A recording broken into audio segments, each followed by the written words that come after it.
All right. Hello, everybody. How are you guys doing? I hope you're all well. Very good. I see we've got about 500 people watching. And almost 500 likes.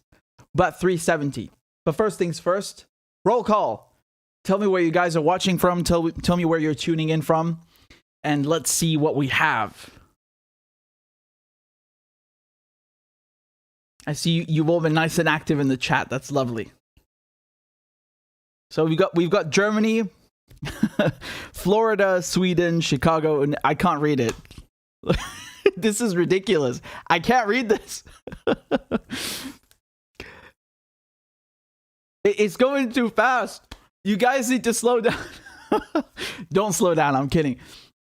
This is crazy. I see Siberia. Wow. Florida, St. Louis, the UK, Manchester, Texas, Sweden, Chile, India, Singapore, Mexico, Sweden, England, Ireland, France, Japan, Iowa, Sweden.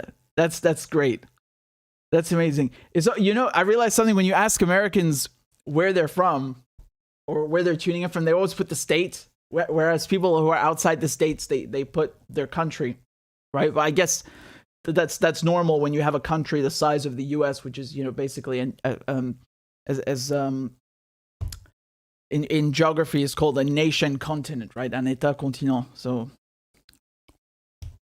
we have someone tuning in from Palestine as well. Ahlan wa sahlan. We're going to talk about Palestine in a second, right?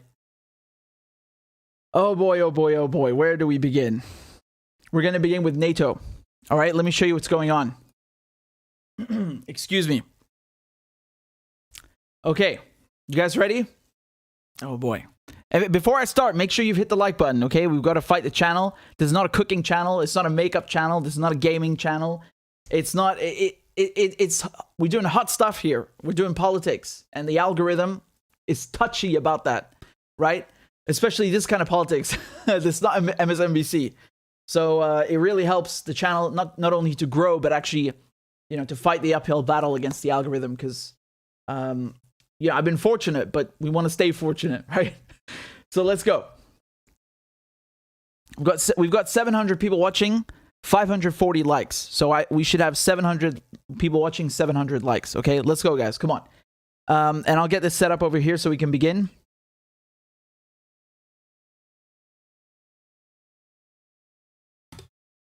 So Finland and Sweden are considering joining NATO, right? Let me be clear. They haven't decided to join NATO. But they're thinking about it very, very strongly. As a matter of fact, I'll play you a clip here from the Finnish and Swedish prime ministers. They held a press conference where they spoke about this decision to contemplate NATO membership.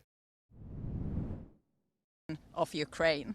The change in the security landscape makes it necessary to analyze how we best secure peace for Finland and in our region in the future. The report sees NATO as it is, not only as a military alliance, but also as a political alliance. NATO is an organization where important decisions concerning our security are taken. It is an important part of Europe's political and security architecture. As part of the discussion, we need to assess how our possible NATO membership would respond to our security needs. We also need to be very frank about consequences and risks. There are both short-term and long-term risks. Yeah, that's putting it mildly, but continue. Both Finland and Sweden make independently their decisions regarding security policy arrangements. But we do that with a clear understanding that our choices will affect not only ourselves, but our neighbors as well. Our aim is clear. We want to guarantee peace in the future for us. Yeah, because, as you know, NATO is a very peaceful organization, right? Like when they destroyed Libya, that was very peaceful and very defensive too. Very defensive. So here's I'll show you a clip of the Swedish Prime Minister. She's also speaking at this conference, right? What is best for Sweden and our security and our peace in this new situation? And of course, what is happening and the discussion in Finland is important for us to follow. Therefore, we need to have a very close contact. But we have to have a process in Sweden to think this through. Now, why is this significant? Right? Why is this significant? Because Sweden and Finland, traditionally, they've described themselves as non-aligned and as neutral countries, very much like Austria, right? The difference is Austria is not considering joining NATO. Although in this climate, I wouldn't be surprised. Although the other day when Zelensky, he's been going around speaking to all these parliaments, he tried to speak to the Austrian parliament. They told him, sorry, no, we're a neutral country. We're not going to let you speak here. Which actually, it shocked me because last year they were hoisting an Israeli flag above the chancellor. It wasn't very neutral of them. But now we have Sweden and Finland contemplating NATO membership, right? So let's look at public opinion in these countries. How has public opinion changed based on what's happening in Ukraine? So this is CNN. They say public opinion in both countries about joining the defensive alliance, meaning NATO, has shifted significantly as Russia's war in Ukraine wages on. Okay. And this is according to a U.S. State Department official. It said, quote, if you look at public opinion in Finland and Sweden and how their views have changed dramatically over the past 6 weeks, I think it's another example of how this has been a strategic failure. So the Finnish Prime Minister, she was just talking, I just showed you, she said that her country's parliament is set to discuss possible NATO membership within the coming weeks, and that she hopes these discussions will wrap up before midsummer, right? So there's a report that they might go for it in June. We'll see. I mean, the crucial thing here isn't which month they might go for it. It's just the fact that they're discussing. But as you see, this has to go through Parliament, right? It's not a done deal. They haven't decided 100% yet, but they're contemplating it very strongly. And of course, you can see the Swedish Prime Minister, where she was talking about this already before. So not just during this conference. But they're pinning it on what's happened in Ukraine, right? Now, just going back to the CNN article, they say that a Finnish official said Friday that their country would not be seeking to join NATO out of desperation for defense from the 30-member alliance. Rather, Moscow's actions in Ukraine have forced Finland to rethink the fundamentals. Okay, and so again, they're pitting this on Russia. Now, the Kremlin responded, and what did they say? Dmitry Peskov, he's the Kremlin spokesperson. He said that basically Russia would have to rebalance the situation, whatever that means, if Sweden and Finland were to join NATO. Well, I'll tell you what I think it means in a second. And he said we'll have to make our western flank more sophisticated in terms of ensuring our security. So just again, to go back to the map, for those of you, just to see what we're talking about, Finland borders Russia, right? This is why this is so consequential. The whole thing with Ukraine was that the Russians they were fed up with having NATO countries surrounding them, right? It's already a total of 5. So now they'd have a 6th country if Finland joins, and then of course Sweden right next door. Now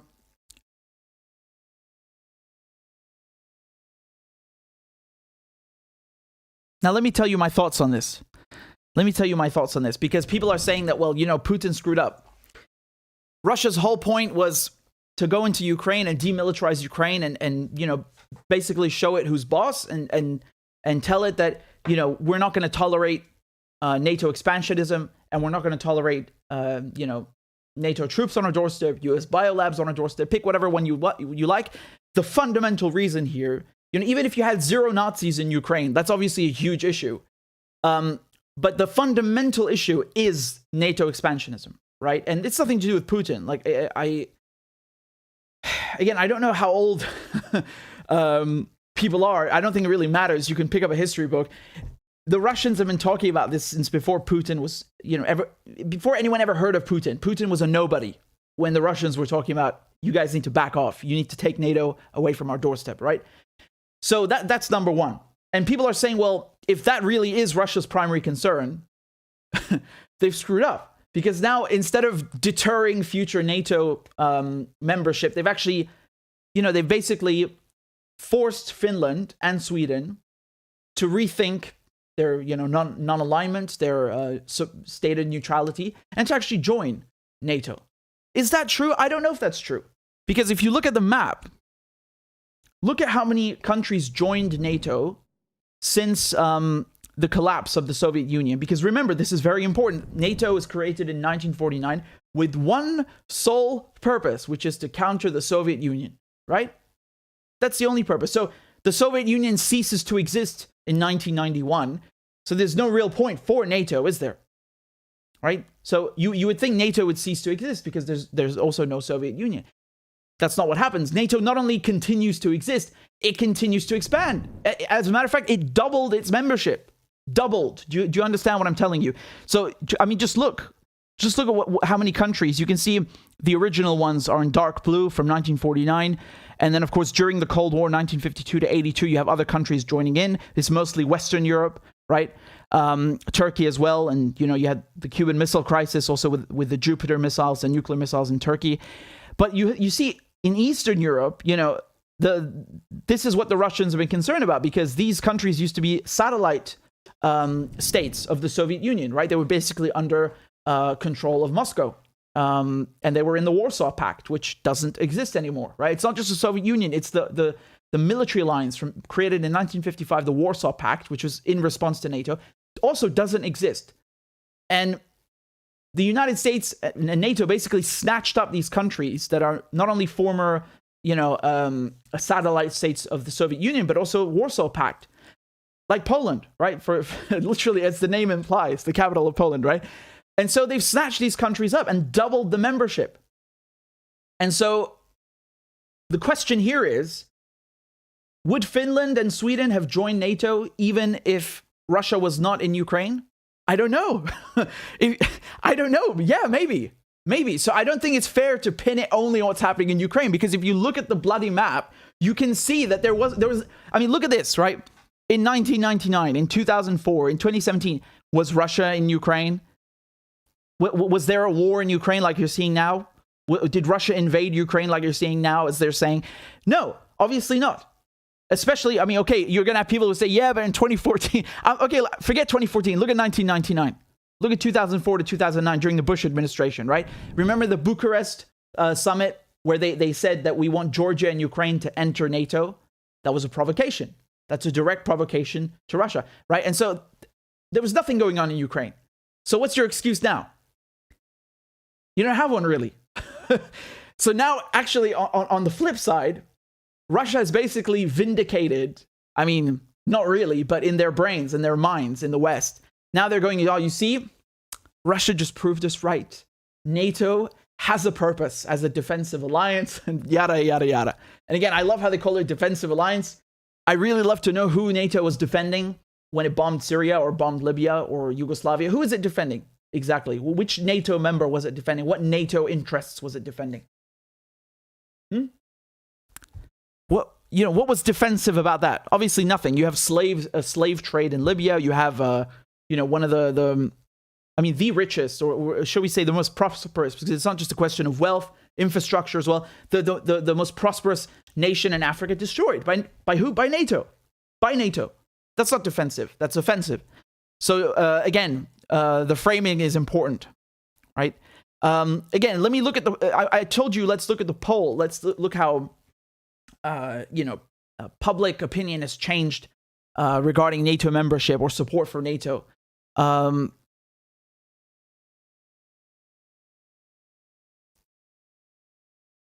Here, take a look at this. Okay, so this is a poll from YLE, and this was posted on the 14th of March, right? So look at this poll. You have 62% of respondents saying they are in favor of such a move of joining NATO. So the question is, should Finland become a member of the NATO alliance? And now you have 62% in favor, 16% against, and 21% who don't know. Okay. So again, this was between 9th and 11th of March, and the war started on 24th of February, right? So that's already 3 weeks after. Right.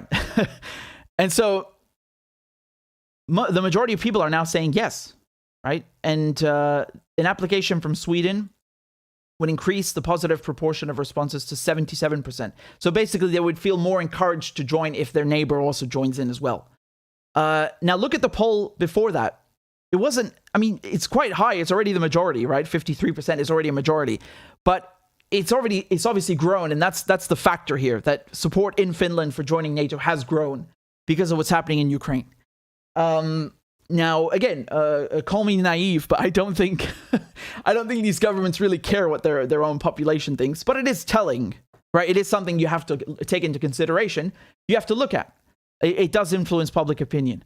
And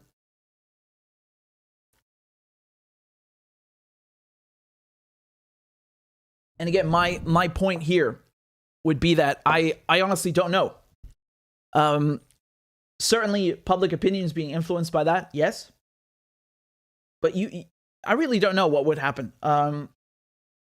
These are crazy times, though. I think the most important thing that has emerged from this Ukraine war is not Finland and Sweden contemplating joining NATO. I think it's Germany being rearmed, because Germany was already in NATO, but it was kind of, it was like a eunuch. it was neutered. It had no balls. It had no grit. It had no teeth. On purpose, right? That the United States has been one of the major proponents of this policy, disarming Germany. Because when you give Germany weapons, well, I don't need to remind you, the Holocaust, World War II, etc. Right? That doesn't mean everybody in Germany wants war, but this is the historical precedent and the reasoning, the logic for why Germany should be disarmed. And now, as a result of this war in Ukraine, the United States is actually the top proponent of rearming Germany, right? So they basically, they pushed Germany to increase its GDP from 1.5 to 2%. The military spending is now 2% of its GDP. They spend, 100 billion euros now? That's more than Russia. This is not going to end well. And, corporations are more than happy about this, right? So you're not going to really see anything about that in the press because they view it as a good thing. Right? Sending weapons to Ukraine is a good thing. Germany rearming now is a good thing. In another context, I don't think, people would view that as such a good thing. But certainly you could say, yeah, what's happening in Ukraine is influencing public opinion. But I honestly, I'm telling you honestly, I don't know whether that's the only factor that would have pushed or resulted in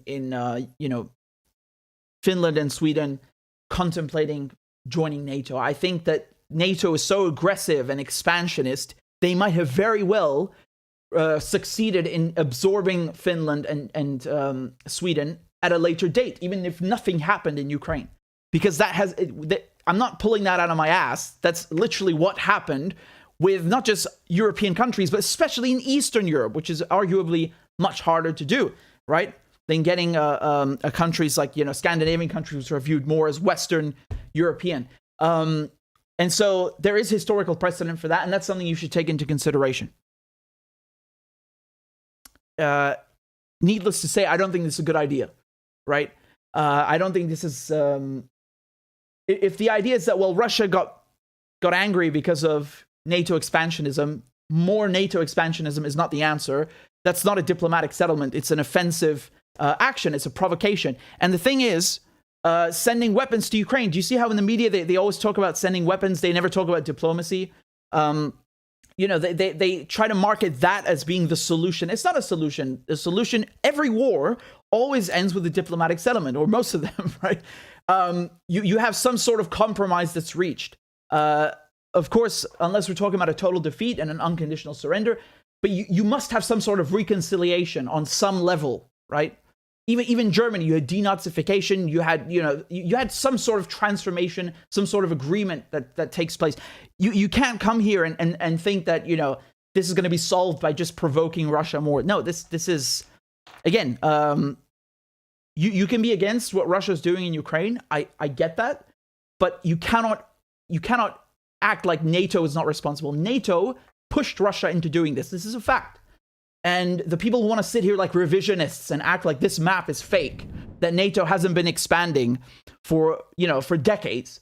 I mean, these people are liars. They're absolute liars. This is an expansionist policy. This is imperialism. And doing more of this is not going to solve anything.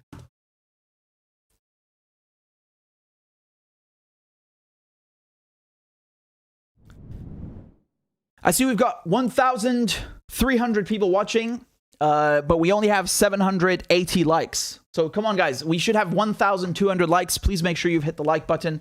Thank you very much to music production JD. It says, greetings from Sweden. Investor AB owned by the most influential oligarchic family in Sweden called Wallenberg family run the show. Prime Minister Magdalena Andersson's former head of IMF committee husband have ties to them. Well, of course, you don't ascend to a position of power without having ties like that. So I'm not surprised. But thank you for the insight. I appreciate that. And I think we've had another super chat, which I'll get to in a second before I move on to the rest of the topic. So just one moment. Thank you to Vito. Vito says NATO wanted to involve Asia Pacific really threatened the security of Asia just because Beijing doesn't kowtow to NATO's rhetoric to condemn Russia. Well, they have their own version of that right now, which is bubbling, which is AUKUS. Again, I talked about that when they announced it a few months ago. So AUKUS is basically the Indo-Pacific version of NATO, the way it looks right now, and they want to build these nuclear powered submarines for Australia, and that one's about provoking China, right? So it's basically the equivalent in terms of provoking China. Now,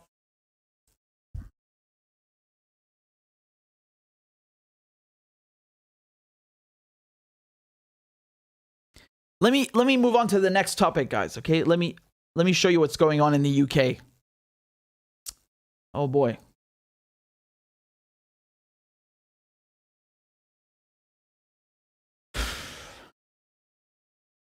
All right, great. I see we've got 1,000 likes.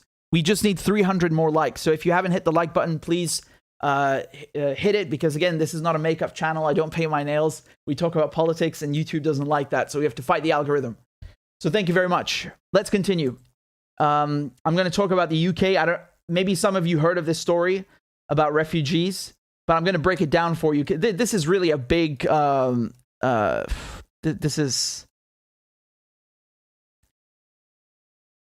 we're going to go through this thoroughly. Okay. The British government have come up with this brilliant plan to start sending refugees to Rwanda. Now, just to jog your memory of what that looks like, this is the UK up here, okay? And Rwanda is all the way down here. So that's roughly, 4,000 miles or, 6,500 kilometers.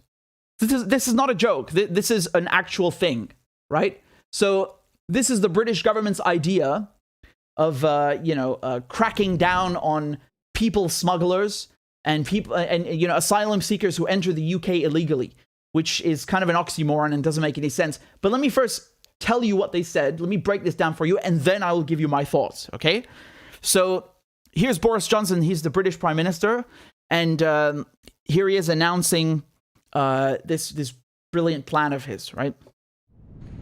So from today, our new migration and economic development partnership will mean that anyone entering the UK illegally, as well as those who have arrived illegally since January the 1st, may now be relocated to Rwanda.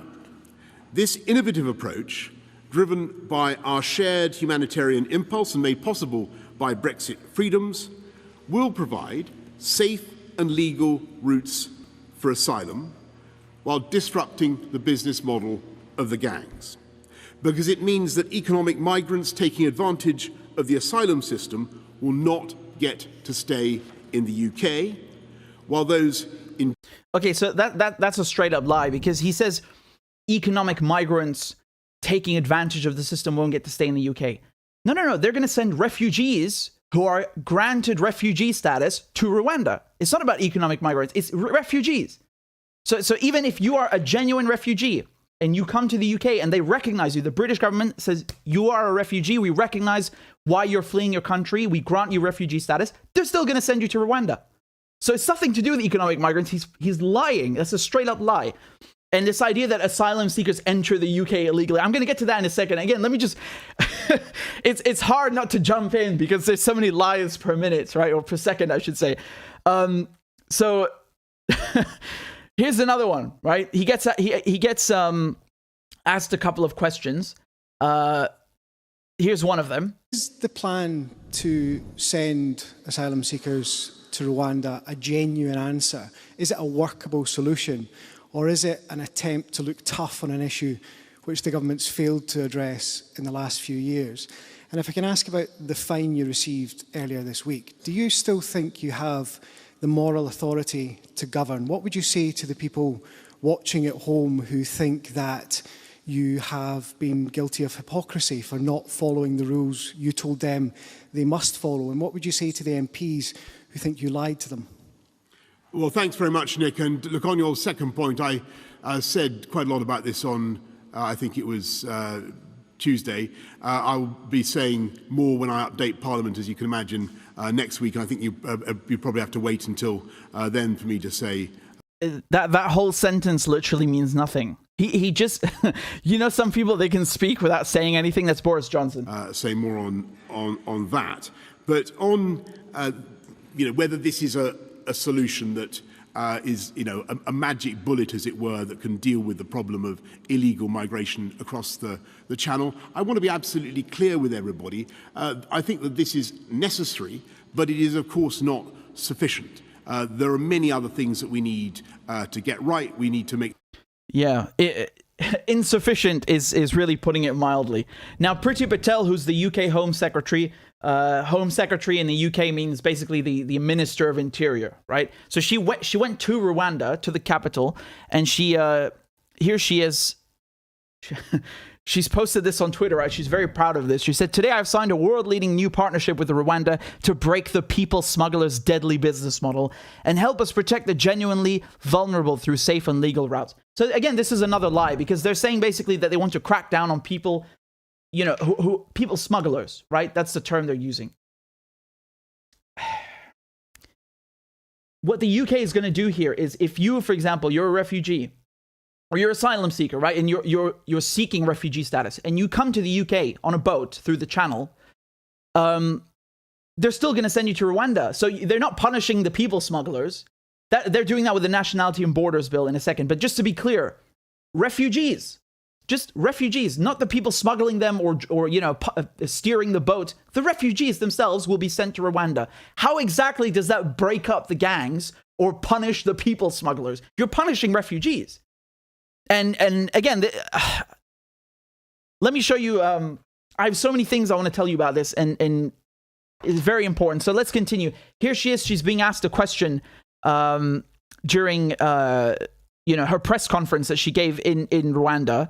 Let's take a look. I'm wondering to know what's going to be the criteria you're going to use to select the migrant people that are going to reach in Rwanda, and of course, how many times they're going to stay in Rwanda. We're very clear that everyone who enters the UK illegally will be considered for resettlement and being brought over to Rwanda. I'm not going to divulge specific criteria for a number of reasons, because quite frankly we are trying to break the model of the people smuggling gangs who use a range of ways in which to provide facilitation to our country and then obviously provide legal challenges to us as well. But the vast majority, I think it's important to say this, of people that have been arriving to the UK via illegal means such as small boats, via the people smugglers, will obviously be considered to be relocated. So this is important because there's a big question right now whether the government wants to send males, single males under the age of 40 to Rwanda, or it's going to be, like she just said, everybody. They're not specifying, right? So we've heard conflicting messages. As a matter of fact, there's a government minister, so the refugee minister in the UK was asked about this plan yesterday. From Melanie just yesterday, and apparently he wasn't aware of it. Can you believe this? Take a look. Constable, could Lord Harrington possibly justify the idea of sending migrants to Rwanda for processing? Now, this has nothing to do with Ukraine, so this is slightly outside Richard's area of responsibility, but you are Home Office Minister. That is rumoured to be what is going to be announced in the next few days. Well, we haven't sent any refugees to... No, but you're thinking of doing it. That's the point. Well, people who are coming over from Calais, maybe. Why is that a rumour? It's more than a rumour. According to the papers today, I saw it in the Times today, that is what is going to be announced in the next few days by the Prime Minister. Well, if it's happening in the Home Office on the same corridor all the time they haven't told me about it. But I mean, I'm having difficulty enough getting them from Ukraine to our country. There's no possibility of sending them to Rwanda. Okay. What do you mean they haven't told me about it? You're the refugees minister. What is this? This is like a comedy bit out of Monty Python. What is this? It's unbelievable. It's truly unbelievable. So let me break down to you why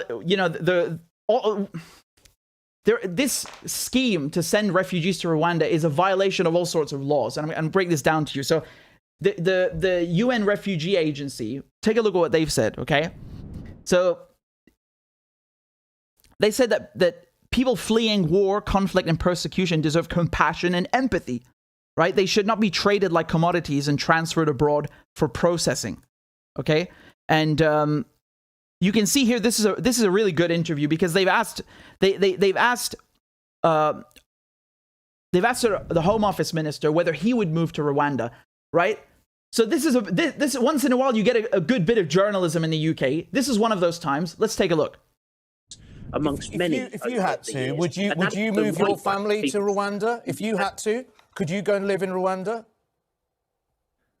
I don't think that is relevant. Of course it's relevant. Why is it? Of course it's relevant. Okay. If it's not good enough for you, why is it good enough for a Syrian or Afghan refugee? It's got to be somewhere that we think is safe. These are human beings. These are people who come to us for help. You're saying, I think you wouldn't go, would you? You wouldn't go to Rwanda, would you? Our position is very clear. Would you go to Rwanda? Would you live in Rwanda? Would you live in Rwanda? I am somebody who is a British citizen who lives in the United Kingdom. But if you had to, legally, would you live in Rwanda? That is not a direct comparison. Of course it is. Why are you asking somebody else to go live in a country that you wouldn't live in yourself? The situation with regard to Rwanda is that this is a country that has existing relationships with the UNHCR who place refugees in that country. You wouldn't. Let's send thousands of people. What does that even mean? Rwanda has pre-existing relations with the UNHCR. So does the UK. The UK not only signed the 1951 Refugee Convention. It's literally one of the countries that wrote it, and now they want to shirk their responsibility. I want to make something very clear. In Australia, you've had asylum seekers that were put in offshore detention centers for processing. So basically, they came to Australia to seek asylum, and the Australian government put them on Papua New Guinea or on Nauru. Okay, Nauru is an island, literally an island in the middle of the Pacific Ocean. And I've interviewed several of those refugees. They're on this channel. You can go watch the interviews. They were several years in those detention camps. Horrific stuff. And of course, private companies are making money from this, billions, literally billions. And then they brought them to Australian soil and trapped them in the Park Hotel in Melbourne, right? That was the Medevac scheme. Now, just last week, they've been freed, finally, all of the ones that are in the Medevac in the hotels in Melbourne. But some of them were in detention for 9 years. 9 years being processed. What the UK is doing here is it's not only like shirking its responsibility to process asylum seekers, it's shirking the entire responsibility of taking in refugees. So again, let me be very clear. The UK is not saying we're going to process asylum seekers in Rwanda. It's saying refugees that have been granted refugee status will be sent to Rwanda. They will not live in the UK. The UK, signed the Refugee Convention. You cannot just decide we're not going to take in refugees. What does that even mean? This is ridiculous. Look, here's UNHCR, the UK. They said that experience shows these agreements are eye-wateringly expensive, often violate international law, lead to the use of widespread detention, and lead to more smuggling, not less. With this deal, the UK is looking to shift its responsibilities towards refugees, not share them. Right? So again, this is very accurate because if the idea is, okay, we're only going to send single males to Rwanda, well, then they'll just come with their families. And then you're going to risk more people drowning in the channel, which is, they pretend this is their concern. They don't care about people. They don't care about refugees. The British government doesn't care. They don't want them. They don't want them at all. And they exploit their deaths as a reason to do this. You're not going to stop anyone from coming. They're just saying that the crossings will continue, but we're going to put people in Rwanda. You're not deterring them from crossing. And I want to make something very clear. You cannot seek asylum in the UK if you are not physically on British soil. Do you understand what I'm saying? So if you're an asylum seeker, you're fleeing war or political persecution, whatever it is, and you want to seek asylum in the UK, you have to go to the UK. You can't go to a British embassy. You have to do it on British soil. Look, here's the law. Look what it says. People must be physically present in the United Kingdom to claim asylum. It is not possible to apply for asylum via a British embassy or to apply for a visa for the purpose of coming to seek asylum in the UK. So the British government have made sure there are no safe and legal routes. And so refugees, asylum seekers are basically forced to cross the channel on these tiny boats, on these rubber dinghies, and risk drowning just so they can make the request. So it's a catch-22, right? They're like, well, you have to be on British soil to request asylum, but we don't want you on British soil, and we're not going to give you any alternatives except crossing the channel on a rubber dinghy. And now we're going to put you in Rwanda. What? So do you understand this is so ridiculous when they say illegal asylum seekers or people who've come to the UK illegally? Seeking asylum is not illegal. Any single person on earth can seek asylum.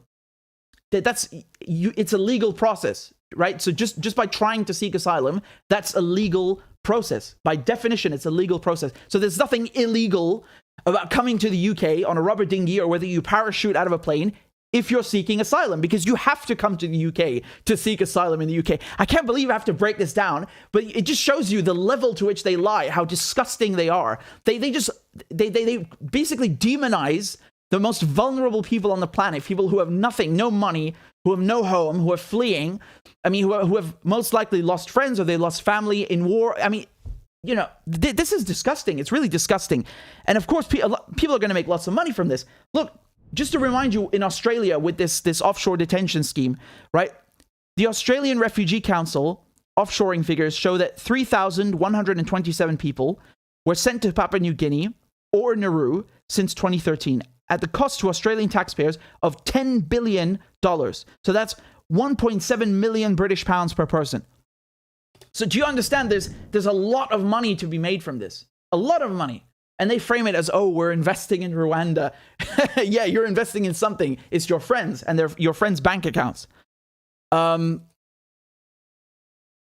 me show you where they're going to house people in Rwanda. What kind of facilities? This was from Sky News, so they filmed it. Let's take a look. They'll stay in accommodation like this block. Here, the government says they'll have their asylum claims processed before taking steps to rebuild their lives, potentially in Rwanda. This used to be a hostel, but it's already being prepared for the arrival of asylum seekers from the UK. There are 50 rooms in this block, including places to eat and sleep. But essentially, it's a holding centre where those people will wait for their asylum claims to be processed. Priti Patel is confident that building and this country will be a safe space. Australia have set up their own offshore processing system, and there are reports of self-harming and even people taking their own lives. How will you ensure the well-being of asylum seekers sent to Rwanda? Do you see that as a UK government's responsibility, or are you passing the buck? Australia is not comparable. This is not the type of arrangement that Australia had. Australia, as a sovereign country, obviously had its own arrangement. It is fair to say our teams have been working through facilities here. You've heard me mention in my opening remarks as well the technical experience that we are bringing. We believe in investing in Rwanda. We're very open about that. She literally did not answer any of the question. Again, I've spoken to several refugees in Australia. Again, they were in detention for 9 years, right? So one of them arrived when he was 15, and he spent 9 years in detention. Can you imagine? And he was granted refugee status in the end. And he went to America, actually. The Australians resettled him. But my point is that they told me how soul destroying that whole experience was. And it's on the channel. Go watch the interviews I did, the episodes that I did. I talked about this whole Australian offshore detention scheme. Again, thankfully, those in medevac have been given, they've been set free now. They've finally been given visas, but they spent almost a decade, some of them, in detention for no reason, just to make money for corporations. Now, I just want to go back again to spell this out very clearly. The United Kingdom is a signatory of the United Nations Refugee Convention. That means the United Kingdom has a legal responsibility to take in asylum seekers and process those applications. And when they are given refugee status, they have a responsibility to home those refugees in the UK. This is a fact. I'm not making that up. It's a fact. Number two, there's no such thing as an illegal asylum seeker. Seeking asylum is a legal process. To seek asylum in the UK, you must be on British soil. There is literally no other way to start the application. So whether you parachute into the UK or you come by submarine or you swim through across the channel, it makes no difference because you must be in the UK to start the application. That's the law. I just showed it to you. And number three, when they talk about economic migrants, the majority of people who came to the UK last year to seek asylum were given refugee status. So obviously that means that they're genuine refugees. Again, let me repeat that. The majority of people who came to the UK last year seeking asylum were given refugee status by the British government. That means the British government recognizes legally and officially that they are refugees. So that means this myth about economic migrants coming to the UK is a myth. The facts, the numbers just don't back that up. And even the BBC says this. Take a look.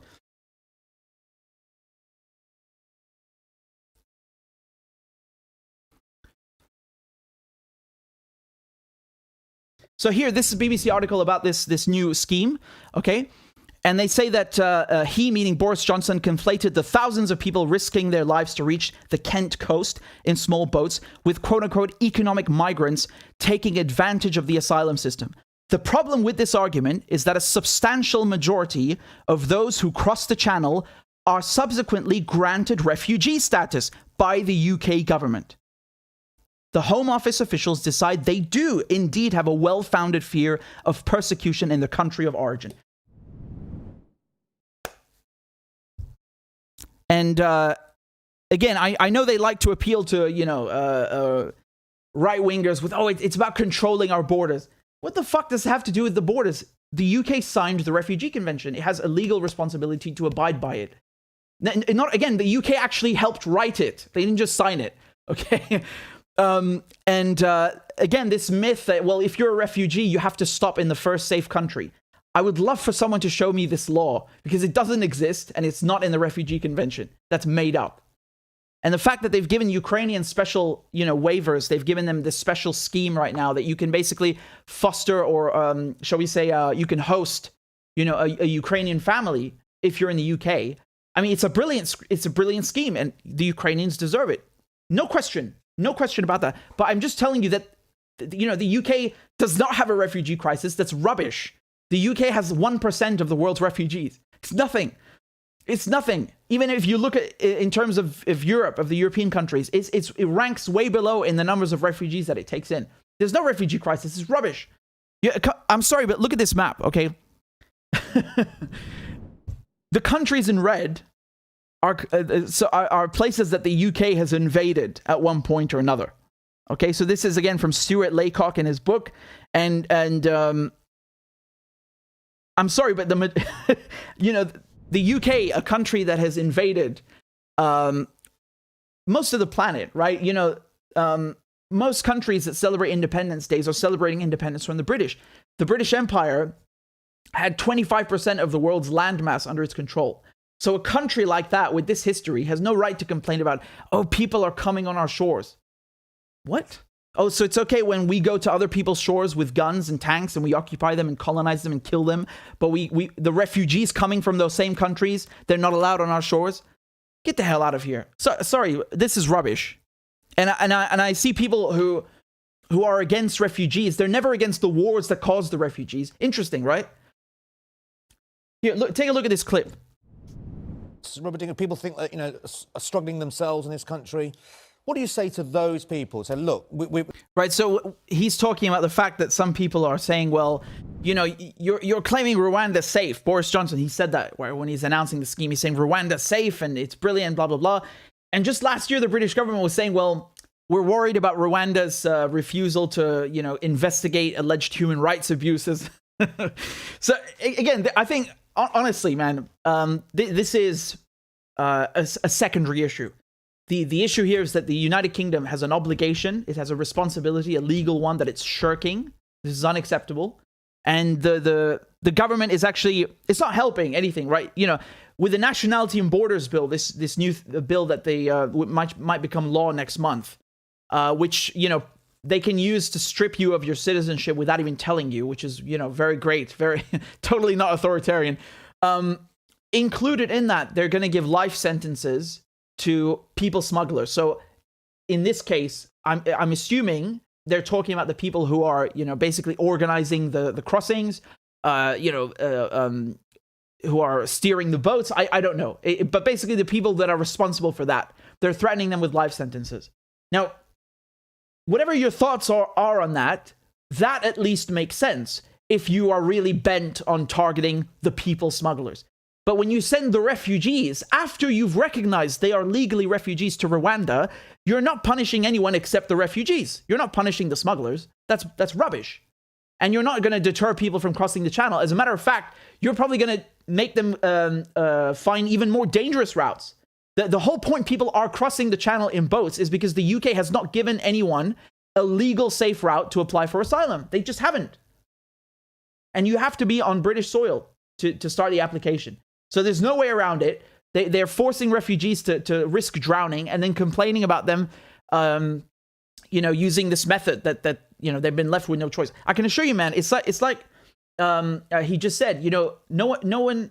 I mean, think of the desperation that someone has to be in to risk drowning, traveling, thousands of miles, sometimes on foot, in terrible conditions, living in camps, just to get somewhere and start an application. Obviously, they have a valid, genuine reason for that. And it's not me saying that, it's the Home Office, because they have recognized most of the asylum seekers as refugees, right? Even the BBC says it. So obviously, they're real refugees. What Boris Johnson is trying to do here, what Priti Patel is trying to do here, is get rid of refugees. And they are lying to do it. They're lying about what the law says. They're lying about what international law says. They're lying about why refugees are taking these routes. And they're lying about who's going to be impacted. Lies after lies. And it's really disgusting. And on top of it, I can bet you anything you like, somebody is going to be making tons of money from this. Right now, they've said it's going to be 120 million pounds. Just watch how it increases over the years, the same way it did in Australia, right? Year after year after year, keeping these people in detention, that again, treating them like criminals, like a penal colony. Do you know where Nauru is? I've shown you, I've reported on this before, but you have to understand what's going on, what happened in Australia, right? Look, this is Nauru. Just look around it. It's nothing but blue. It's just in the middle of the Pacific Ocean, right? So Australia was basically sending anybody who came to seek asylum over here on this island, and some of them were there for literally years while their application was being processed, and then in the end they were recognized as refugees, but they had to go through this soul-destroying experience just so some corporations could make money. It's disgusting. And so the government can appear tough on immigration. It's not immigration. Asylum seeking is not immigration. It's literally what it says, asylum seeking. And I think it's disgusting that countries like Australia and the UK that have invaded Afghanistan turn around and then say, oh no, you can't come to us, but we're going to come and destroy your country. What? Are you serious? So, it's okay for the British to land on, the shores of Iraq or Afghanistan and destroy those countries and occupy those countries, murder its people, coming with weapons. But if unarmed asylum seekers, refugees come to the UK, that's not, now you're offended, now you're upset. No, this is disgusting. If you create refugees, you have a responsibility to cater for them, especially if you signed an international agreement stipulating that. It's disgusting. It's disgusting how they behave. And some people think that they're doing this because they want to distract from Partygate. So Partygate is this whole scandal that, the British government, Boris Johnson's government, they imposed lockdown restrictions in the UK, right? They said you cannot leave your home for any reason. You'll be fined if you do. You can only leave your home for work purposes and things like that. And because there were multiple lockdowns and multiple rules. And in each one of them, turns out they were having parties in number 10 Downing Street, which is the equivalent of the White House in the UK. It's where the Prime Minister works, and then he lives upstairs in number 11. So Boris Johnson and his cabinet were having parties while they were telling other people to isolate, and that they can't leave home, they can't see their loved ones in the hospital, they can't go to funerals, they can't have birthdays. So, that they were fined just yesterday. I'll get to that in a minute, but my point is that a lot of people, they think that this whole Rwanda refugee scheme is to distract from Partygate. Here's Zara Sultana, she's an MP, she said, someone in Conservative HQ saw the Partygate crisis and said, let's announce we'll deport refugees to Rwanda to change the subject and divide the country. Could be. Although I wouldn't put it past the Boris Johnson government to do something like that, especially, if you look at all the other laws that they've passed, which I've talked about here, or tried to pass, overseas operations bill, spy cops bill, also the nationality and borders bill, the police crime sentencing and courts bill. Each one of these is a monstrosity, and I've talked about them on the channel. You should go watch each one. It's just pure authoritarianism. So I'm not surprised by this at all. I'm not surprised. And honestly, this guy made me laugh. He really put him on the spot. He wouldn't answer it. He just wouldn't answer it.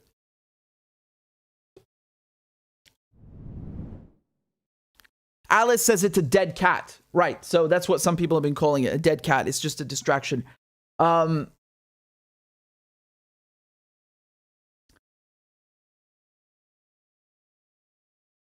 right. Let's continue then.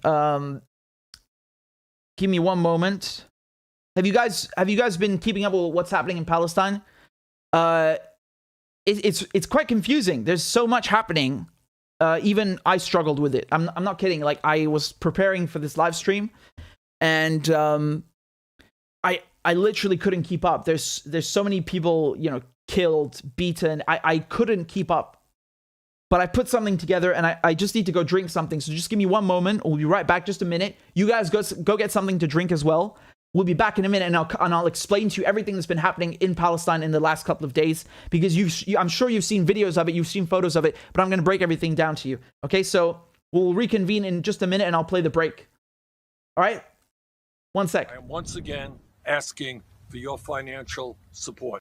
A is for all men and women created by go. You know the thing. B is for I'm beginning to see why your wife left you. C is for Corn Pop was a bad dude, and he ran a bunch of bad boys. D is for Don't worry, I'm so serious. Children, I love to hear them. E is for An excuse to walk by the dealer and say, no, I'm not going to be a mule. I got something to do. I got to go do boom, boom, boom. F is for Time friend, and she's a friend. She's been my friend in and out of public life. G is for Go to Joe 30330. H is for Hairy legs that turn blonde in the sun, and the kids used to come up and reach in the pool and rub my leg down.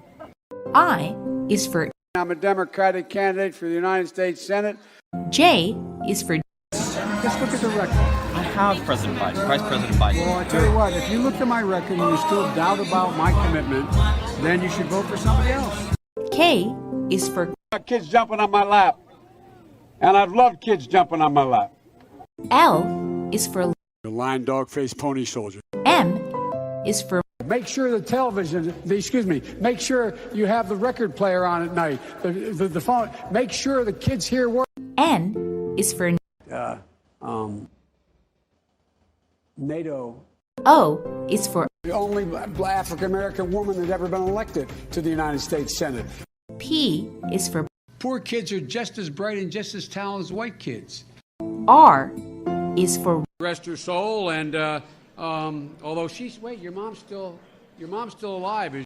S is for Send a text to the word united. T is for Truth over facts. U is for Union workers, the UAW took incredible cuts in their future. V is for I'll vote for somebody else. All right, thanks so much. W is for Wait, you're getting nervous, man. Calm down. It's okay. X is for Xi Jinping. Y is for And you ain't black.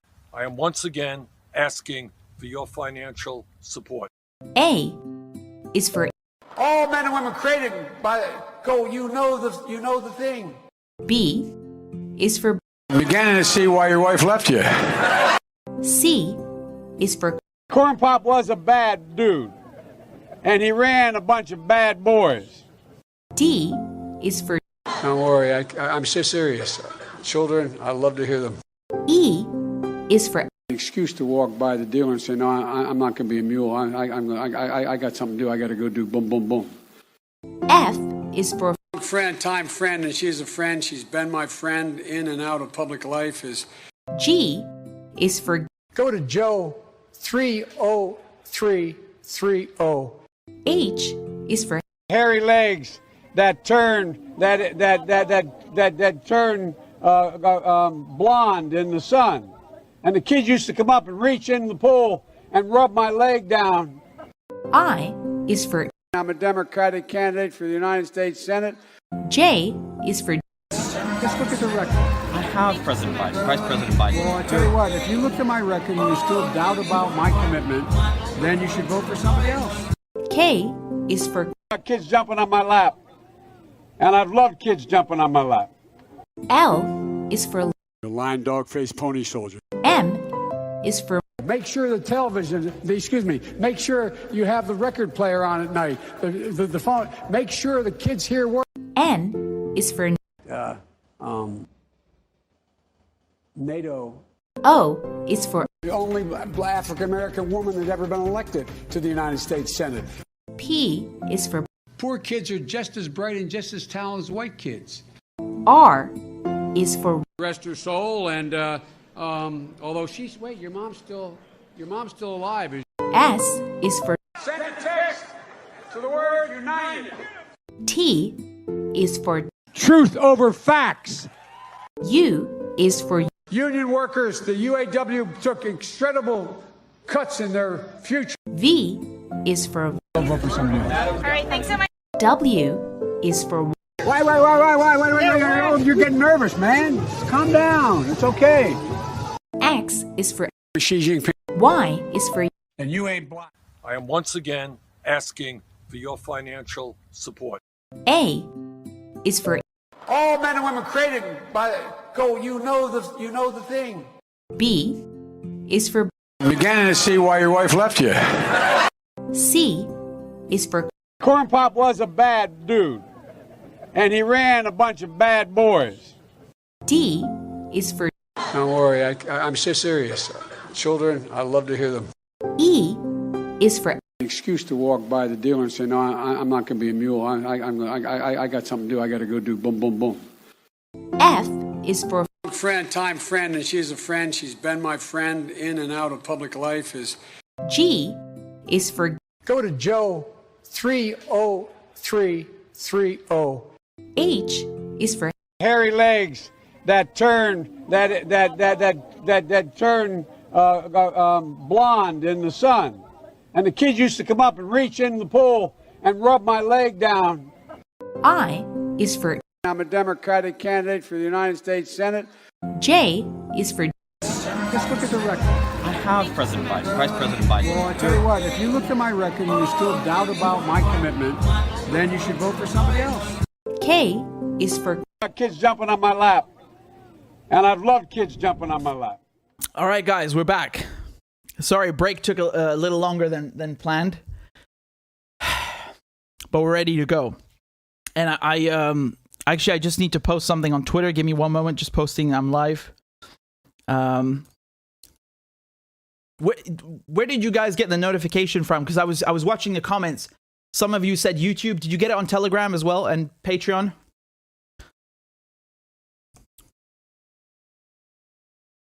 All right, one sec. Those of you who stay through the break are the OGs. I see you said Telegram, Twitter, Patreon. Hold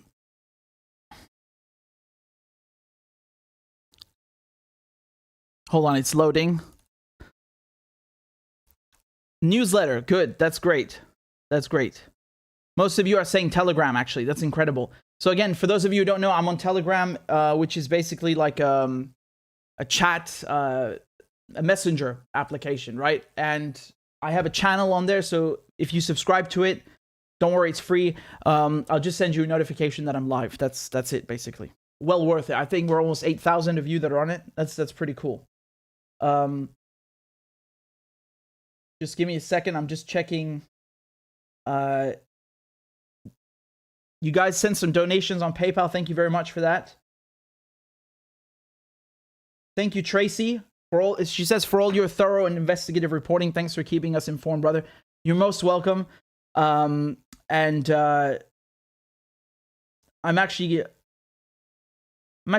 gonna translate this Yemen article, because that report that I did on Yemen, I don't know who it was. I'm very sorry, I forgot your name. But one of you translated the entire article in Russian, which is fantastic. I've also got an Arabic translation. So again, if you guys have translations for the videos or for any of the articles, please send them to my email, rmedhurst@protonmail.com, and I will publish them. I'm more than happy to. So thank you for that.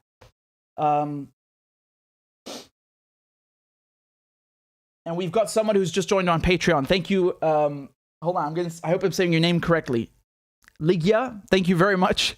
And here's a crab dance for you, and then we're going to talk about what's happening in Palestine. Let's go. Clap for that, you stupid bastard. And Corn Pop was a bad dude. And he ran a bunch of bad boys. Listen, fuckhead, you have fucking crossed the line. Claiming I'm the enemy. You got that, you goddamn son of a bitch? I don't give a fuck what you think, bitch. Good morning. Sunday morning. Cut that bitch off. Thank you for Iron Dome, which is a technical marvel. والله انت كلاب بصراحة يعني. ماشي نشتغل عادي. We lied, we cheated, we stole. China. And you ain't black. There's always the macro and then there's the micro.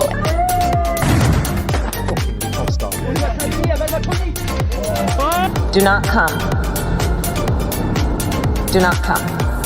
I'm gonna come. You talking to me? Ladies and gentlemen, I'll have two number 9s. The number 9 large. we got him. Why you texting? Why? You're getting nervous, man. Calm down. It's okay. Suck my dick and choke on it. I yield my time. Fuck you.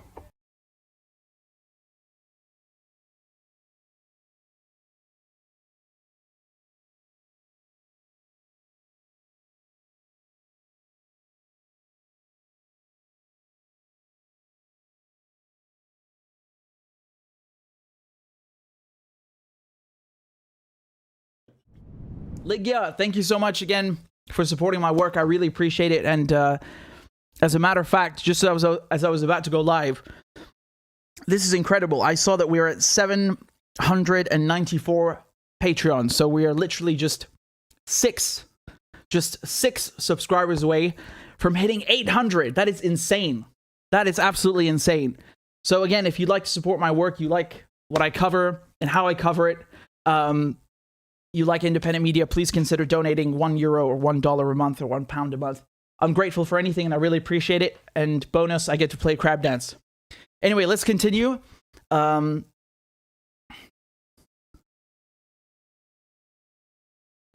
Just give me a second to pull this up.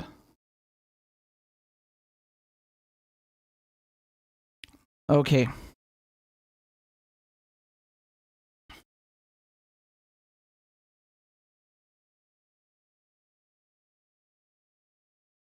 When I was preparing to go live to talk about what's happening in Palestine right now, I'm not kidding. I was overwhelmed because I couldn't keep up. You know, there's so many people, so many Palestinians that have been killed, beaten, injured, so many raids by the Israelis. I'm not kidding. I was overwhelmed. I could not keep up. And again, there are several things that have happened. If you look at the map, these events have taken primarily in, of course, Jerusalem, in Jenin and Nablus. Okay, so these are in the West Bank. And I'm going to start off with what happened this morning in Al-Aqsa Mosque. So that's known in English as, you know, Dome of the Rock, and it's the third holiest site in Islam. And as you guys know, we're Muslims are now celebrating the holy month of Ramadan, right? So Friday prayers are the most important in general, but especially during Ramadan. And when they, I mean, just to give you an idea how many people turned up, look at this. 60,000 worshippers attend Friday prayers at Al-Aqsa Mosque. Okay, and what's special about this is that, you know, actually Ramadan this year coincides with Passover and with Easter, like right now. And of course, if you read the mainstream media, they'll say, oh, look, these religions are clashing, like, you know, as if Islam came from, you know, China, and Judaism came from from Mars, and Christianity came from Saturn, and they just happened to meet in Syria. These religions come from this area. There is no problem between them. That's just rubbish to try and cover up the Israeli crimes. And I'll get to that in a second, but I just want to show you the outrageous attacks that happened today. So, you know, again, Muslims are praying in the third holiest site in Islam, and during Ramadan, and this is what the Israelis do. They literally storm the mosque and start arresting people and throwing them on the floor. Like, I mean, what kind of behavior is this, honestly? What kind of behavior is that? There are videos of this, right? So look what they're basically throwing stun grenades and even using live ammunition, which I'll show you in a second. Look at this behavior.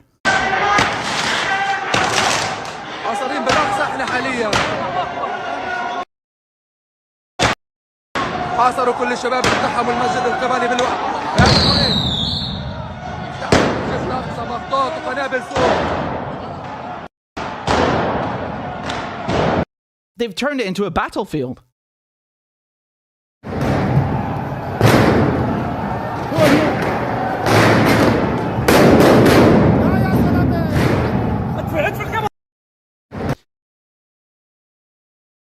Look at the damage they've done.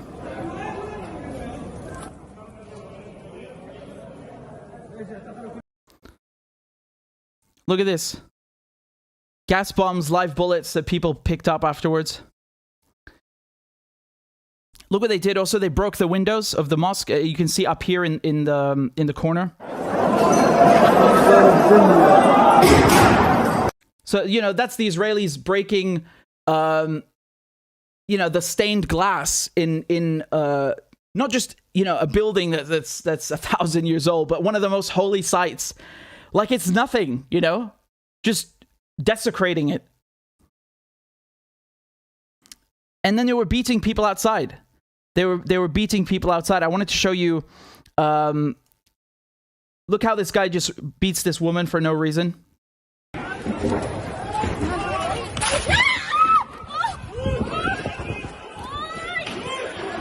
And then they tell you these are clashes, right? Oh, they say Israelis and Palestinians are clashing. Clashes? What do you mean? What clash is that? This guy just walks up and I don't know what he did to her hand, if he broke it or not. He just whacks her for no reason. That's a clash to you. Again, I'm going to play this for you again. You call this a clash.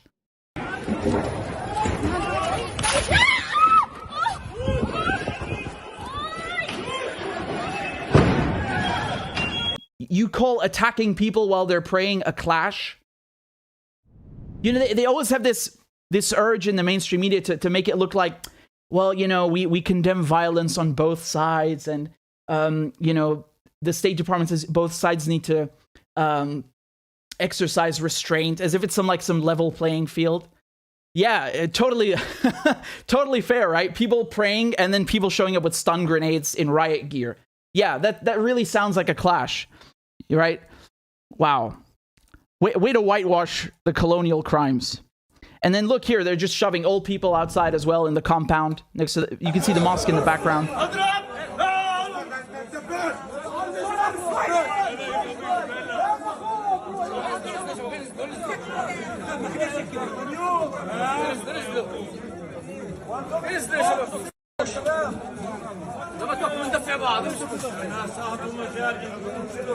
انزلوا تحت يا جماعه. انزلوا تحت يا جماعه.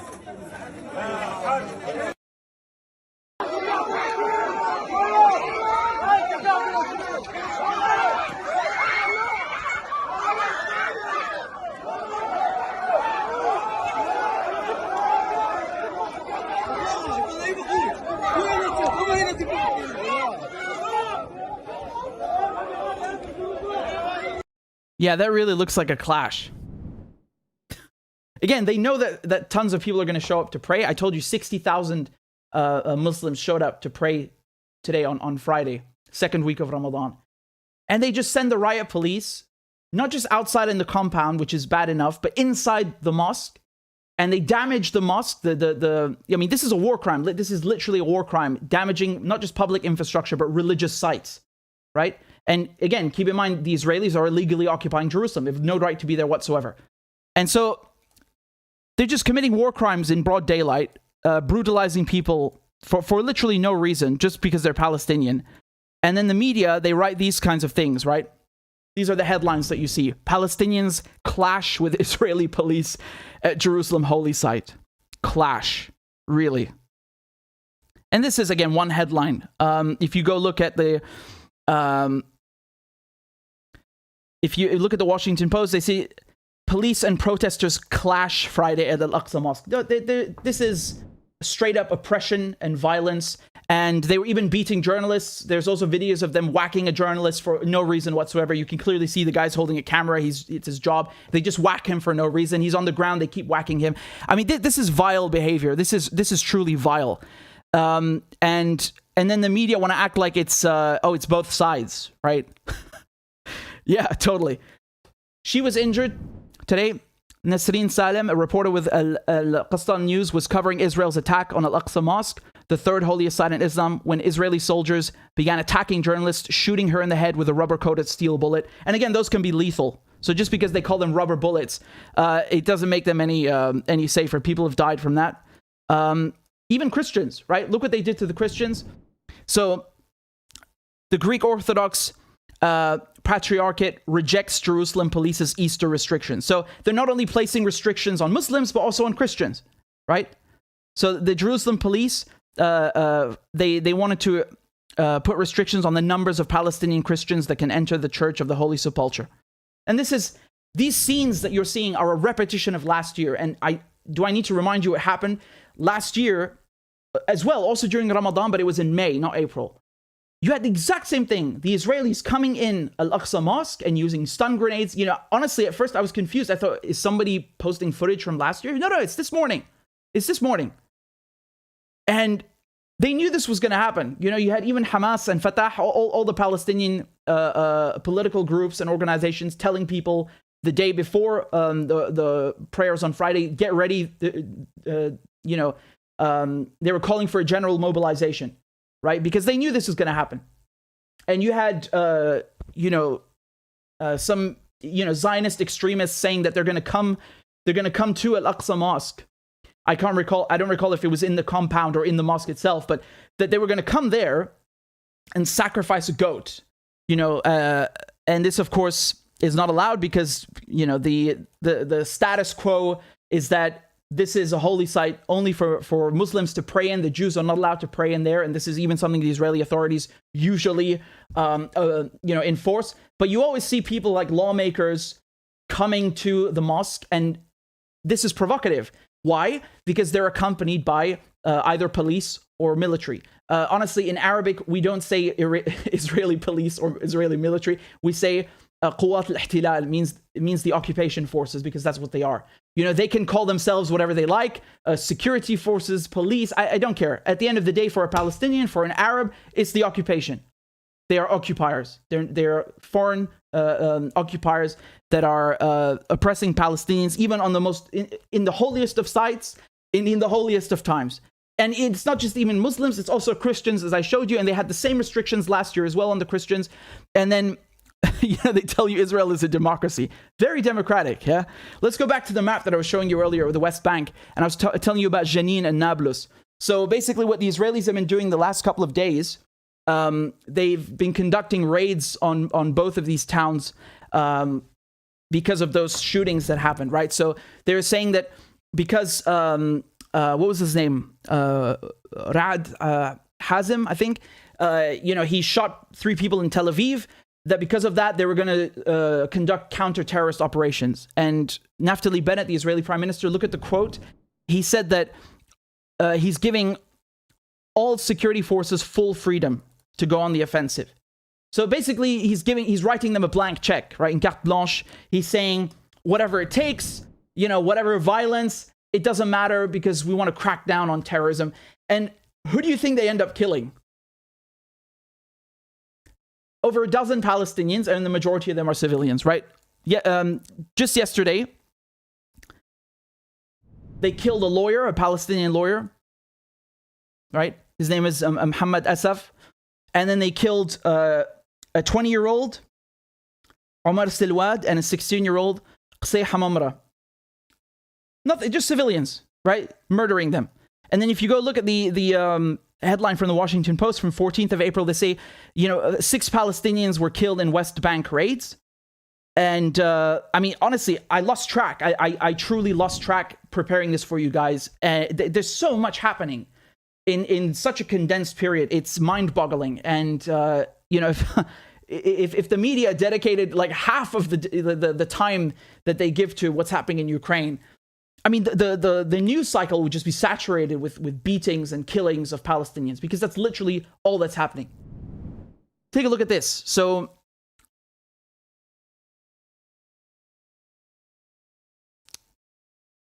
Israel said it would bar Palestinians from entering from the West Bank from Friday afternoon through Saturday. So again, during Ramadan, placing more restrictions. The Palestinians killed in Thursday raids included 2 young men from the Jenin area. So again, this is over here where I was talking about.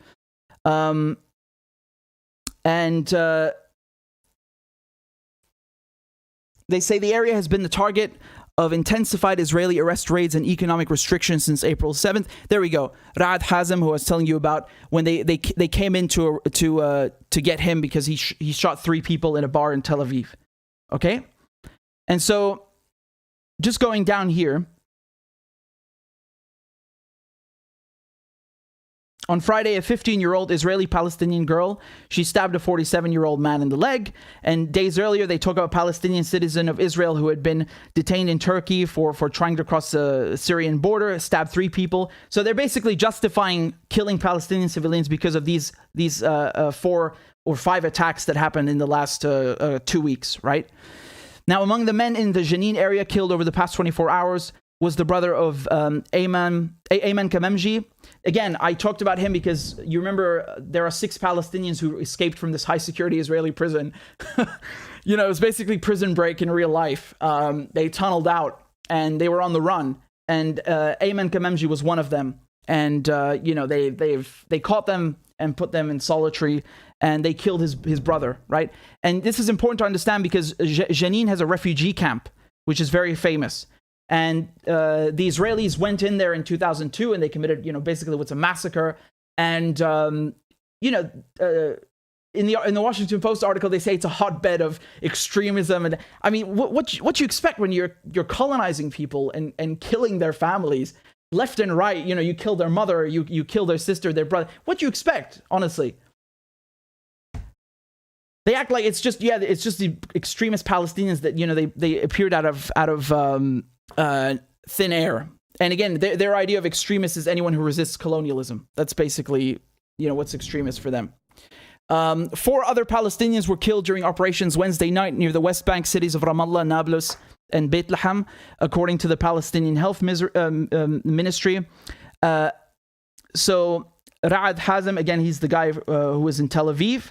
And they talk about his family leaving because they tried to go and arrest him.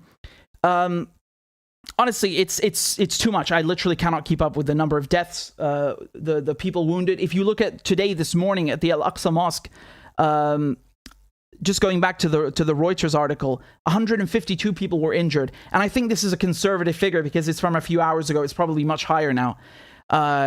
You know, I mean, it's just disgusting, right? Look how they just go into people's homes in these raids in Jenin. So this is the camp I was telling you about. Colonizers. You know, these are colonizers. They're occupiers. You know, they fire journalists. They go and beat women for no reason. This is oppression. And do you think the media is going to care? Do you think they're gonna care about the Palestinians and their plight? They don't even talk about this except to say, oh, it's clashes, it's complicated. It's not complicated. You got a colonizer and you got the colonized. It's literally that simple. This is not a clash. These are war crimes when you attack a holy site. Killing, you know, teenagers. A lawyer. What is that? What do these people got to do with terrorism? Your supposed counterterrorism? Literally nothing. Absolutely nothing. And look at the difference in rhetoric, right? So when they were talking about Ukrainians, they would say, oh, only the brave, how Ukrainians can take on Russian tanks with Molotov cocktails. So that's from Forbes. And you had, of course, Jeremy Bowen, who's a veteran war correspondent from the BBC. I'm sure you know his face. He was posting on Twitter a guide, you know, with drawings of how to best throw Molotov cocktails at Russian tanks, like, you know, where the intake is, which areas are more vulnerable. Do you think he'll ever do that for Palestinians? Right? Let's take a look at a CNN article, what they say about a Palestinian boy who threw a Molotov cocktail. Not a Ukrainian, a Palestinian boy, 14 years old, and he was shot dead by the Israelis just yesterday. Right? So they put a quote here from the Israelis saying IDF soldiers used live ammunition in order to stop the immediate threat. Right? So when Ukrainians throw Molotovs, they're brave, and when Palestinians do it, they are immediate threats. Very interesting. So do you see what we mean when we talk about double standards? This is of course what we're talking about. One of the examples. And I wanted to show you a few more things. I told you there were raids in Nablus and Jenin in the last days. You take a look at these videos.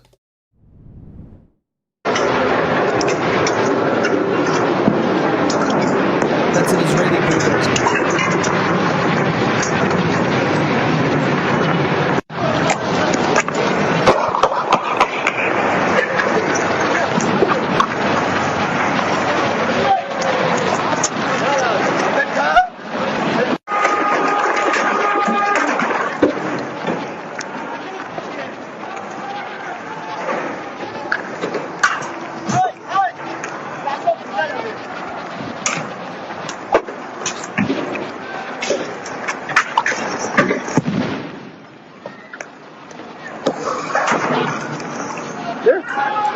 So you can see them going in column after column to raid people's houses. And the Palestinians have rocks. So you have people with machine guns, with tear gas, with stun grenades, with riot gear, with armored personnel carriers, with, you know, with jeeps, versus people with rocks. And they call that a clash. Wow. This is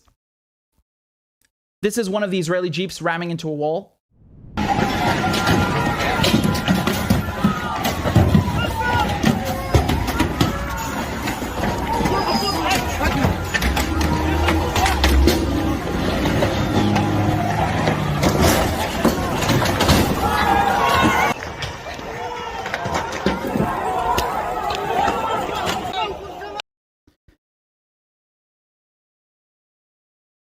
There's more stuff I wanted to show you. There was an interesting video. Just one moment.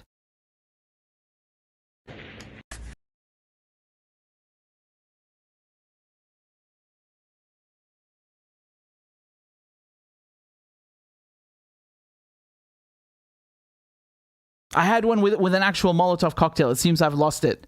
So you'll have to give me a moment to get it back. But here's a video from inside Jenin camp, which I told you is this big refugee camp. You can see the Palestinian resistance fighters ready for the Israeli raids.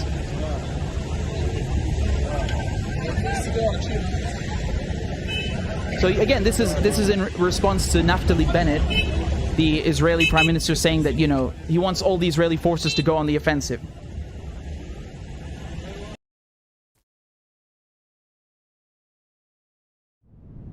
honestly, this situation right now is very, very, very delicate. Last year, when the Israelis did this stuff, they went into Al-Aqsa Mosque and they were threatening to evict people, to kick Palestinians out of their homes in Jerusalem, in Sheikh Jarrah. That started a war. You remember there was a war with Gaza for 11 days because Hamas, in protest to the Israelis raiding Al-Aqsa Mosque and trying to kick Palestinians out of their homes, they started launching rockets, right? Because they said you're threatening the third holiest site in Islam.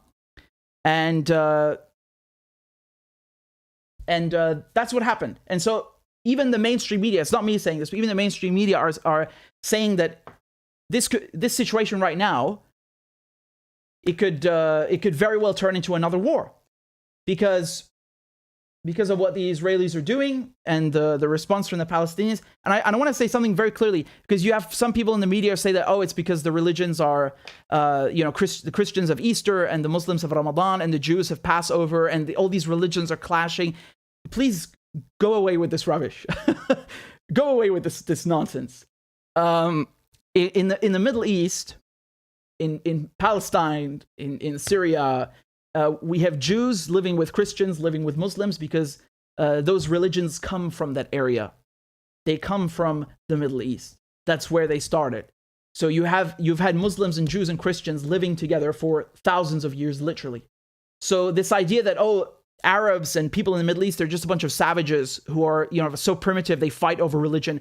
This is a Western colonial talking point to justify dividing people based on sectarian lines and whitewashing, their role in this violence. Because Israel could never do this without the military and financial support of the US, mostly, and of course the UK, which, helped create Israel in the first place. So this idea that it's something to do with religion is rubbish. If that were true, then every single year for the last, 2,000 years, you should have had clashes because, once in a while Easter and Passover and Ramadan coincide. What nonsense. What absolute nonsense. This is so ridiculous. Absolutely nothing to do with religion. The only aspect that religion plays in this, in what's happening, is the fact that the Israelis are trying to block people from going into Al-Aqsa Mosque, and more importantly, raiding it, right? Attacking it. That's the issue here. But it's not because like Judaism and Islam and Christianity are like fundamentally incompatible. That is such nonsense. That is absolutely ridiculous. I mean, these are the three monotheistic Abrahamic religions. They have, more in common with each other than anything, right? They have more in common with each other than not. So I'm not buying that, and maybe this rubbish works with other people that are not from the Middle East and don't know, but it doesn't work with me. I'm sorry. This is colonialism. This is the issue here. You have a European colonial project that was created by the British, settlers that are coming in from who knows where, Eastern Europe, from Poland, from Ukraine, from even neighboring countries sometimes, from Egypt, from America. It makes no difference. That's the whole point of Israel. They grant citizenship to any Jew, and you can come and take a Palestinian's house, even though that Palestinians lived there for 20 generations. Doesn't matter that you're not from this place. They'll give you the citizenship, and they have the army, and they're in control, and that's it. It's about colonialism, settler colonialism. That's fundamentally what's going on. And to suggest otherwise, this is it's just dishonest. And I think when you see the Palestinians throwing the rocks, this shows you, first of all, the imbalance. Israel literally has nuclear weapons. Palestinians don't even have an army. They don't even have a military budget. But do you see their resilience? They're not going to give up. This is not going to stop. You saw how those armored trucks are driving through this convoy of trucks going on a raid. They're going to throw rocks at them till the end of time. You cannot defeat the Palestinians. It's never going to happen. It's not happening. Even the British, they stayed in India for hundreds of years and they got kicked out in the end because it's not their land. They're colonizers. They're coming from Europe. They're coming from elsewhere. You cannot defeat you cannot win on someone's home turf. Right? Whether it's the Americans in Vietnam or it's the British in India. You cannot win on someone's home turf. And this is the Palestinians' home turf. They will die for this land because they know what it means. They will die for it, literally. And many have been martyred. And that's, you know, literally why you see David versus Goliath, literally taking up the stone and fighting for national liberation. And so the media calling that terrorism or calling that, you know, clashes like it's some level playing field is disgusting. This is whitewashing colonialism, is what it is. And my fear is that this is going to, you know, it's going to flare up and turn into a bigger war. And last year when it happened in Gaza, you had 240 Palestinians killed, 65 of them were children, 2,000 Palestinians wounded. I mean, again, you know, the Israelis have jets from the Americans, and they get billions of dollars every year in military equipment. Palestinians have rocks, and they will still win. And they will still win.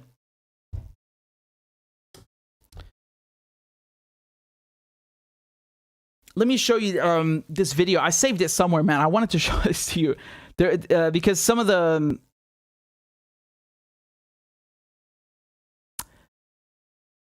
Man, this it's really heart-wrenching seeing these videos. It's so disgusting. Here, the Israelis attacking another woman. It's not the one I wanted to show you, but it's still important.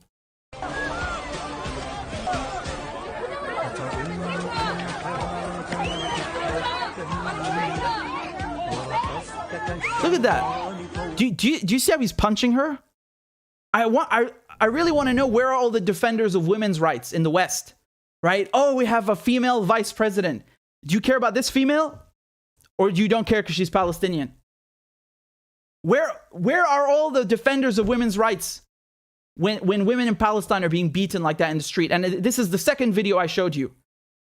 I mean, I'm showing you these because they're clear as day. And there are other cases that haven't been filmed or you can't see them properly. I just showed you 2 cases in the same day. Where are the defenders of women's rights? Huh? The neoliberals, they only care about, you know, minorities and women's rights when it suits their agenda. They don't actually care, right? They use minorities as tokens. That's the truth.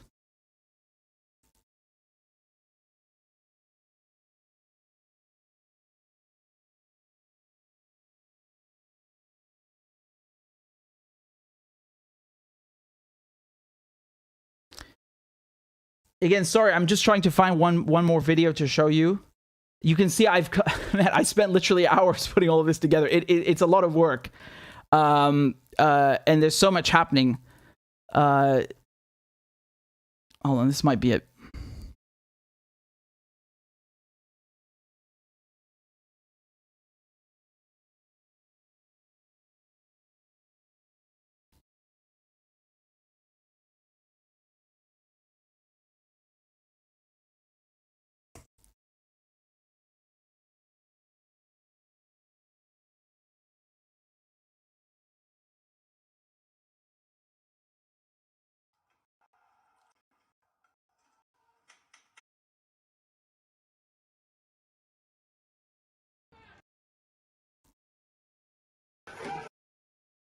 Well, it's okay. I'll show it to you another time. No worries. No worries. I think I made my point and I showed you. I gave you a general picture of what's going on. So, yeah. In any case, thank you to Tony for the super chat. Tony says all cops are bastards, including the Zionist occupiers. Thank you for reporting on these topics. No need to thank me. I do this because it's my job, literally, to report. And I do this because, you know, there are many ways of fighting colonialism, of fighting for the Palestinians. This is my way. This is what I can do. So it's not on the battlefield. It's with the pen. And some people say the pen is mightier than the sword. Let's hope. Lana says, this is the best reporting on Israel and Palestine. Thank you, Richard. Again, no need to thank me, but I'm very grateful for your kind words. My hope is that I can sort of, you know, condense everything that's going on. It's literally so much, and I think it speaks to the level of atrocities that you cannot keep up with. Who's being killed, who's being injured. It's happening so often, so much in a single day that even just to present it in a news format is complicated, right? Literally just to report it, because there's so much. But yeah, I just, if I can add a few more words on the camp in Jenin. I mean, this is, again, you know, it's really nasty how they talk about the Palestinians, because they say, oh, it's like a hotbed of extremism. This is a phrase they use a lot. Hotbed of extremism. I mean, they're colonizing the Palestinians. They're cooping them up in refugee camps. And then they wonder why people there don't like them. Do I have to explain this? Like, do I have to explain this one? What do you expect when you treat people like that? Again, I want to be clear. This is one glimpse. This is mild. What I just showed you, all the things that I just showed you, this is mild compared to the other crap, right? So the bombings that they do on Gaza, you know, the phosphorus that they've used, the siege on Gaza. That's again something people don't really grasp, because it's not, you know, no one's shooting or dropping bombs in a siege. It's a naval blockade, but that still hurts people. It still kills people. You know, the Israelis control everything that comes into Gaza. They pick and choose what comes in, everything from toys to you name it. And so one of the things they ban is concrete. So, you know, they bomb Gaza, they destroy you know, they destroy the whole place. It looks like Berlin in 1945, and then they ban the Palestinians from rebuilding, from bringing in concrete so they can rebuild. It's sadistic. It's really sadistic. So that's what I mean, like figuratively, when this is mild, you know, quote unquote, compared to the violence and the ethnic cleansing, and it's part of it, right? It's part of it. And you know, so you might be wondering, well, why are they so ruthless to the Palestinians? Why are they treating them that? Because it's colonialism. They don't want the Palestinians to resist. They don't want them to have any sort of say politically or socially. That's the definition of colonialism. You come and you take control and you subjugate the native population. So, you know, whether the British are doing it or the Americans are doing it or the Zionists are doing it, it makes no difference. The relationship and the behavior is still very, very much the same. And I think what's happening right now in Palestine is going to be what, in the last 70 years, is going to be one of the most well-documented genocides and ethnic cleansing and forms of colonialism ever, right? People in hundreds of years will still be able to see this. The problem is we want them to see it now. It's already been 70 years of occupation. When is it going to end? Why does it have to take hundreds of years, right? But you understand what I'm saying. There's so many atrocities, and especially with today's technology, it's going to be one of the most well-documented settler colonies ever. And it's really shocking.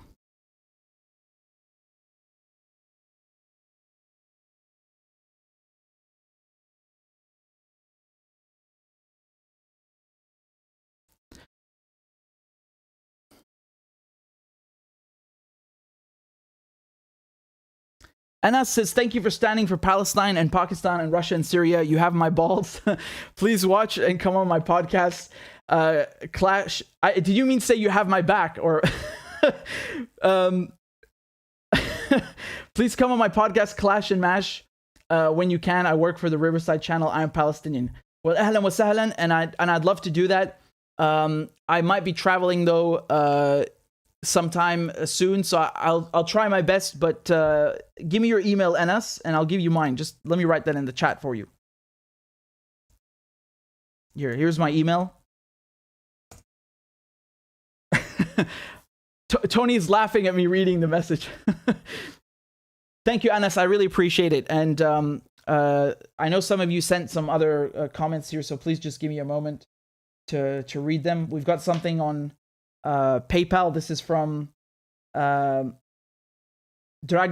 I hope I said your name correctly. Thank you for the very generous donation. And we also have Norbert, who signed up on Patreon. I'll play you a crab dance in just a second, and I appreciate that very much. Thank you, Ayman. I appreciate your comment. Merci beaucoup, Ange. Tony says there was no "my" in my super chat. Fine.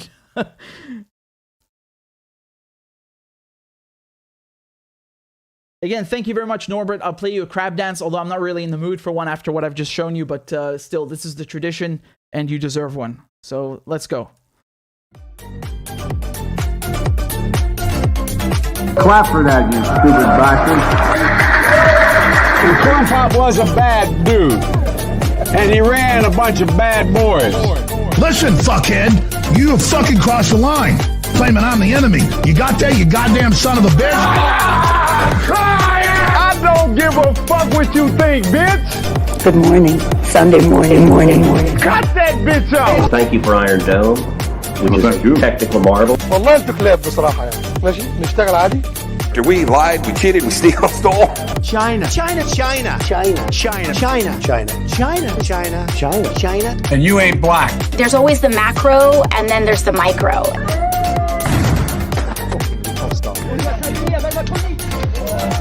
Do not come. Do not come. I'm gonna come. You talking to me? Ladies and gentlemen. I'll have 2 number 9s. Number 9 large. We got him. Why you texting? Why? You're getting nervous, man. Calm down. It's okay. Okay. Suck my dick and choke on it. I yield my time. Fuck you.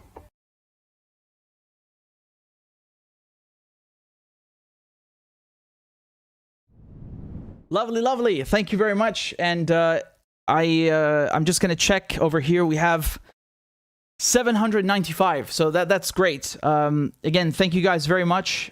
We are only 5 subscribers away from hitting the goal. The goal is 800 subscribers, and if you'd like my work, you can support for any amount you like. I'm grateful, and some people give $1 or some people give 10. It makes no difference to me. I'm grateful for all of it. So thank you so much, and I hope we can hit the goal because we've got over 1,000 people watching. We just need 5 of you to sign up. And then, of course, I'll play you more crab dances. So, I wanted to give you a little update, because the other day I talked to you about a Palestinian mother who was sadly.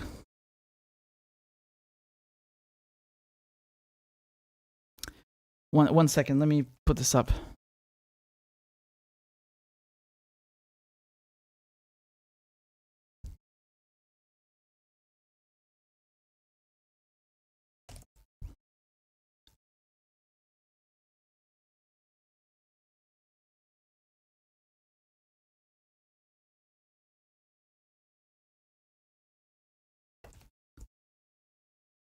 I'm trying to see if there's a picture of her because unfortunately the only picture is man.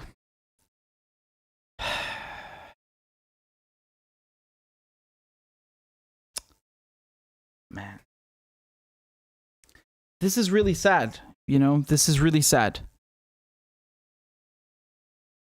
The other day I was telling you about this Palestinian woman, a widow, a mother of 6. She's partially blind, visually impaired.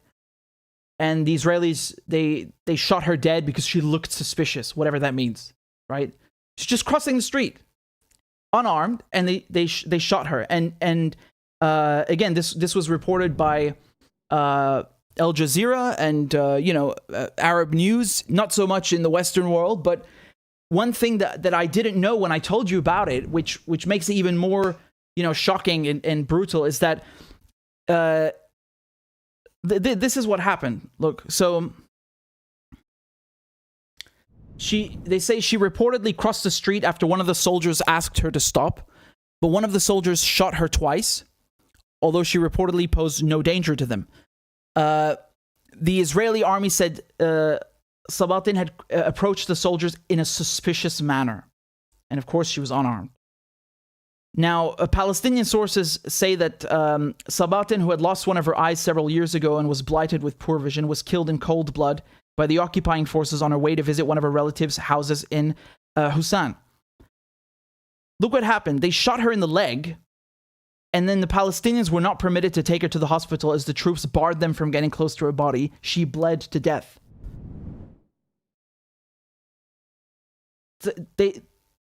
They shot her and let her die like that on the road, like just bleeding to death.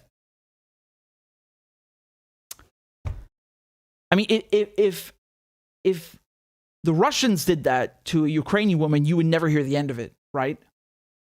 And I mean, right, you know, rightfully so. That's disgusting. But this happens. This actually happens in Palestine. This is not the only case. There are many, many cases where people have died because they were denied medical care by the Israelis. This is brutal. This is evil. It's beyond sadistic. You know, this wasn't anywhere in the Western press. They don't even talk about this. You know, and I don't even have a picture of her to show you. The only one is very gruesome, unfortunately, and I don't want to. So this is their idea of fighting terrorism. This is what they kill you just because you're Palestinian. That's enough to warrant a death sentence. Oh, she was crossing the street. And they say, well, she should have stopped when the soldier told her to. Why? Who the fuck do you think you are? Like, Palestinians are dogs. They have to stop because some Israeli colonizer barked an order at them. What is that bullshit? They don't have to stop for anyone. This is their land and they're being occupied. And even then, like, oh, she didn't stop, so you execute her? What kind of, what is this twisted behavior? Who does that? And then, like even imagine, like, you give them the benefit of the doubt. Say, oh my God, they thought she was armed.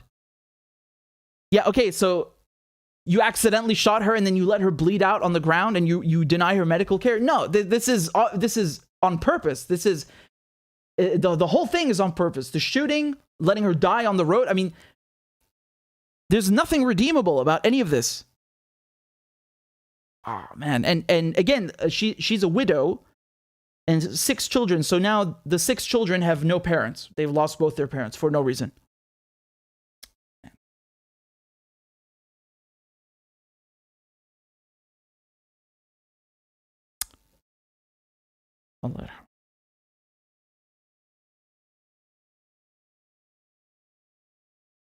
I just want to go back to the UK quickly to tell you about this story, because I was actually going to do it before the Rwanda refugee story, and then kind of go into this one, because they are somewhat related, not really, but somewhat. And again, this is this really says a lot about the double standards when it comes to the lockdowns for the elites and then everybody else. Boris Johnson refusing to abide by his own rules. Very much in character. If you'll just excuse me a moment, I really need to get something to drink, and I'll be right back. Just 2 minutes and we'll continue, okay? We've got a lot more to cover, so don't go anywhere. Get yourself something to drink as well. We'll be back in a minute, okay? I am once again asking for your financial support. A is for all men and women created by you know the thing. B is for I'm beginning to see why your wife left you. C is for Corn Pop was a bad dude, and he ran a bunch of bad boys. D is for Don't worry, I'm so serious. Children, I love to hear them. E is for An excuse to walk by the dealer and say, no, I'm not going to be a mule. I got something to do. I got to go do boom, boom, boom. F is for Time friend, and she's a friend. She's been my friend in and out of public life. G is for Go to Joe 30330. H is for Hairy legs that turn blonde in the sun, and the kids used to come up and reach in the pool and rub my leg down. I is for I'm a Democratic candidate for the United States Senate. J is for Just look at the record. I have President Biden, Vice President Biden. Well, I tell you what, if you look at my record and you still doubt about my commitment, then you should vote for somebody else. K is for Kids jumping on my lap, and I've loved kids jumping on my lap. L is for The lion, dog, face, pony soldier. M is for Make sure the television, make sure you have the record player on at night, the phone. Make sure the kids hear work. N is for NATO. O is for The only African-American woman that's ever been elected to the United States Senate. P is for Poor kids are just as bright and just as talented as white kids. R is for Rest her soul, and although she's your mom's still alive. S is for Send a text to the word united. T is for Truth over facts. U is for Union workers, the UAW took incredible cuts in their future. V is for I'll vote for somebody else. All right, thanks so much. W is for Wait, you're getting nervous, man. Calm down. It's okay. X is for Xi Jinping. Y is for And you ain't black. I am once again asking for your financial support. A is for All men and women created by you know the thing. B is for I'm beginning to see why your wife left you. C is for Corn Pop was a bad dude, and he ran a bunch of bad boys. D is for Don't worry, I'm so serious. Children, I love to hear them. E is for An excuse to walk by the dealer and say, no, I'm not going to be a mule. I got something to do. I got to go do boom, boom, boom. F is for Time friend, and she's a friend. She's been my friend in and out of public life. G is for Go to Joe 30330. H is for Hairy legs that turn blonde in the sun, and the kids used to come up and reach in the pool and rub my leg down. I is for I'm a Democratic candidate for the United States Senate. J is for Let's look at the record. I have President Biden, Vice President Biden. Well, I tell you what, if you look at my record and you still doubt about my commitment, then you should vote for somebody else. K is for Kids jumping on my lap, and I've loved kids jumping on my lap. L is for The lion, dog, face, pony soldier. M is for Make sure the television, make sure you have the record player on at night, the phone. Make sure the kids hear work. N is for NATO. O is for The only African-American woman that's ever been elected to the United States Senate. P is for Poor kids are just as bright and just as talented as white kids. R is for Rest her soul, and although she's your mom's still alive.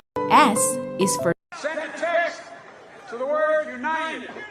T is for Truth over facts. U is for Union workers, the UAW took incredible cuts in their future. V is for I'll vote for somebody else. All right, thanks so much. W is for Wait, you're getting nervous, man. Calm down. It's okay. X is for Xi Jinping. Y is for And you ain't black. I am once again asking for your financial support. A is for All men and women created by you know. All right, guys, let's take a look at what's happening in the UK. Boris Johnson, the British Prime Minister, his wife, Rishi Sunak, the Chancellor, they've all been fined for not following COVID lockdown rules, which they themselves imposed on the UK. So this scandal has now been dubbed Partygate, because while London was in lockdown, they were having parties at Number 10 Downing Street, which, again, for those of you who don't know, Number 10 is where, it's the British equivalent of the White House. It's where the Prime Minister works, and he lives upstairs in number 11. And so, do you want to guess how much people were fined? You know, the peasants, and how much Boris Johnson was fined? So the fines range between £100, some of them up to £1,000. Boris Johnson paid £50, and there were multiple parties. Look at this headline from the Guardian. They say it's a joke. Britons who received COVID fines react to Boris Johnson's £50 penalty. Those fined up to £1,000 during UK lockdowns contrast their experience with the Prime Minister's. So David Wilson, who's this guy, he received a £1,000 fine after hosting an outdoor party. He says followed coronavirus rules at its restaurant in Blackburn. And he says it's £1,000 for us, 50 for them. Where's the justice? This guy over here, he got fined, I think it was £100. You know, basically these are a bunch of stories from the average Joe about how they had to pay more than the prime minister. And again, it's not about what you think about the lockdown or any of that. It's the hypocrisy that you have two sets of rules, you know, one for the plebs, one for the peasants, and then one for the elites, right? Let me show you. This is a very good timeline put together by the BBC. To their credit, I mean, they did cover it quite well, although some people think that this is a distraction from that the Rwanda refugee scheme, you know, sending refugees that come to the UK to Rwanda is a distraction from this. The BBC put together a good timeline. Let's take a look of what they did and what rules they broke. So they say an investigation by the Met into illegal parties has led to at least 50 fines being issued. And this is interesting because in the beginning, the Met didn't want to investigate it. They said, oh, it's retroactive and we don't do that. And then because of public pressure, they had to do it. But again, it's like a slap on the wrist, effectively, right? So Mr. Johnson, the Prime Minister, is being fined for his birthday celebration on 19th of June, 2020. So 30 people attended and sang him happy birthday, according to ITV. Because in the UK, you had all these various, you know, newspapers and channels that broke the news about one party, and then it adds up to like, you know, a dozen things. Now, when they had this 30 people party for Boris Johnson, the rules at the time said that gatherings of more than 2 people were banned by law. And an exception was allowed if the gathering was reasonably necessary for work purposes. So, I don't know about you.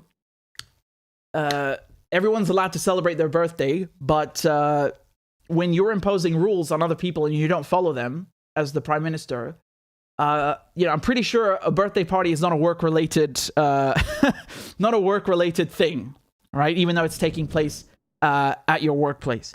And then this is 20th of May. They had a garden drinks party. I love this one, right? Because basically, when he was confronted about it in Parliament, his argument was that, yeah, but I didn't know it was a party. We had the doors open to the garden to let fresh air in to combat the virus. Dude, this was a bring your own bottle event. So I mean, is he saying he didn't know what all these bottles of alcohol were for lying around? He thought they were working in the garden. What rubbish? What rubbish? These are the kinds of stupid lies that he keeps coming up with. They're literally photographs of him playing quiz games with wine, you know, in number 10 Downing Street. And he keeps denying it or finding ways out of it. He's such a buffoon. I really feel like it describes him properly. So this was during the first lockdown, when people could not leave their homes or be outside the place they lived without a reasonable excuse, which includes work. Right? So this was, again, the bring your own booze event. I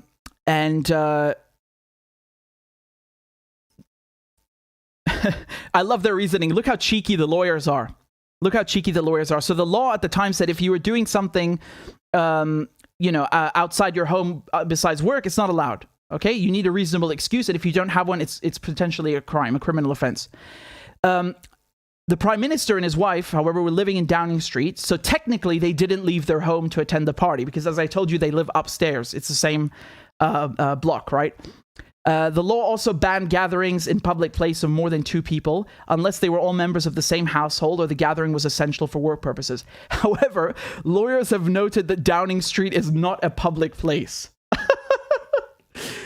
Oh, they're good. They're really good. They're really good.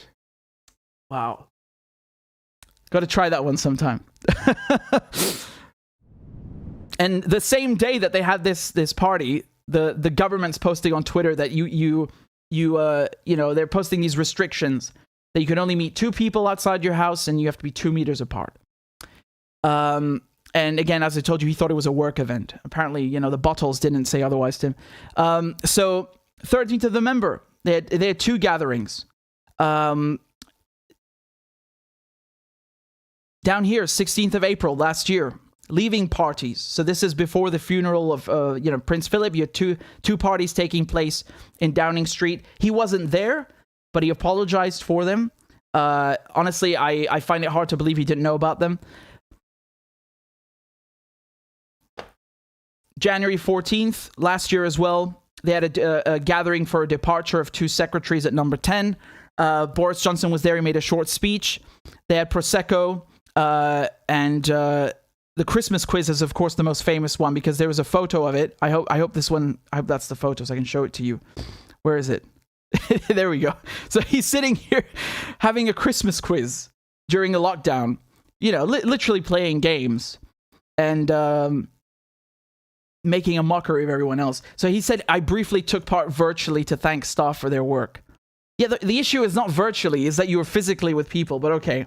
And this, of course, was during Tier 2 restrictions in London. They had banned 2 or more people from different households from meeting indoors. And again, work purposes, I'm sorry, but I don't know if a birthday party or, a Christmas quiz is technically work. It takes place at work, but come on, if you or I did that, we would be fined. End of story. There's no question about it. Now, in any case, I'm not going to read to you every single violation, but let me just finish by playing this word salad over here. Mr. Speaker, I want to apologize. I know that millions of people across this country have made extraordinary sacrifices over the last 18 months. I know the anguish that they have been through, unable to mourn their relatives, unable to live their lives as they want, or to do the things they love. And I know the rage they feel with me and with the government I lead when they think that in Downing Street itself, the rules are not being properly followed by the people who make the rules. And though I cannot anticipate the conclusions of the current inquiry, I have learned enough to know that there were things we simply did not get right. And I must take responsibility. Number 10 is a big department with the garden as an extension of the office, which has been in constant use because of the role of fresh air in stopping the virus. And when I went into that garden just after 6 on the 20th of May, 2020, to thank groups of staff before going back into my office 25 minutes later to continue working, I believed implicitly that this was a work event. But Mr. Speaker... All right, enough. He's really a caricature, isn't he? Again, you see how they have 2 sets of rules, one for the peasants, one for the elites. They're such hypocrites, and it's not just one party or one thing. How many times did you think this wasn't a work-related, it was a work-related event? Or, oh, I didn't realize it was a party. It's literally a dozen events that taken place, and they give him a slap on the wrist. £50. That's a joke. These people are stinking rich. They're literally millionaires. They're stinking rich. £50 is not even pocket change for them. And meanwhile, people that are living paycheck to paycheck, they get slapped with £1,000 fine for doing far less egregious things than he did, or his staff, his office. And that could potentially ruin their household, their business. I think it's arrogant to assume everybody can just pay £1,000 fine or £100 fine. And again, if you want to say, well, they should have been following the rules, what about the fucking prime minister? My point is, how are you going to punish, the average Joe, but you're going to let the guy who imposed the rules, you're going to let him trample all over them? What kind of example does that set? It really shows you the double standard, literal, double standard. It's such hypocrisy. And honestly, this is only one example. If you dig and you look at other countries, you're going to find the exact same thing, right? It's just that here the evidence is so overwhelming, and they tried so badly to hide it. At first, it was like, no, this never happened. It was a lie. And it wasn't just him saying it. He had, Dominic Raab and various people in his cabinet saying, no, there were no Christmas parties. It's a lie. And then they had pictures of it, and they said, yes, but I was just doing it virtually. And then, they just, one lie after the other. And the Metropolitan Police just saying, oh, no, we're not going to investigate it because it happened in the past. We don't investigate, COVID breaches retroactively. hold on a second, but you're fining people retroactively. You're still holding on to them by the scruff. What's, you know, again, why are you giving them special or preferential treatment? And then because of a little bit of public pressure, they give them a slap on the wrist, 50 quid. Ridiculous. Ridiculous.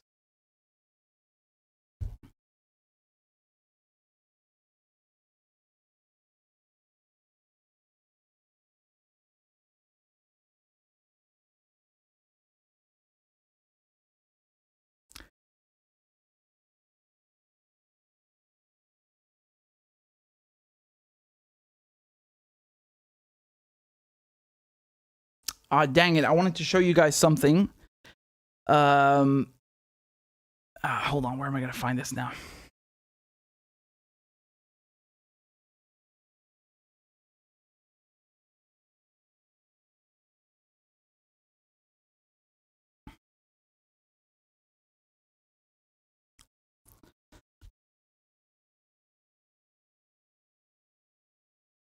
Dang it.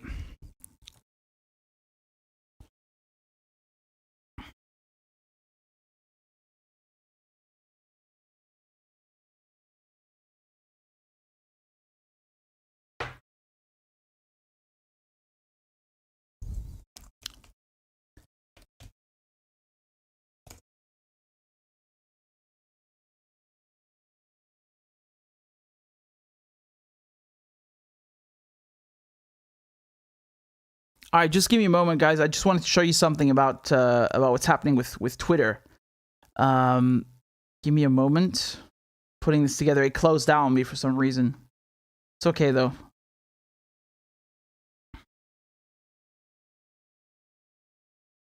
We'll be back in a second.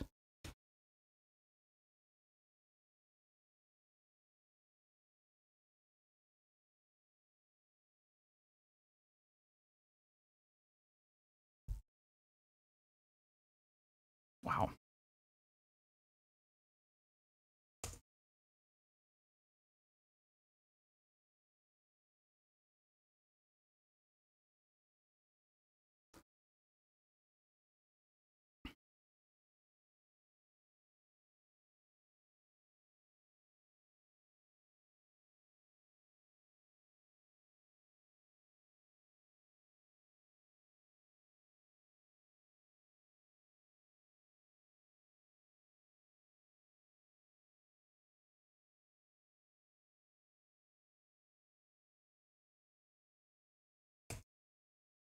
Okay. Let's talk about Twitter.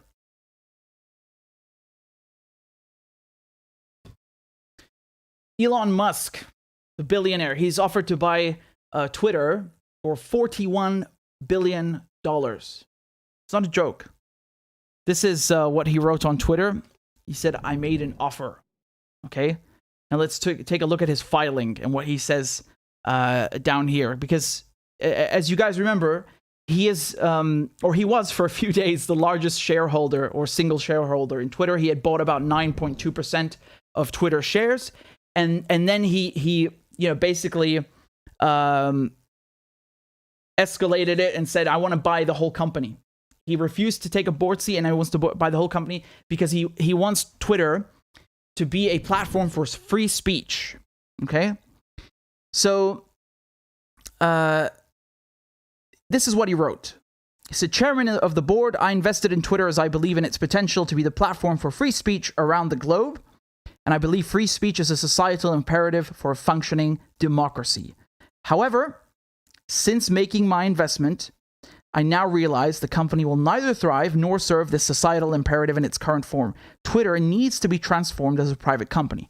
As a result, I am offering to buy 100% of Twitter for $54.2 per share in cash, which is a 54% premium over the day before I began investing in Twitter, and a 38% premium over the day before my investment was publicly announced. My offer is my best and final offer, and if it is not accepted, I would need to reconsider my position as a shareholder. Twitter has extraordinary potential. I will unlock it. So people have gone mad. They've absolutely lost it, because before this was sort of a joke, like you know, people saying Elon Musk, you have to buy Twitter, please. And he's actually gone ahead. This is a real filing, right, to the U.S. government, and people are losing it because they're apparently taking issue all of a sudden with billionaires owning social media companies, right? Like as if that isn't already the case, right? Tell me something. Is Mark Zuckerberg a billionaire, right? He owns Facebook, WhatsApp, Instagram. Let's look at also the other tech companies, of course, you know, Microsoft, Yahoo. Are they not owned by billionaires? What about Google, Apple? They not owned by billionaires? But now, now all of a sudden, because Elon Musk is, you know, somebody that neoliberals don't really like, now they suddenly have an issue with billionaires. Look at the Washington Post, what they say. They said, what does it mean when a billionaire can almost single-handedly swoop in and eat up this sort of communications platform? The easy answer is nothing good. This is the Washington Post writing this. Talk about a lack of self-awareness. How can you work for the Washington Post and then, you know, complain about billionaires? Your paper is literally owned by Jeff Bezos, who is a billionaire, right? The founder of Amazon. So, you know, Elon Musk, that kind of billionaire we don't like because he wants to loosen our grip on information control. Again, let me break this down very simply. The people who are making a big fuss about this are predominantly neoliberals in the US. And some people call that the left. It's not the left, they're right-wingers by anyone's standards. And they love authoritarianism, right? That's why, for example, before the 2020 election, they got Twitter and Facebook to censor this story about Hunter Biden's laptop, and they got all these former heads of the CIA to sign this letter saying it's Russian disinformation, and it was 100% true. Even the New York Times has now admitted that the laptop was real, right? So they even blocked the New York Post, which broke the story, from posting the article on Twitter. So that's information control, that's censorship, because they wanted to it was embarrassing. They didn't want this coming out. Other things that they've done, banning RT. And not even just complying with EU regulations, but going further than that, banning RT, Espanol, Arabic, worldwide, right? They've done that right here. And then, of course, they've banned several people in the last days, Pepe Escobar, Scott Ritter, people who challenge the official narrative. Again, you don't have to like what they're saying or like them, but you cannot deny there's a trend here of censorship, of authoritarianism, of banning, deplatforming people that they find disagreeable, right? And so the idea that Elon Musk would transform Twitter, which is, again, it's not like every single human being is on Twitter, but Twitter is where most of politics happens, right? Where most of breaking news is. So, if you want to see political discourse, you want to see breaking news, you go to Twitter. You don't go to Instagram or Facebook. Twitter is the number one platform. And so the idea that somebody, whether it's Ronald McDonald or Elon Musk, is going to come in and take away the ability of neoliberals to censor, their ability to control the flow of information for whatever reason, that terrifies them. And now all of a sudden, now they care about billionaires, sweeping up, taking control of a communications platform like Twitter. It doesn't matter when Jeff Bezos did it with the Washington Post or, Mark Zuckerberg controlling Facebook. That's fine. Those are good billionaires. They're okay.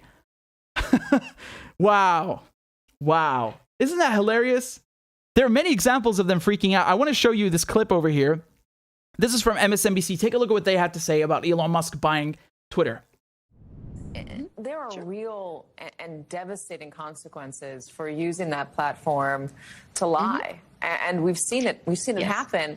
I wonder, when talking about this, it's kind of funny. Oh, Elon Musk wants to buy it. But there are massive life and globe altering consequences for just letting people run wild on the thing.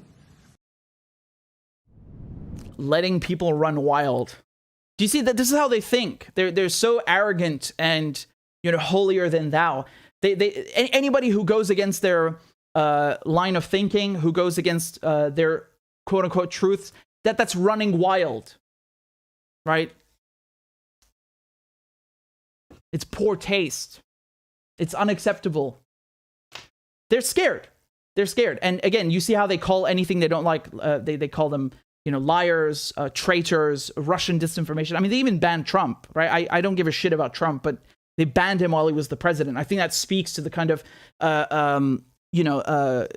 it speaks to the level of censorship and control that they wish to exert, and they do exert in reality. So people, expressing views they don't like, that's running wild. Yes, we have to control the peasants here, boy. We can't have them running wild. Yes, 100%. But that's Facebook is really where the real action is in that. So this is a very small company.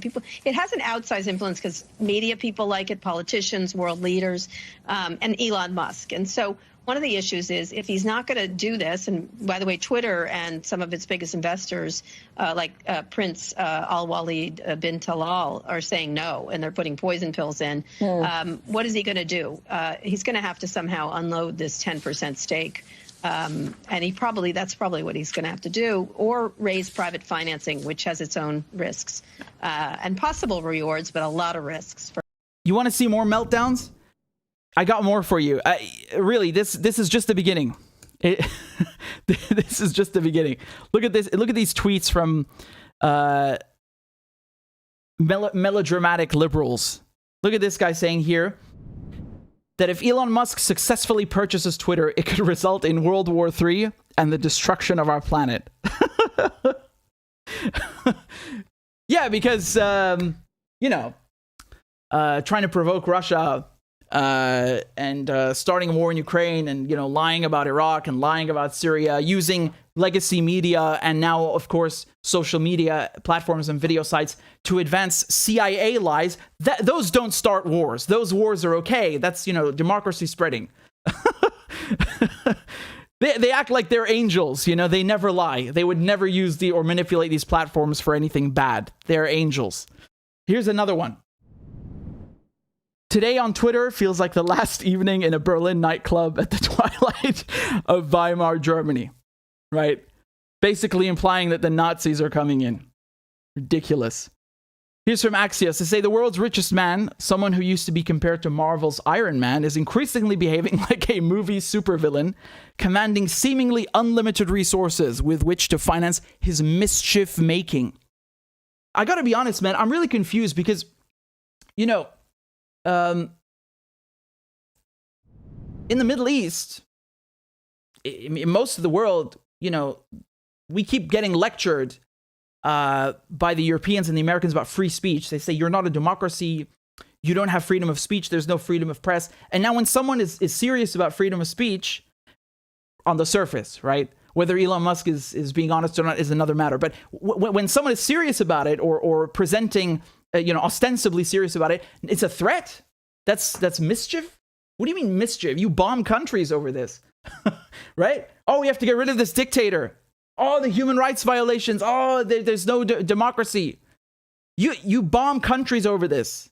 And now you're scared of free speech. Weird. That's very weird. I wonder why. Here's another one. They say if Elon buys Twitter and all the sane people leave, he will just have the losers from Truth Social, Getter, and Trump's other failed platforms. Have a good time, Musk. Right. So again, this is a great one. Anybody who disagrees with them is apparently with Trump. They really think that people are dying to swallow their bullshit. The reason they're afraid is they know they're bullshitters, and if people are given the choice, the flow of information is not controlled by Silicon Valley tech giants, is not controlled by the CIA and other government agencies. People will see through their nonsense. Because right now, the way they get away, the fashion, the manner in which they're able to get away with narrative control is by crushing everybody who disagrees with them, right? So you don't know any better. If all you hear is the narrative coming out of DC from the State Department, you have a curated social media and news experience, you don't know any better. And hypothetically, if Elon Musk is serious and he succeeds with that, right? If there's a platform like Twitter that suddenly becomes free of censorship, that challenges their worldview. It challenges their control to influence people, to lie to them, to justify, all sorts of endeavors. Especially now you have, basically this rehabilitation of neoconservatives and, the Democrats embracing them with open arms. It's quite a sight, because these are two groups that love censorship. They love authoritarianism. Remember Bush, his administration, they founded the Department of Homeland Security, the Patriot Act, the NSA surveillance. These are true authoritarians, and Democrats love them because they worship the intelligence agencies. They worship the deep state, and they are really the opposite of what their name implies, which is, again, that sort of irony deserves its own time. But let's take a look at another clip from MSNBC. Get ready for the cringe. Who were Trump voters and are still Trump supporters. They go, yeah, you guys are going crazy. He's doing, what are you so surprised about? He's doing exactly what he said he's going to do.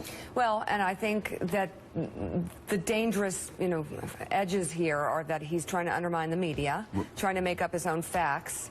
And it could be that while unemployment and the economy worsens, he could have undermined the messaging so much that he can actually control exactly what people think. And that is our job. Yeah.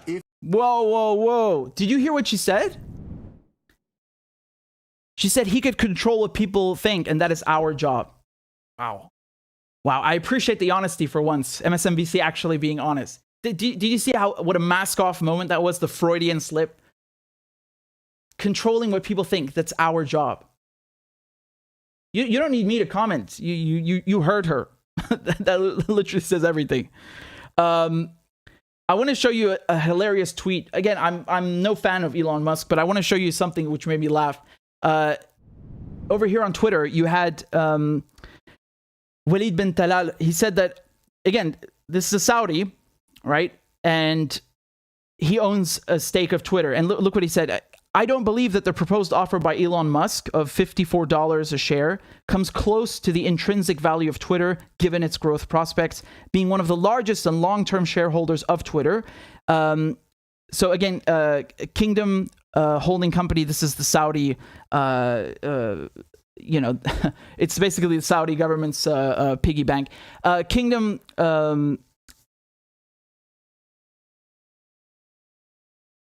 Yeah, he wrote the same thing in Arabic here.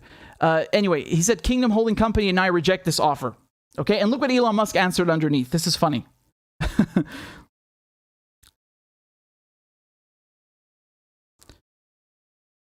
He said, interesting. Just two questions, if I may. How much of Twitter does the Kingdom own, directly and indirectly? And what are the Kingdom's views on journalistic freedom of speech?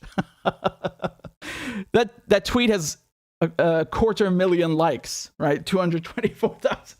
Wow, that's a good burn. That's a good roast, isn't it?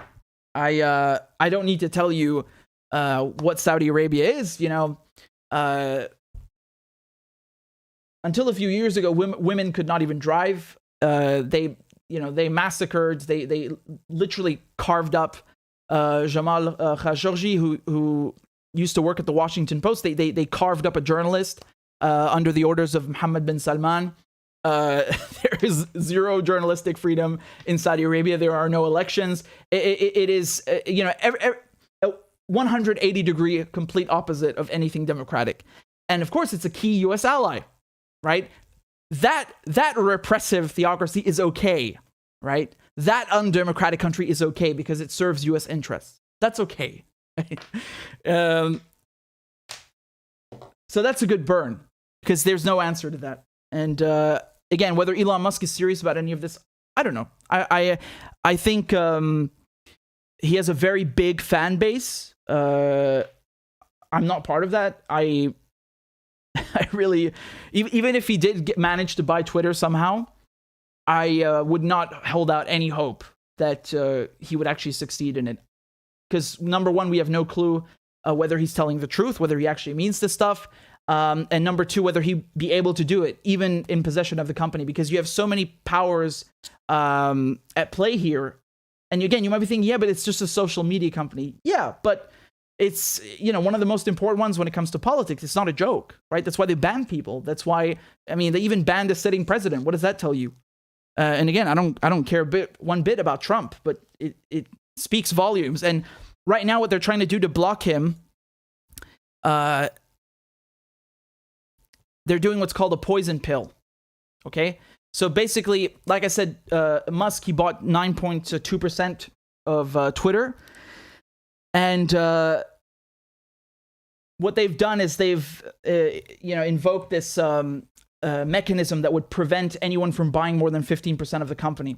So, he's blocked for at least 1 year. This is going to last until April 14th next year. Let's take a look at how CNN put it. So they said that Twitter's board of directors has adopted a limited-term shareholder rights plan called a poison pill that can make it harder for Elon Musk to acquire the company. The poison pill provision, announced in a press release Friday, preserves the right for Twitter shareholders, other than Musk, to acquire more shares of the company at a relatively inexpensive price, effectively diluting Musk's stake. The provision will be triggered if Musk or any other investor acquires more than 15% of the company's shares. Musk currently owns 9% of Twitter's shares. This move marks an effort by Twitter's board to wrestle back some control in the deal after Musk's stunning acquisition offer. The poison pill, which is a corporate anti-takeover defense mechanism, won't necessarily stop Musk's bid in its tracks, but it could make buying the company more expensive or force Musk to the negotiating table with the board. Remember, he refused a seat on the board and he went straight for he wanted all the board seats, basically. And I think that says a lot. I think this says a lot, not just about, the climate that we're in, but also about Twitter itself, because they're basically saying we would rather have,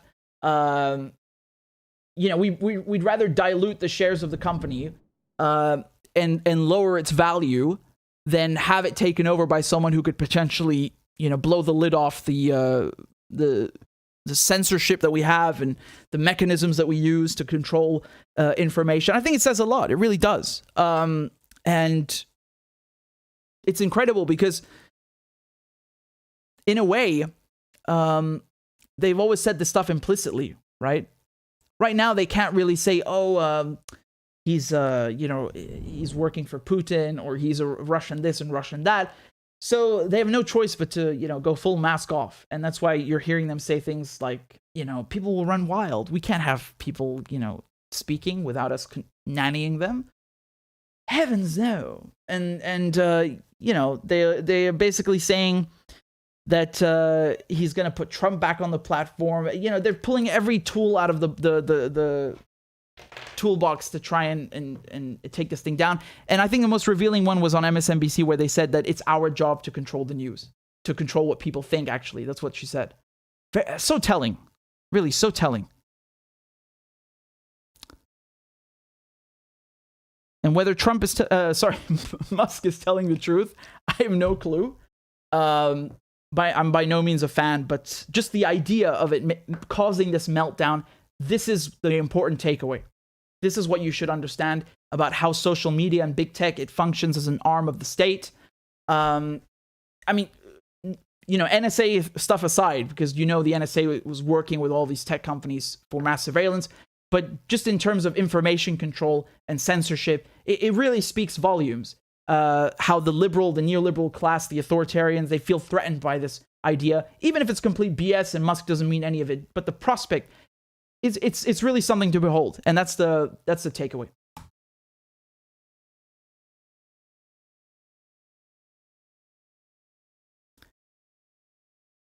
All right.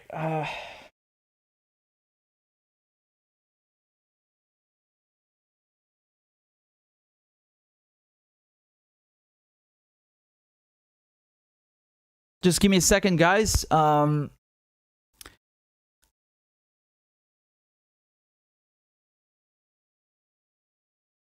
trying to refresh the chat so I can read what you guys are saying.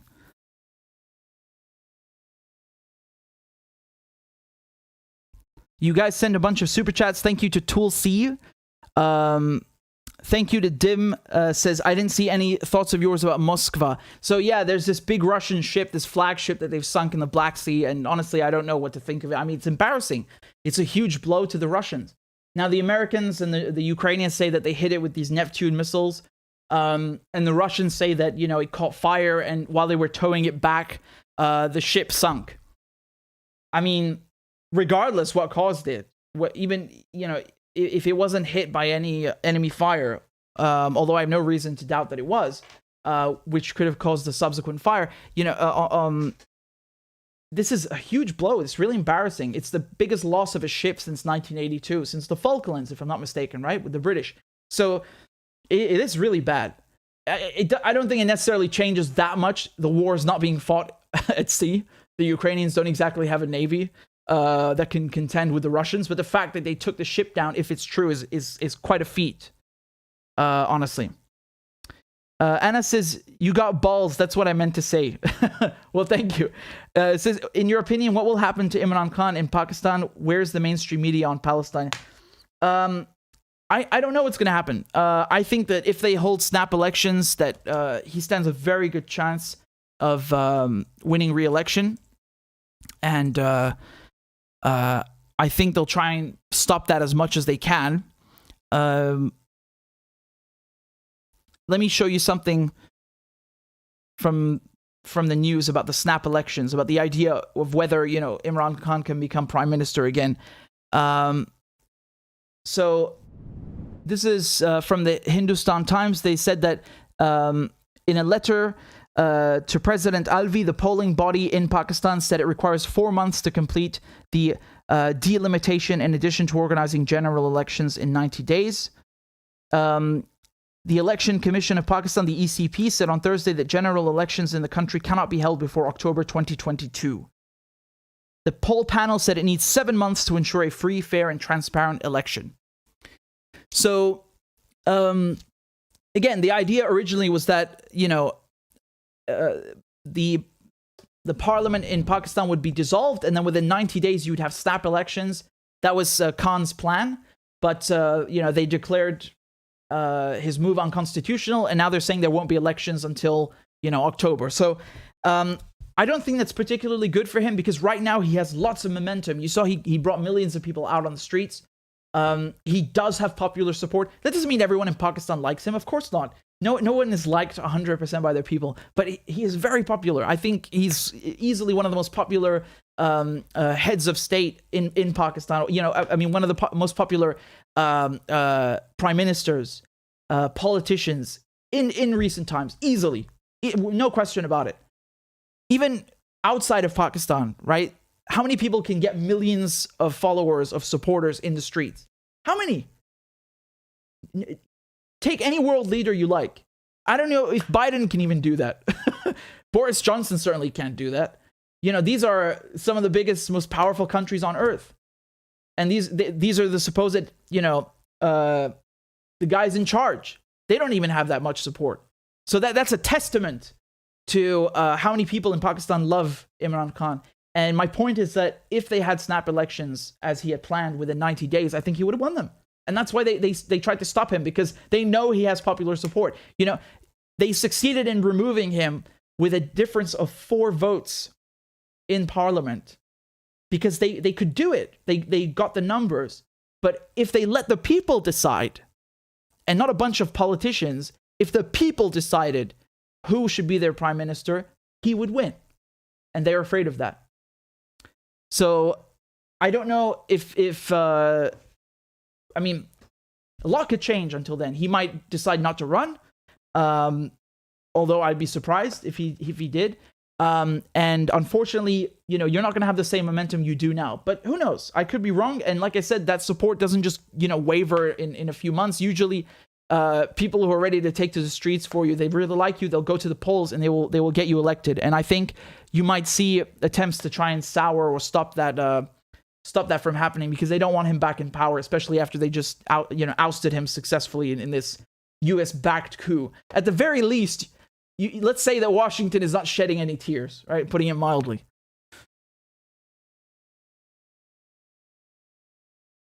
And again, thank you guys very much for your questions and your super chats. I really appreciate that. I just want to let you know, I don't know if Claudia has made a new graphic for us, but on Patreon, we are 4 subscribers away. So I don't know how many we've got watching right now. I think 1,200. I'm sure there are 4 among you who like the show enough to support it monthly And again, you can donate whatever amount you like, $1 a month or $2 a month. It makes no difference to me. I just want us to hit the goal so I can continue doing my work. And I appreciate all of you supporting what I do and supporting independent media, even if it's not my channel. Thank you so much for, you know, providing alternatives to MSNBC and BBC. I appreciate it on a personal level. So hopefully we can hit the goal. We just need 4 people to join, and that way I can play 4 crab dances. That would be great. Oh, we just got... Wayne has just joined. Thank you very much, Wayne. Let me play a crab dance for you. Let's go. Clap for that, you stupid bastard. And Corn Pop was a bad dude. And he ran a bunch of bad boys. Listen, fuckhead, you have fucking crossed the line. Claiming I'm the enemy. You got that, you goddamn son of a bitch? I don't give a fuck what you think, bitch. Good morning. Sunday morning. Cut that bitch out. Thank you for Iron Dome, which is a technical marvel. والله انتوا كلاب بصراحة يعني. ماشي نشتغل عادي. We lied, we cheated, we stole. China. And you ain't black. There's always the macro, and then there's the micro.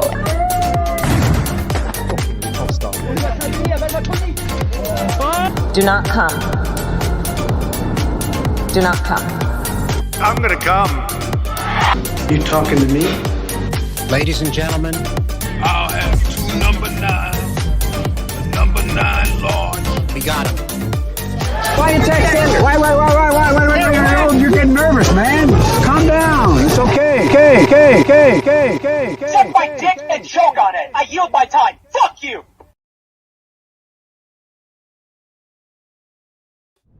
Let's go. Thank you so much. Thank you, Wayne. I really appreciate that. You're very kind. And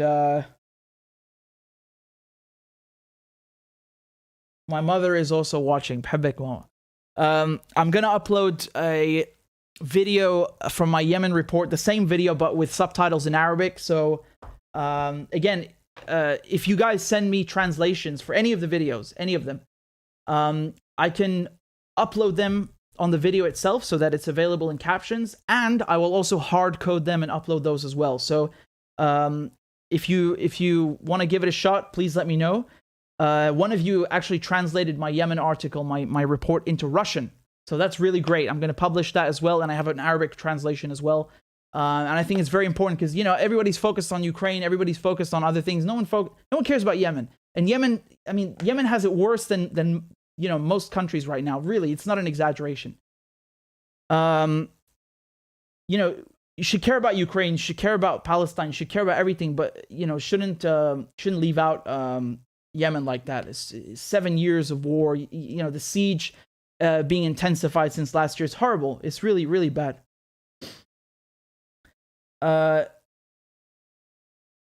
Thank you to Lone Tree. Thank you for signing up on Patreon. We're just 3 subscribers away. I owe you a crab dance. Let's go.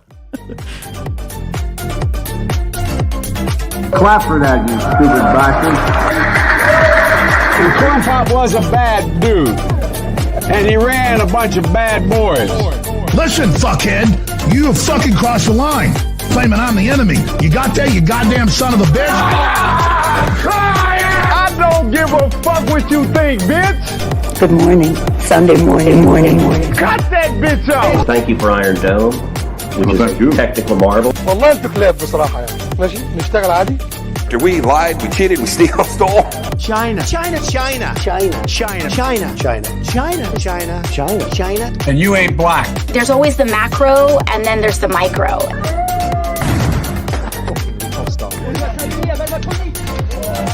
Do not come.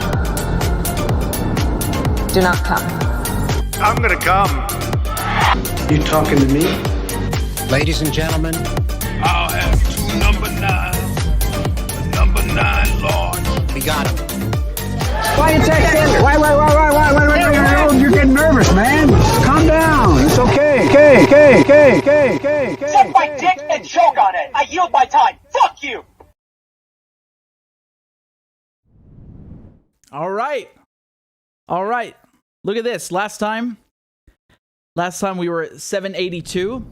and Claudia was kind enough to update it. We are now, here we go, 797. We're just 3 subscribers away. Again, thank you all for supporting my work, for supporting independent journalism. I'm very grateful. Oh, wow, here we go. We got Emily and Crystal who've just signed up. So we're 1 subscriber away. Thank you very much, Emily and Crystal. I'm going to play another crab dance for you. Just knocking these out one after the other. I still had some things I wanted to talk about, but I'll wait for that.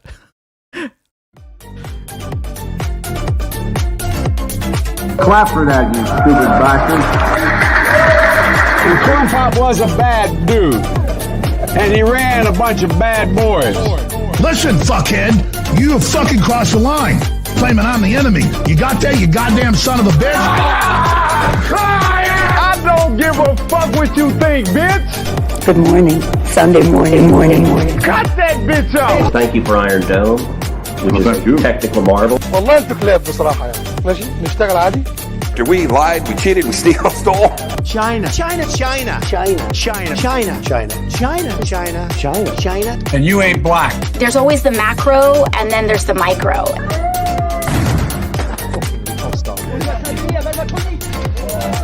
Do not come. Do not come. I'm gonna come. You talking to me? Ladies and gentlemen, I'll have 2 number 9s. The number 9 large. we got him. Why you text in? Why? You're getting nervous, man. Calm down. It's okay. Suck my dick and choke on it. I yield my time. Fuck you. That is absolutely amazing. Thank you so much. Literally, as soon as I pressed play, I saw that Michael joined, and Michael is our 800th supporter or patron. And thank you very much, Michael. You're very kind. Actually, you guys are still joining. I see Jane and Adovari. Thank you guys very much. Don't worry, I'll play you crab dance in a moment. I just wanted to add, I just wanted to say a few more things. Speaking of social media, you know, in 2011, 2010, 2011, when you had the Arab Spring, right? You remember in Egypt, in Tunisia, they were organizing protests through Facebook, through Twitter. Even in 2009, you had in Iran these protests that were being coordinated through Twitter. And actually, the State Department, the US State Department, told Twitter to keep the website up and told them not to do maintenance on the website so that people in Iran can continue using it, you know, for regime change. Or let's say in the hopes of overthrowing their government. My point here is that I want to show you something because, again, I saw this firsthand, so I'm going to tell you. While in Egypt and Tunisia, the government was banning the internet. Okay? So again, this is during the Arab Spring. The Egyptian government, the Tunisian government, they were so afraid of their own people, you know, rising up and overthrowing the government. They blacked out the internet. They shut off the internet. They banned all the social media platforms because people were organizing protests through Facebook, through Twitter. So they were very effective. You can't deny that they were effective. They were used in these revolutions. Do you know what the Syrian government did? The Syrian government did the complete opposite. And I was there when they did this. Because before, you know, you couldn't use YouTube. You couldn't use Wikipedia. You couldn't use, I think, Facebook as well. Yeah. You always had to use a proxy. And so while all of this is going on, the Syrian government is like, here you go. We're going to unban Twitter, Facebook, Wikipedia, YouTube. Go ahead, use it. And I thought that was very interesting because it was, you know, it was kind of like a dare. Like, you know, people are using that for a revolution. Go ahead. Here's your freedom of speech, your freedom to organize. And I don't know. I saw this with my own eyes. I was in Syria when it happened. I know. I haven't heard a lot of people talk about it.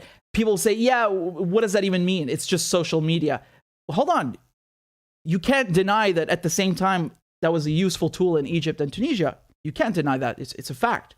So, you know, to say that it means nothing, I don't think it's meaningless. It definitely says a lot.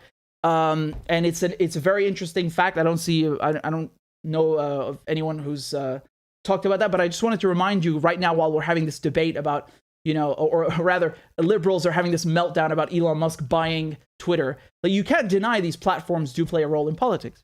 That's it. And I just find it interesting that people who call themselves liberals, they behave the complete opposite of what the name implies. They're actually authoritarians. They don't like freedom of speech.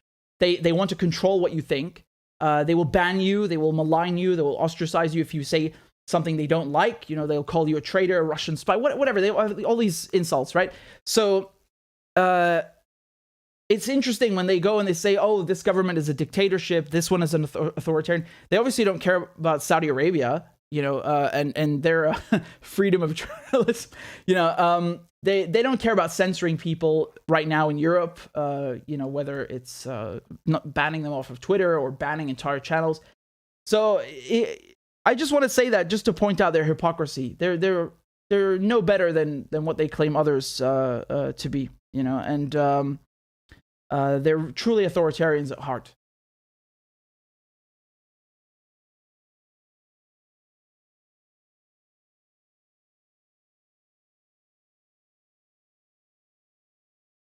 You guys are ridiculous.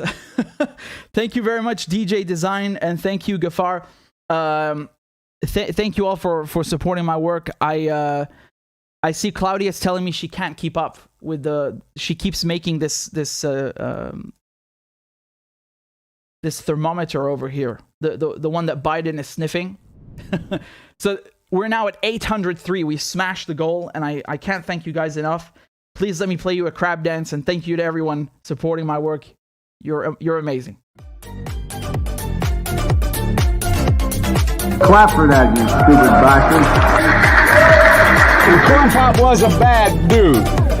And he ran a bunch of bad boys. Listen, fuckhead, you have fucking crossed the line. Claiming I'm the enemy. You got that, you goddamn son of a bitch? I don't give a fuck what you think, bitch. Good morning. Sunday morning. Cut that bitch out. Thank you for Iron Dome, which is technical marvel. والله انتوا كلاب بصراحة يعني. ماشي نشتغل عادي. We lied, we cheated, we stole. China. And you ain't black. There's always the macro, and then there's the micro.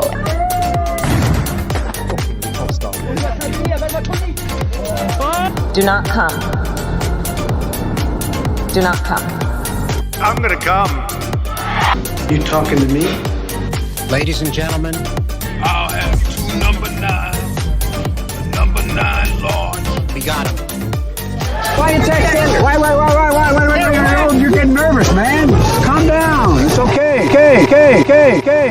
Suck my dick and choke on it. I yield my time. Fuck you.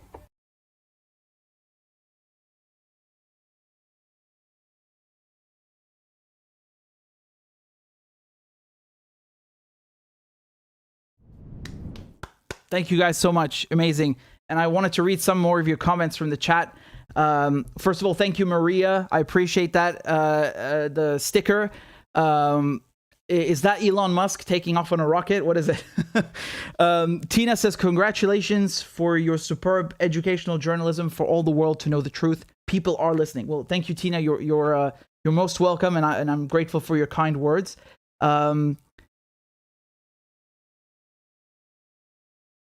Matthew says the media needs more than a few days to brainwash people. Yes, it's a long-term plan. Conditioning is a good word as well. I think that's also. I mean, I'm sure there's a little nuance between the two, but for me, when I say I use them interchangeably, right? So, Carr says, Richard, what did that journalist say to Bush when he was throwing the shoes? That's a good question because. The audio is coming from Bush's microphone, and he's on the other side of the room, so you only hear the reverb. I'm not sure what he says. I think I heard kelb, which is like dog. Let's investigate. I want to know what he said. Hold on.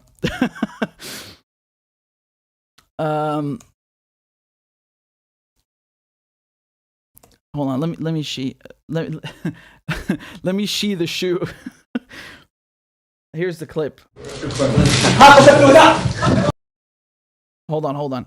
I'm in the wrong thing. I don't think you can see it.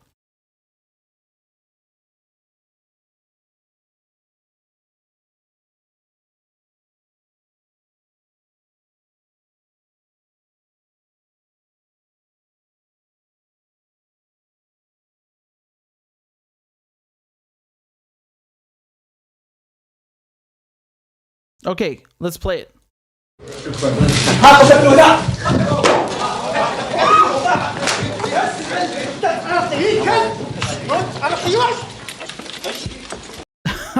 I need to play that again. I really don't know what he's saying. Hold on.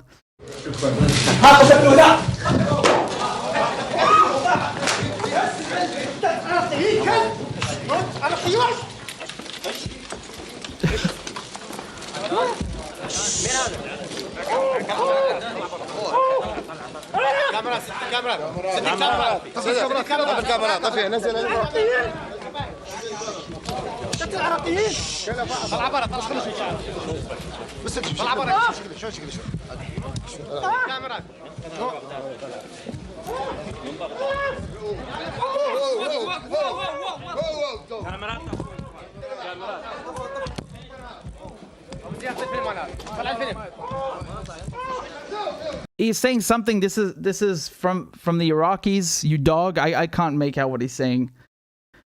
It's like this is farewell or something. I don't know. Your farewell gift.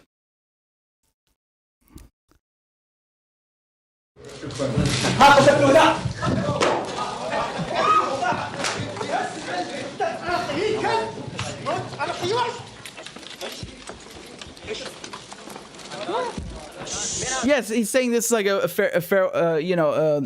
goodbye present or gift from the Iraqis, a farewell kiss. Honestly, that was brutal what they did to him. They put him in jail for a couple of years, right? And I think they made a statue afterwards. After he got out, obviously, somebody made a statue in the shape of a shoe.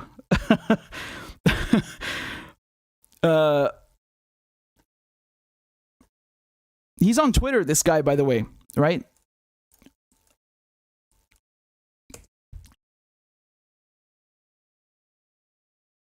Muntazar al-Zaidi, that's his name, yeah.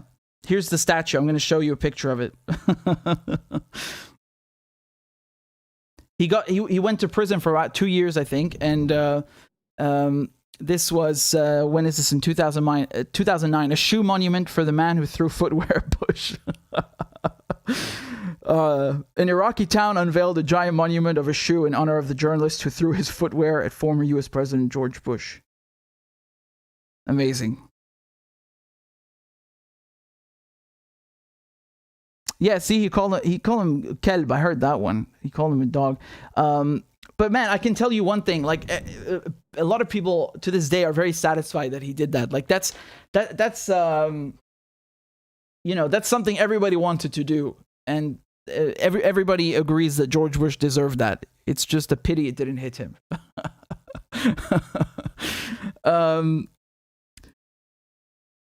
I've seen a video once. I think someone tried throwing a shoe at Hillary Clinton. It's so funny because you don't really see the shoe. You just see something like whizzing past, and it looked ginormous. I don't know who's throwing these shoes at these politicians, but they need to train better. We need to get a score for once. We need to get a hit. I'm not advocating violence. I'm just echoing people's sentiment, shall we put it that way? Which is such a funny thing to say. Like Hillary Clinton and Bush, like it's okay for them to murder, God knows how many people, but like dare someone throw a shoe at them.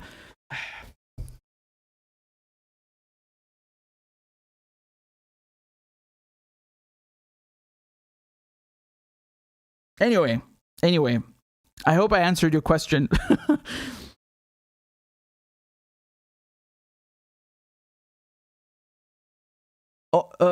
Omar says Bush trained for this. It looks like it. He ducked it very well. It looks like he had training. It really does look like he had training.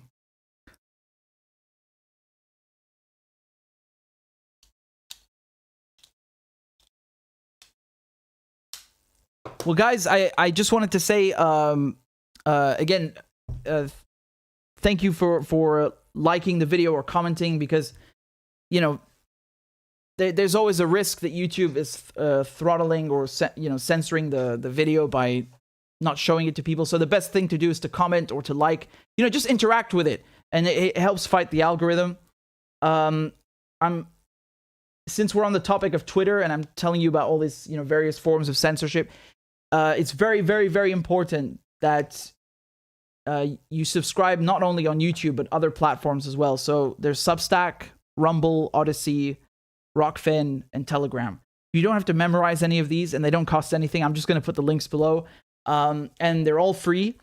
And, basically when I go live, I'll send you a link on Telegram, so you never miss it. Because some of you're subscribed on YouTube, but you don't get a notification always, right? So this is the best way to get one, because I always send it out. And the Substack is basically the newsletter. I also send an email when I go live. So whether you want the notification on Telegram or you want an email is up to you.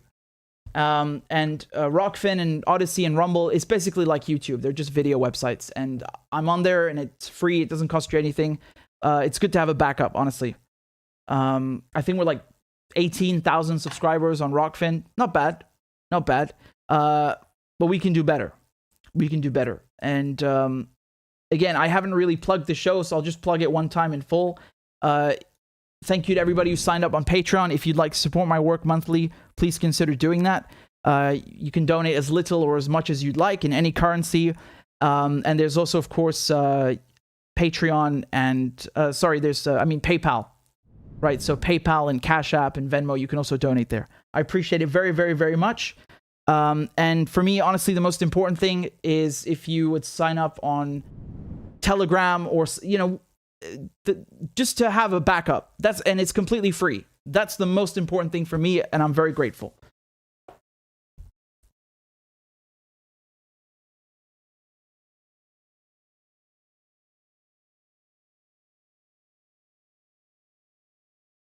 We have a super chat from 584, and they said, France, India, Russia, Greece, Vietnam, Bhutan, and others form an alliance.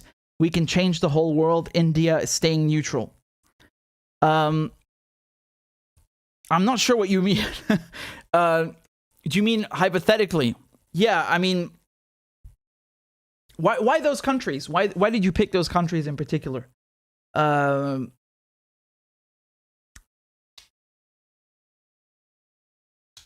When you say India staying neutral, in a sense they are, because their foreign policy is basically like, we're going to do what's good for us, and, that's it. So sanctions, threatening them with sanctions, it doesn't really work. And I think the Americans are, they look a bit stupid because they really can't do anything about it. They know the Indians' position. India works in its own self-interest. There's a very good clip I want to play you from India's foreign minister. And take a look at what he has to say about buying oil from Russia, because he was next to Liz Truss, who's the UK foreign minister. And, he said it really well. Take a look. Hopefully you can see that.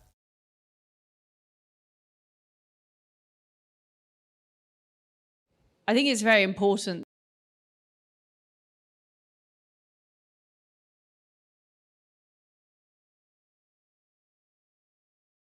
I think it's very important, though, that we respect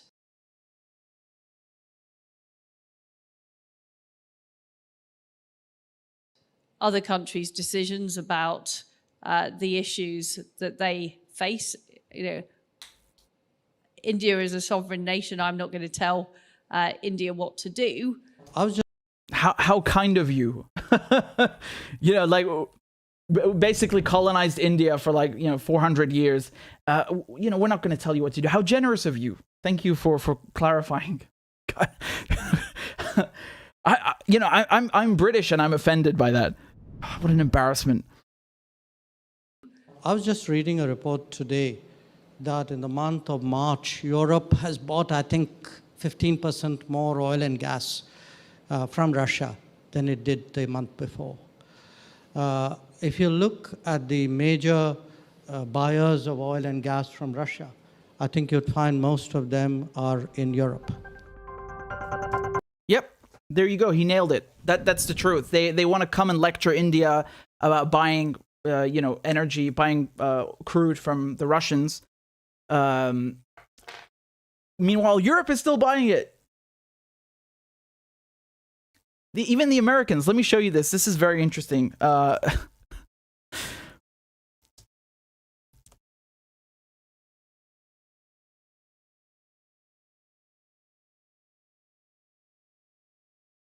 Here, this is from El Mayadeen. Take a look what they had to say. Their headline reads, U.S. oil imports from Russia increased by 43%. And this was released on 4th of April, right? So according to the Deputy Secretary of the Russian Security Council, Mikhail Popov, he said that U.S. increased its imports of Russian oil by 43% in the last week, totaling 100,000 barrels a day, right? And he said that the U.S. forced Europeans to introduce anti-Russian sanctions while not only continuing to import oil from Russia, but increasing the volume of oil deliveries for the past week by 43%, up to 100,000 barrels per day. The Deputy Secretary also detailed that Washington imported fertilizers from Russia while listing them as essential goods. Again, Russia it supplies a lot, a very sizable chunk of the world's supply of fertilizer. Okay, and I mean, you can't live without that, right? That's just not going to work. Russia's literally the world's #1 exporter of nitrogen fertilizer, #2 in phosphorus and potassium. It is effectively an essential. So the article continues. Last month, the U.S. announced a ban on Russian oil, natural gas, and coal imports as a response to the Russian operation in Ukraine. Now, of course, they talk about sanctions backfiring on Europe. That's something else, but that I've talked about, of course, but I just think it's ironic that, they want to lecture countries in the global south, the emerging economies, for, not sanctioning Russia and continuing to trade as normal. Sorry to tell you, but again, this idea that India and Pakistan and, everybody who's not in the West basically should just, bend over backwards and comply with whatever the State Department says is ridiculous. It's a colonial mentality, and it doesn't work. If you look at a map of countries that have sanctioned Russia, it's really funny because you'll see very clearly what's going on. Here's a map for you. Take a look at this. So the countries in green are countries that have sanctioned Russia, and see, look, here's the legend down below, right? So, don't you think it's funny how they colored Russia in blue to make it look like it's more countries than it is? It's really just the global north, right? Japan, Australia, Western Europe, North America. That's it. And they just colored they colored Russia in blue just to make it look like it's not so empty. Well, why would you color Russia in blue? We know what color Russia is. That's literally the only thing in the legend. Look at the legend. It literally just says Russia. Yes, thank you very much. I know where Russia is. This really shows you how desperate they are to control the narrative to make it look like, oh, the world is united against Russia. No, they're not. They're obviously not. The most populous countries on earth are not. But again, that comes with the arrogance, right? Like, if the West says so, it must be true. And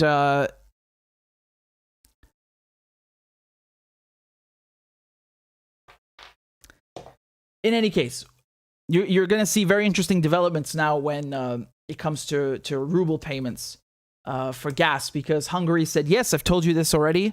But this new article from Politico, they talk about, the internal struggle between the EU countries, EU member states on what to do, because they have to open these accounts in Gazprom Bank that are in rubles.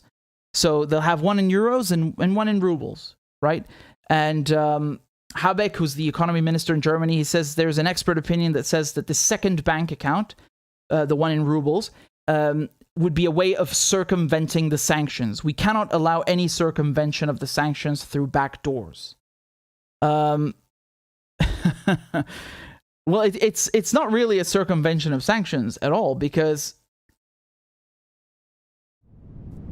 I mean, logically, of course, Russia's trying to circumvent the sanctions, but on paper, what the EU has sanctioned Russia with is non-energy related things, and this is energy related. So how is it a breach of sanctions? They're just upset because it's actually working and shoring up the value of the ruble, and the whole point was let's break Russia's knees, let's cripple its currency and economy, and in that sense it's a circumvention of the sanctions. But on paper, it isn't really, because you didn't sanction energy related banks. So how does it break sanctions? It doesn't. And then of course they talk about hard currency. And I mean, you have to see it from the point of view of the Russians, because you're giving them euros, you're giving them dollars that they can't use. So it's like as if the Russians are giving you gas for free. Do you take them for fools? No one would do that. It's ridiculous, right? In terms of contracts, you remember they were saying these contracts are being breached. 97% of EU gas contracts with Russia specify payments in euros or dollars. Yeah, the thing is, it's not a breach of contract, because if you're a gas buyer, you can still send euros. It's just that Russia's going to convert them for you to rubles in an account that's in your name, and then pay for the gas that way. So it's still in your name, and you're still sending euros. It's cheeky, and it works. Netherlands on Thursday advised companies not to sign new contracts with Gazprom. That's expected. They informed Dutch companies that the Commission and Council assessment concluded that the ruble payment system is illegal, and therefore companies cannot sign contracts with Gazprom. But by doing so, the article continues, The Hague risks Putin cutting off gas supplies. I think that's a typo there. The Hague risks Putin cutting off gas supplies, because the Netherlands has plans to double the import capacity of LNG, and launched a campaign encouraging businesses, government buildings, and households to reduce energy consumption. That's really funny. You know why? Because it reminds me of something I saw in Germany, where they're trying to launch some similar campaign. Look at this from the BBC. So the campaign is Save Energy and Annoy Putin, Germans told.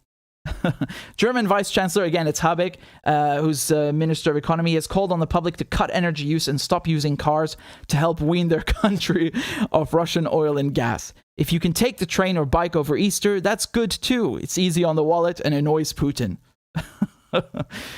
Yeah, let me explain something to you. That's not how this works. When you don't have fuel, when you don't have oil derivatives coming in the country, it's not just about, I can't drive my car. There's inflation. Food becomes more expensive. Hospitals cannot run at full capacity. The price of basic commodities, basic necessities go up.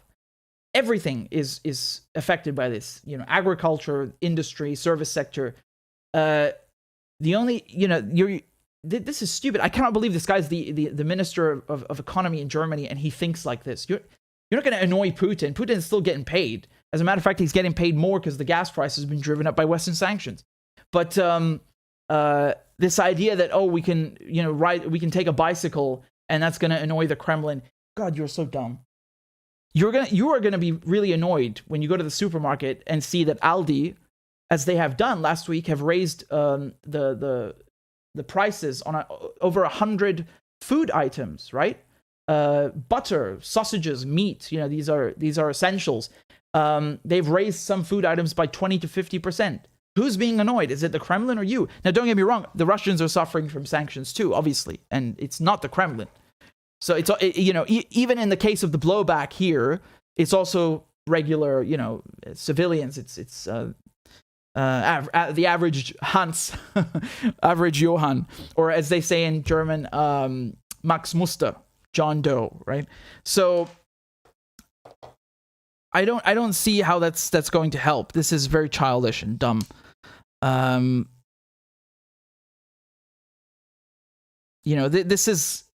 This is what you become when you're so subservient to the United States. You start trying to rationalize things like cutting off Nord Stream 2 and giving it to the Russians.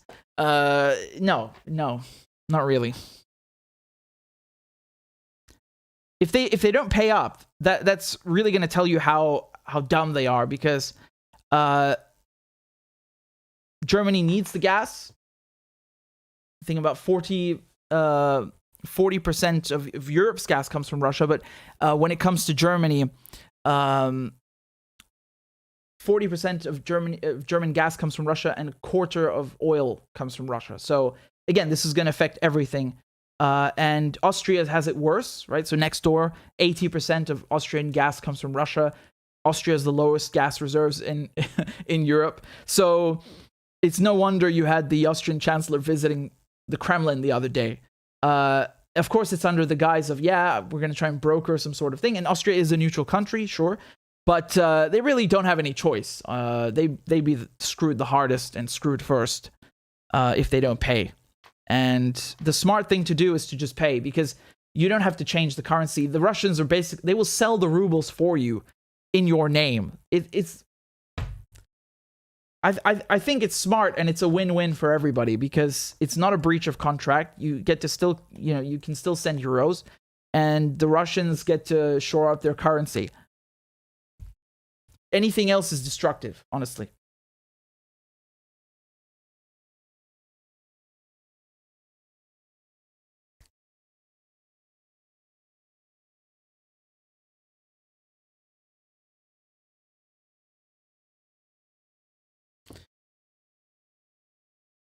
Let me just see one thing.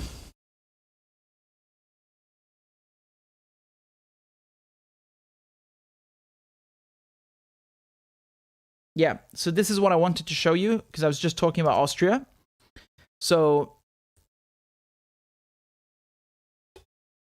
you can see here from Reuters, Austrian leader says Putin told him gas payments in euros can continue. Okay, so again, this is on April 14th, as I told you, the Austrian Chancellor, hold on. I think you should be able to see the full article now. Yeah, so Karl Nehammer, he went to Moscow and met with him, and they discussed Austria's gas supply and that it can continue to be paid for in euros. And this is exactly what I was talking about, that it really doesn't change anything for the Europeans, because they're not the ones who have to go buy the rubles. Russia's going to do that for them through Gazprom Bank. The trick is that there are two accounts and they're both in the buyer's name. So it's as if, Austria was buying rubles and then paying for the gas in rubles. I mean, they are. It will be that way on paper. So, here we go. Just like what I said, Austria gets 80% of its natural gas from Russia. And opposes an immediate European Union gas embargo. Yeah, we don't really need to have this in here. I think that kind of says it all. No, I don't think this is correct. They say at the same time, Russia appears to have opened a door to continued payment in euros. Unless they mean the mechanism that I just explained. Again, it's on the channel. I explained very clearly how this payment mechanism works in rubles. It's on the channel. It's literally called how to pay for gas and rubles or something like that. I broke it down very simply because they don't have a graphic or infographic to walk you through it. I do. I made one and I showed it to you. So it's a win-win. That's all I'm going to say.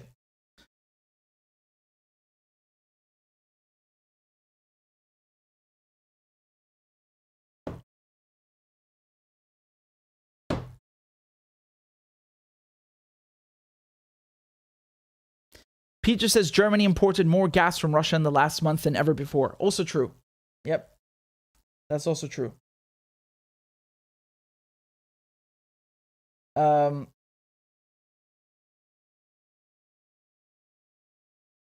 Thank you, Chaz. I appreciate you signing up on Patreon, and I'll play you a crab dance.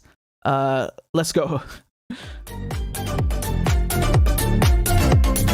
Clap for that, you stupid bastard. And Corn Pop was a bad dude. And he ran a bunch of bad boys. Listen, fuckhead, you have fucking crossed the line. Claiming I'm the enemy. You got that, you goddamn son of a bitch? I I don't give a fuck what you think, bitch. Good morning. Sunday morning. Cut that bitch off. Thank you for Iron Dome, which is a technical marvel. والله انتوا كلاب بصراحة يعني. ماشي نشتغل عادي. We lied, we cheated, we stole. China. And you ain't black. There's always the macro and then there's the micro.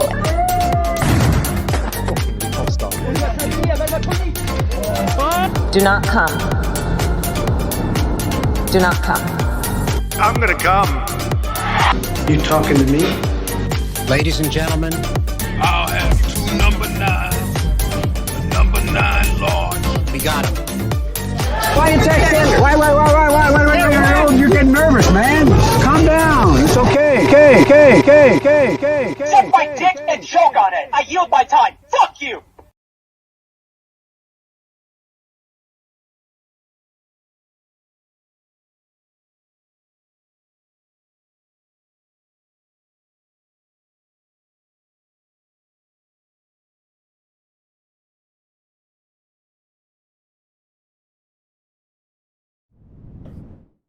All right, guys.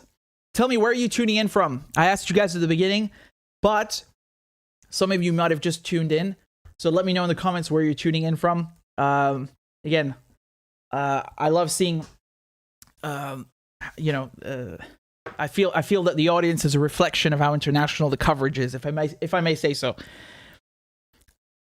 Moscow, oh, you're going too fast.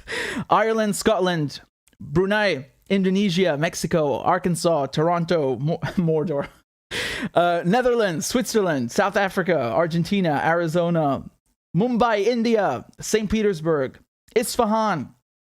I really want to go to Isfahan. I want to go to all of these places, but I just remember Isfahan has beautiful Islamic architecture and its own style, right? Finland, Chicago, Singapore, Bangladesh, Malaysia, Nepal, China, Somalia, Zimbabwe. Wow. Amazing. Kosovo, Malaysia, Puerto Rico. Is there a country that, I mean, there's got to be somebody tuning in from literally every country here. That's ridiculous. I'm going to go through this later and actually piece it together. This is crazy. Wow. Wow. Brilliant.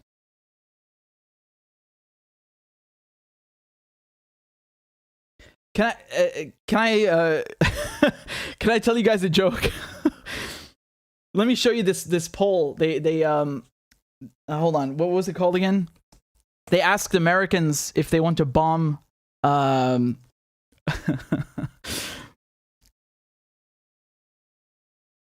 I can't believe this is real. Like, to this day, I'm like, this has to be fake. Because we're speaking about countries, right? So this is from The Guardian, okay?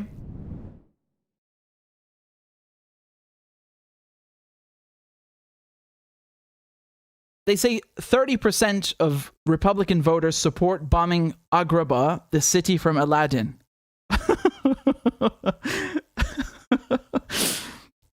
Almost 1/3 of Republican primary voters would support bombing the fictional kingdom of Agrabah, according to a report released by Public Policy Polling on Friday. Oh my God. More than 530 Republican primary voters were polled this week on their support for Republican candidates and foreign policy issues, including banning Muslims from entering the US, Japanese internment camps from World War II, and bombing Agrabah, the kingdom from Disney's animated classic Aladdin. I can't believe this is real. I really can't believe this. Wow.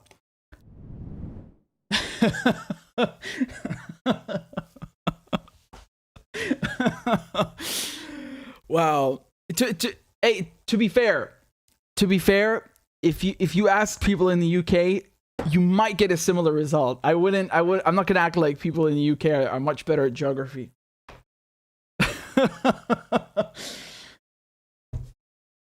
It's just like, it sounds Arabic, bomb it. It sounds foreign and Muslim, let's bomb it. You know, that's the mentality. Never underestimate how powerful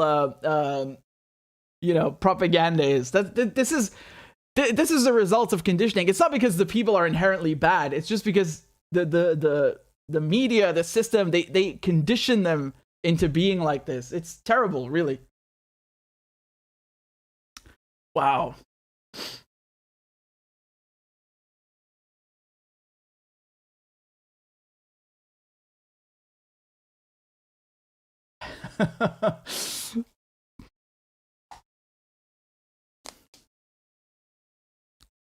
Ozzy says, bomb first, ask no questions later. That's pretty much it. That's pretty much it. Before, please, just before, before I forget something,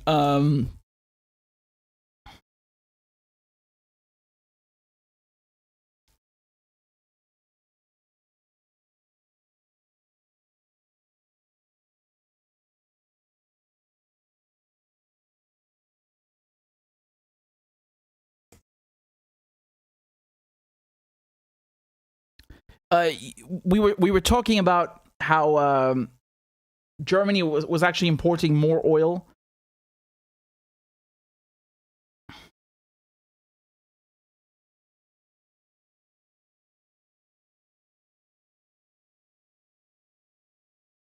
Nah, this is not what I was trying to look for. Where is this? This is from January. That's no good. Oh my goodness. Look at this garbage. Look at this.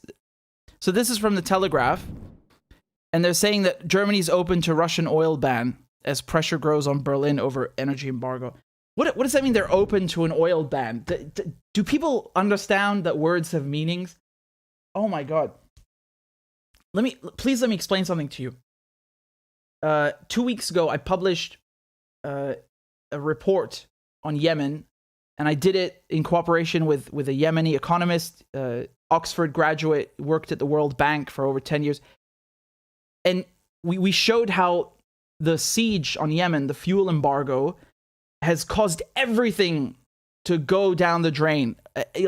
Everything is more expensive. Electricity, cooking gas, food, medicine. It destroys the economy, right? It's not about like, oh, can I drive my car? No. Everything becomes more expensive. Everything is ruined. Every sector. Who are these people in Germany that are thinking, yeah, we'll just cut, we'll just like slice away 40% of our energy imports. I mean, in terms of natural gas, are they high or something? This is madness. Like, you imagine hating, hating Russia so much. You know what this is? There's a phrase for this in English. This is cutting off your nose to spite your face, right? This is exactly what it is. It perfectly encapsulates this headline.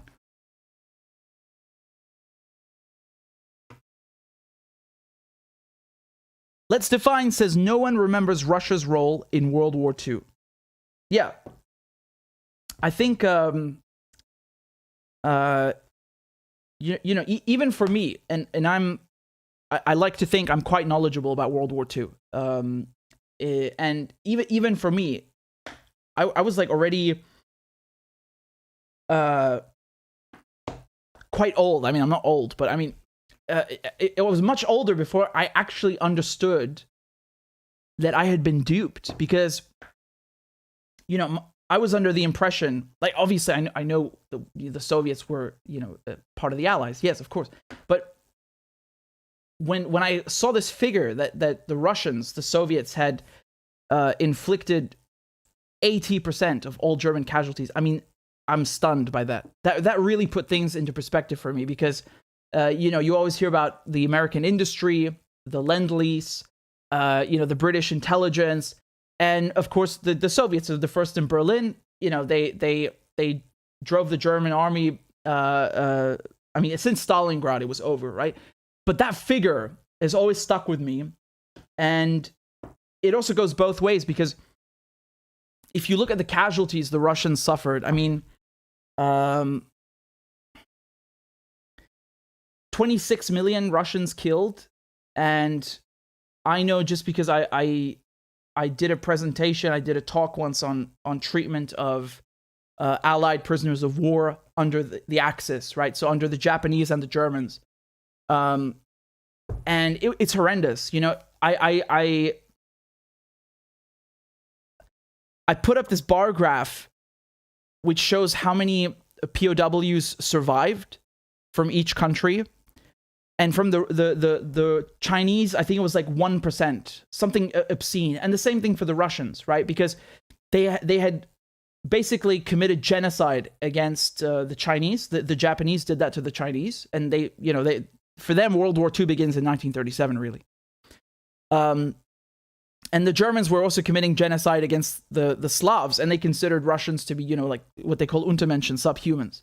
And so for them, that extended even to the prisoners of war, right? They said, oh, well, Russia didn't sign the Geneva Convention. We don't have to treat them humanely, which is complete nonsense. You have to. If you signed it and you have prisoners, you have to treat them fairly, even if the prisoner's country didn't sign it. It's irrelevant. But that's their excuse. That's the Nazi excuse. And they killed the vast majority of the Russian prisoners of war. They starved them to death. They even calculated down to the calorie, like, basically how much do we have to give for the German soldier to have enough to eat and for the Russian POW to like barely stay alive, and they starved them to death, and they took them on death marches in the snow, really horrific shit, hanging them, it's really horrible.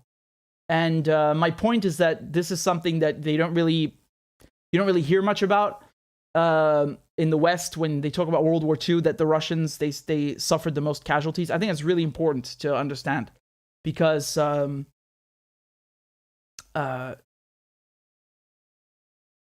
I don't think the only reason they're in Ukraine is because of the Nazis or denazification, even though Putin said that. But fundamentally, what the Russians have been talking about for the last 30 years, the Russians, not Putin, the Russians, is NATO expansionism, right?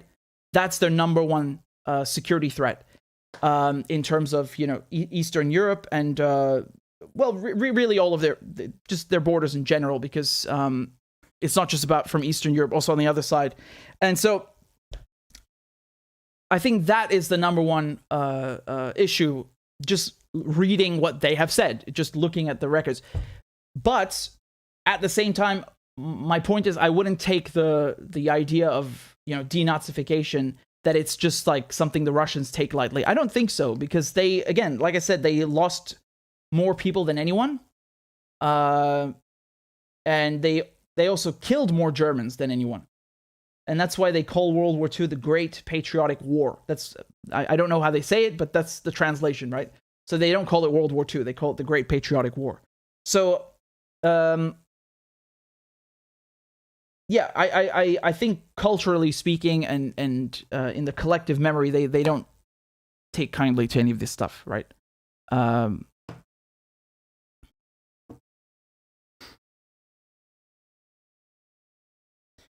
So yeah, hold on.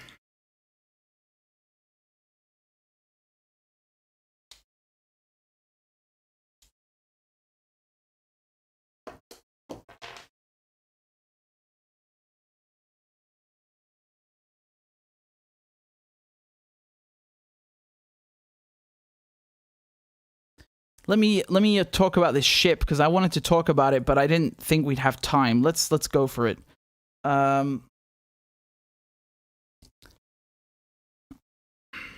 What do you guys think happened? Because they're saying the Ukrainians sunk it, and the Russians are saying there was a fire on board. I mean, both. Usually, when you hit a ship, yes, that can cause a fire on board and sink it. So I don't know if the two are mutually exclusive. I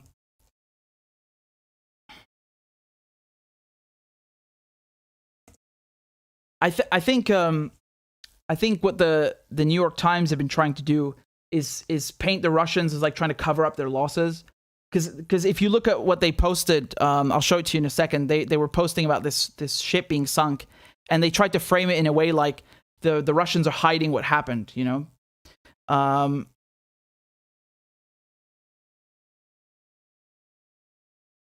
Here, let's take a look. There's nothing like an impromptu segment. I love a good impromptu segment. So let's go.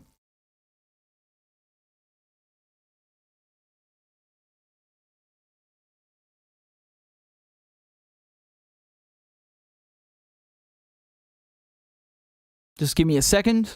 Get this all ready.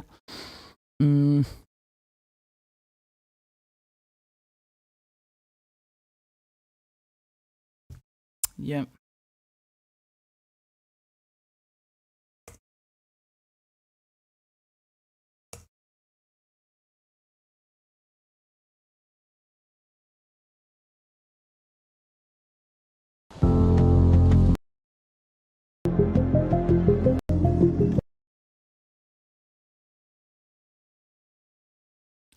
Okay.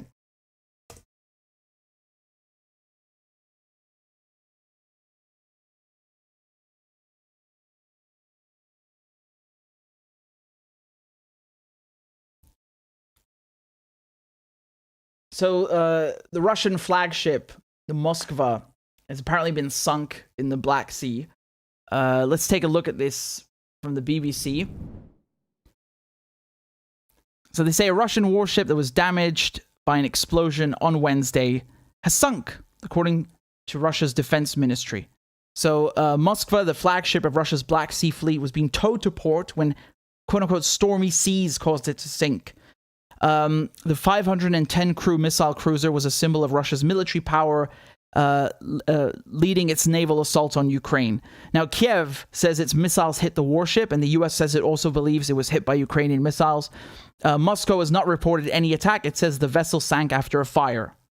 The blaze caused by the explosion of the warship's ammunition, Russia says, adding that the entire crew were later evacuated to nearby Russian vessels in the Black Sea. So I was following this live while it was happening, and basically the Russians were saying it's fine, there's just a fire, and while they were towing it back to port, it sank. This is the biggest Russian warship to be sunk in action since World War II. And the Ukrainians say the captain of the warship was killed on board. BBC has been unable to verify this claim about the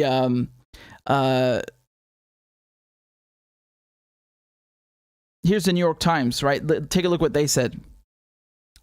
They said that 2 Ukrainian missiles struck the Moskva, a prized Russian ship. U.S. officials confirmed. The sinking was a major blow to the Russian fleet and the most significant combat loss for any navy since 1982. So, I believe they're referring to the Falklands, right? But honestly, I don't know, guys. I really don't know. Those things are not mutually exclusive. Obviously, if you hit a ship, there's a very good chance that you could start a fire on board. That's not uncommon. The thing is, I wouldn't put it past the Russians to try, not wanting to admit that the ship was hit. But I also wouldn't put it past the Ukrainians lying about it and saying we did it. Like, well, look at us and our formidable Neptune missiles. I think they were saying it was Neptune. Yeah. Who the hell knows, man? Either way, it is embarrassing because the ship's obviously gone. And that is a huge blow, regardless how it happened. That's really, that just, I mean, in terms of morale and publicly speaking, that's not good, especially during a war. It's already bad enough if it happens if your flagship goes down in peacetime, but during a war, it really makes you look weak. Now, in general, this war is not being fought at sea. The Ukrainians don't really have a navy that can contend with the Russian navy, but still, it's that's a huge morale booster for the Ukrainians.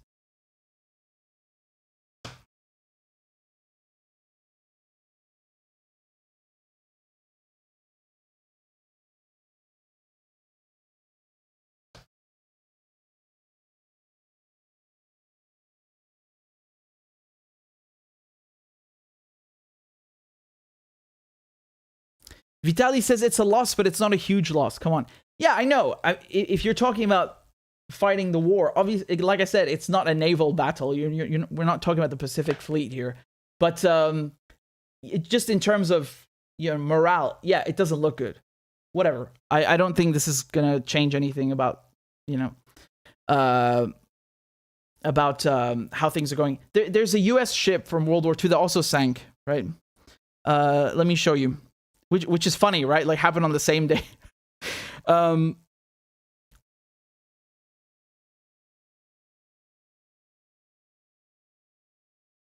Here. And that one was from World War II. It's a World War II ship.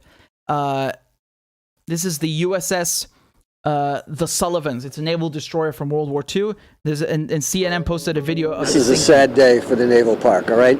Nobody wanted to see this happen.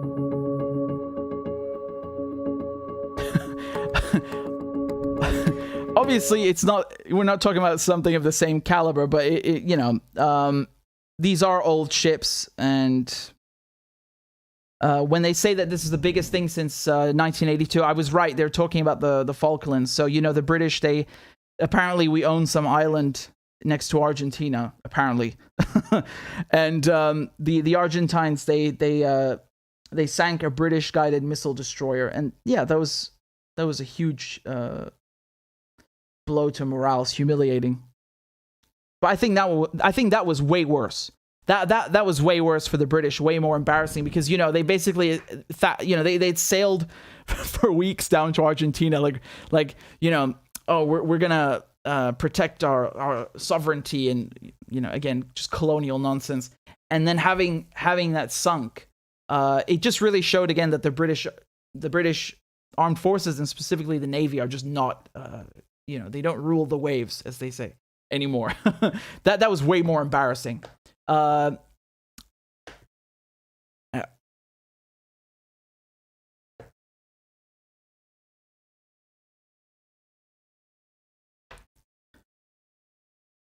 Give me a second over here. I was trying to get this article about Germany buying more oil last month from Russia, and I couldn't find it for some reason. Anyway.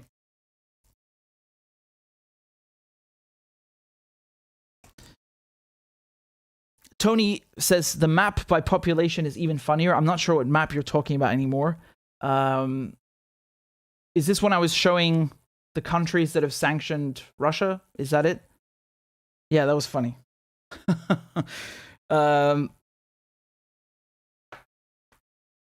Obviously, India, China, these are the most populous countries, nuclear powers. We're talking about just India, Pakistan, China, Iran. I mean, this is like 40% of the world's population. That's not even counting the rest. So I don't know if that's what you were talking about, but yeah. All right, give me a second.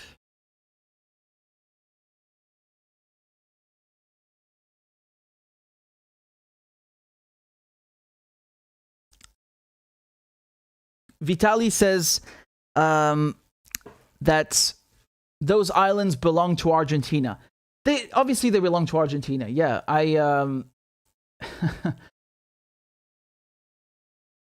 it's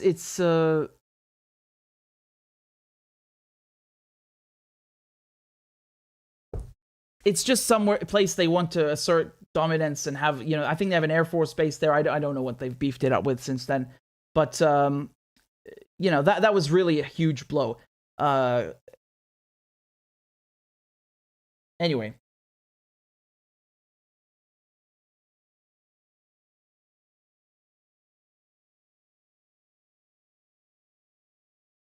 Rizza says, do you think Trump would win in 2024?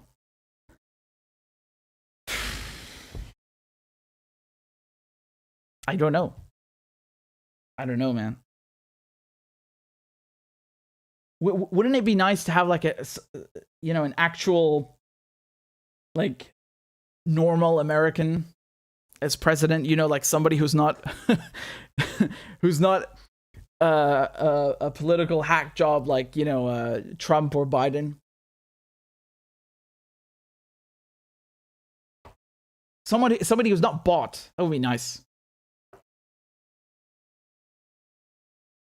Krishna says, love from India, and keep doing good work, brother. Thank you very much. I appreciate that. Much love to India as well. And I hope I get to visit soon.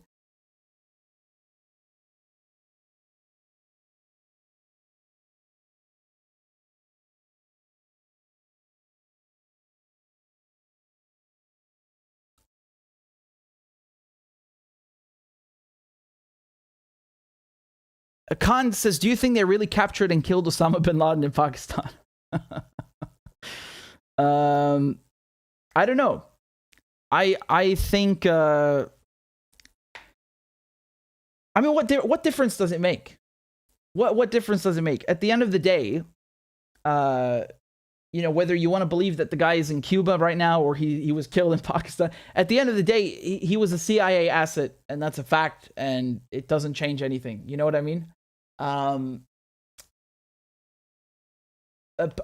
Part of me suspects that they maybe killed him before they said they did, and then just used it as some kind of election, you know, like just to win political points.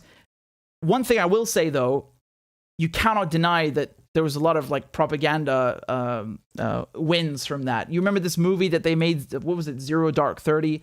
Complete bullshit. Complete propaganda. It's rubbish, garbage. They're basically trying to like, you know, condition people into thinking that torture is effective and okay. You know, and I really don't know what to say, man.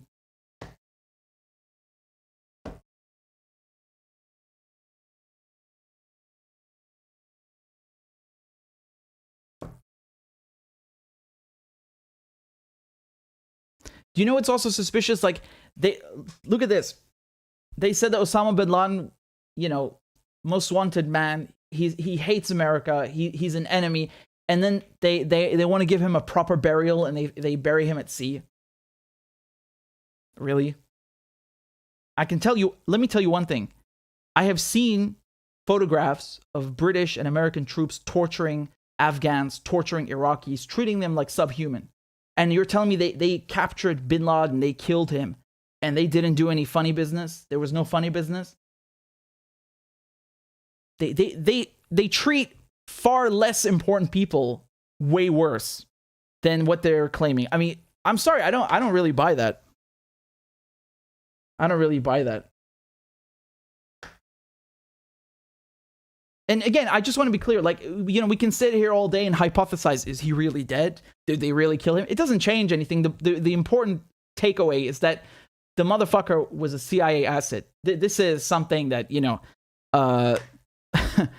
like, that's not a hypothetical or a conspiracy theory. That's a fact. Fact. And, it's not the first time. You're seeing them doing the same behavior right now in Ukraine. Did it in Nicaragua. Did it in Syria. These are the people they work with. It's a fact. And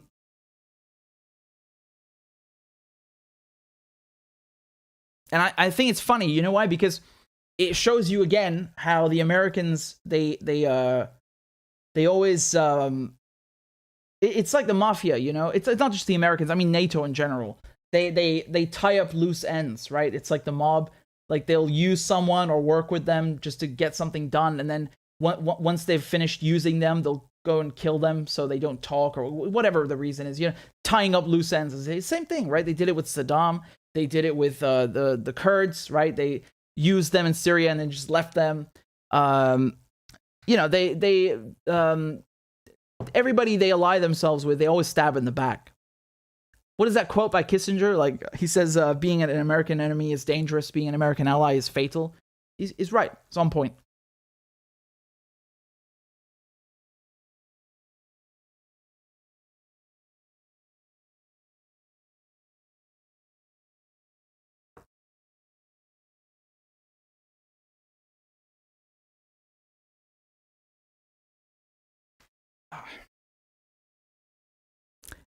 Ellie says, who do you think rules the United States of America? That's an easy one. Come on. That's a softball. The people who rule the United States of America are in Wall Street. That's really the capital of the United States. It's not Washington. It's Wall Street.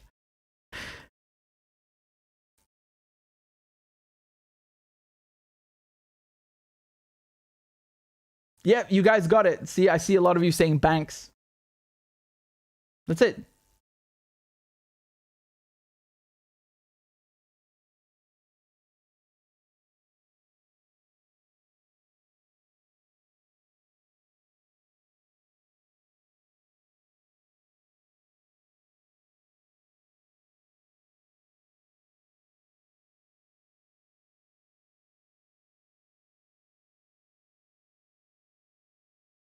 OG Gamer says, what will happen to the stolen oil?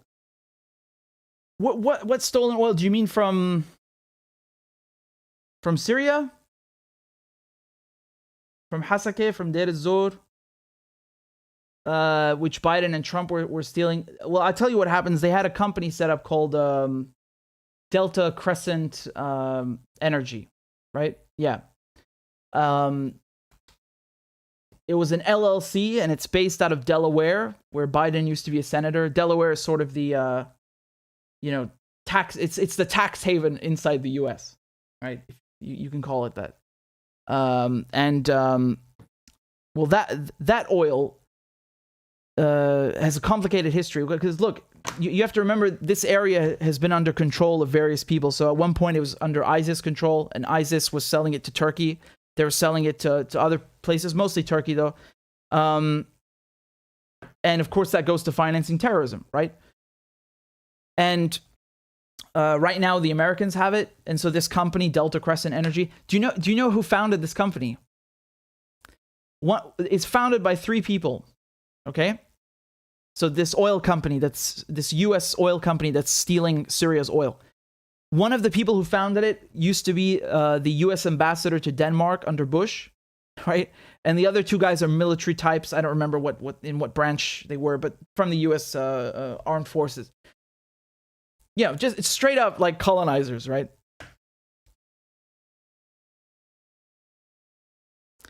Abdullah says, mercenary captured by Russians in Mariupol, will Geneva Convention protect them?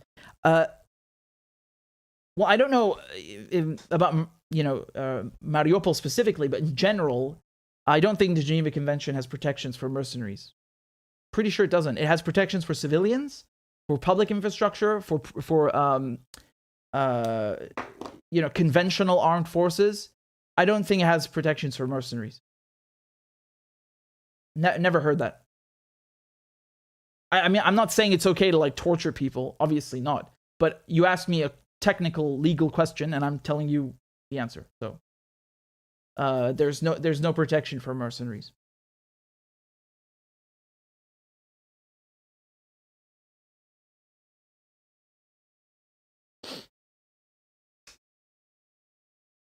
No, hold up, Tony. I didn't see it. 1 second. Yes, Tony, thank you for the super chat. Tony says, that was the map that I meant. Did you see the post from a retired Swiss intelligence officer who used to work for NATO? No, I didn't see it, but you reminded me of something I want to show you. Okay, hold on. Let me see what this post is, and I'll try to pull up this video. Okay.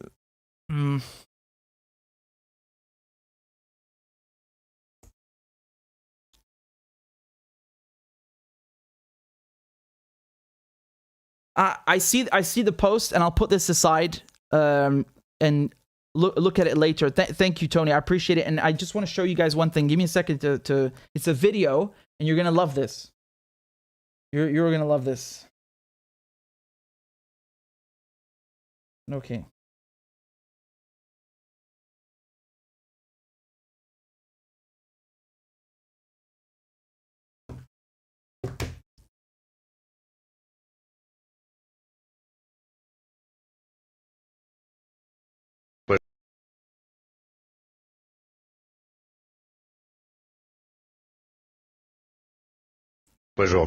All right, great. So this is a video from a French journalist who was in Ukraine. Let's take a look at what he has to say, and then we'll discuss. Je viens de passer 8 jours en Ukraine là, et j'ai accompagné des volontaires français. C'est-à-dire que vous savez, il y a un certain nombre. Il y a eu un appel au début du président Zelensky qui a demandé à des volontaires internationaux qui avaient des expériences de combat. Et donc j'ai accompagné 3 Français, dont un qui a déjà été militaire avant, et 2 qui avaient combattu ensemble au Rojava avec les Kurdes contre Daesh. Donc des gens qui avaient des expériences militaires. I'm just gonna stop you right there. Rojava is not a thing. That's northeastern Syria, Hasake Deir ez-Zor. All right. So let's set the record straight. I'm gonna let him continue. Enfin, avec les Kurdes contre Daesh, donc des gens qui avaient des expériences militaires. J'ai passé plusieurs jours avec eux et j'ai eu la surprise, et eux aussi, de découvrir in fine que pour pouvoir aller dans l'armée ukrainienne, eh bien, c'est les Américains qui sont à la manœuvre. C'est-à-dire que nous, on a failli se faire arrêter. On a été confronté à un Américain qui est venu nous dire « Ici, c'est moi qui commande ». C'est pas les Ukrainiens qui commandent, c'est moi qui commande. Je parle de la formation et de l'enrôlement dans l'armée ukrainienne de volontaires internationaux. Voilà. Le type m'a même donné son nom. C'est un ancien de la guerre d'Irak. J'ai fait mes vérifications. C'est un reportage qu'on peut retrouver dans le Figaro Magazine de cette semaine. J'ai été extrêmement surpris de la violence des propos de cet Américain, du fait qu'il nous a pris pour des volontaires au début. Quand il a vu qu'on était des journalistes, il nous a dit de dégager. Après, il était un peu plus... mais en l'occurrence, c'est moi qui commande. Vous enlevez les puces de vos portables, surtout les puces internationaux. On vous donnera d'autres puces, etc. Et Yeah, so just to explain that, the Russians were targeting a lot of mercenaries, foreign fighters, because of their SIM cards.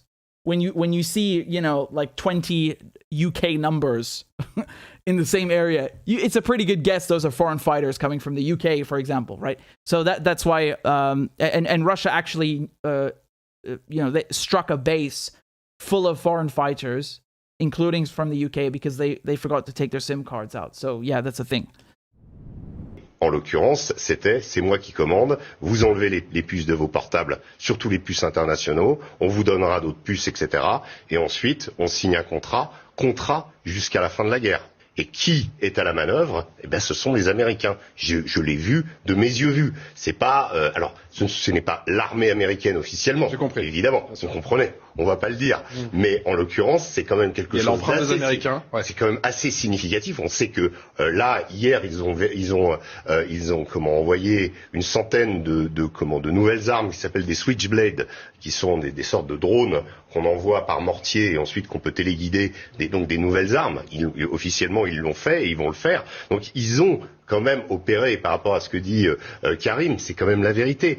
Moi, j'ai eu l'impression un petit peu, quelque part, que cette guerre, au-delà de l'aspect romantique, moi j'ai l'impression d'être avec les brigades internationales et in fine, je me retrouve avec le Pentagone, quoi, en face. That was a good ending. He said, I was under the impression that j'étais avec les brigades internationaux, so I was with, international brigades, and I found myself with the U.S. State Department.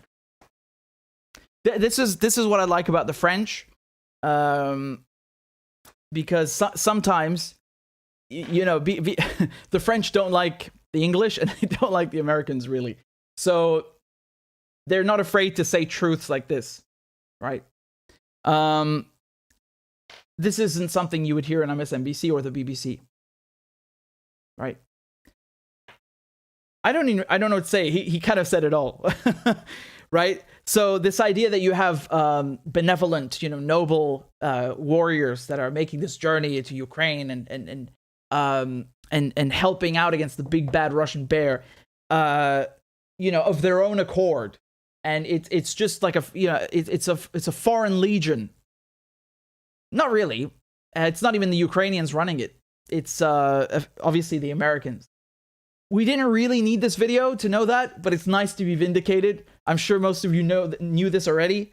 I think it's very telling, because what does that indicate to you? It indicates that this is a proxy war, number one.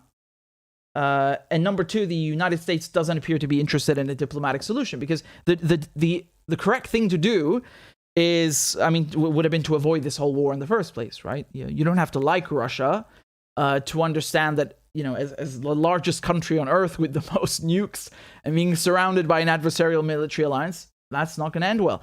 And there was a large window of, several decades to find a peaceful solution. And unfortunately, we are in this situation now. Unfortunately, most of all for the Ukrainians. They're the ones who are suffering the most.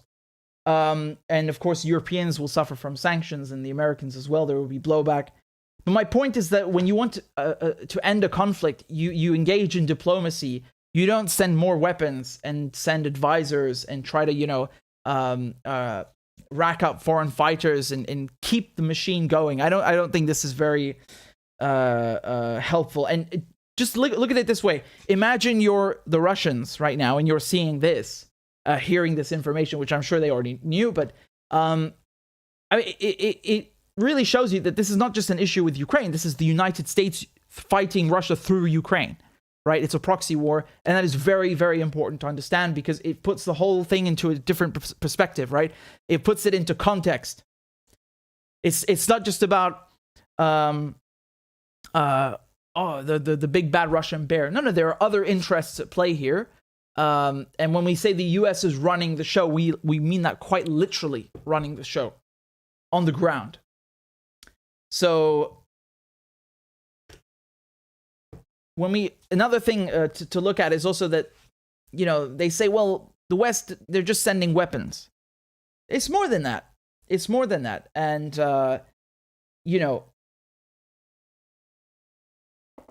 there are certain things that during the Cold War, were avoided. For example, you don't have Russians fighting Americans, in direct confrontation. Why? Because that would lead to World War III. And that's still true today because of the balance of power. I don't think it's very wise to have, military advisors on the ground. The Russians could take that the wrong way, and then you end up in a very, very hot situation. Right? You end up in a very, very hot situation.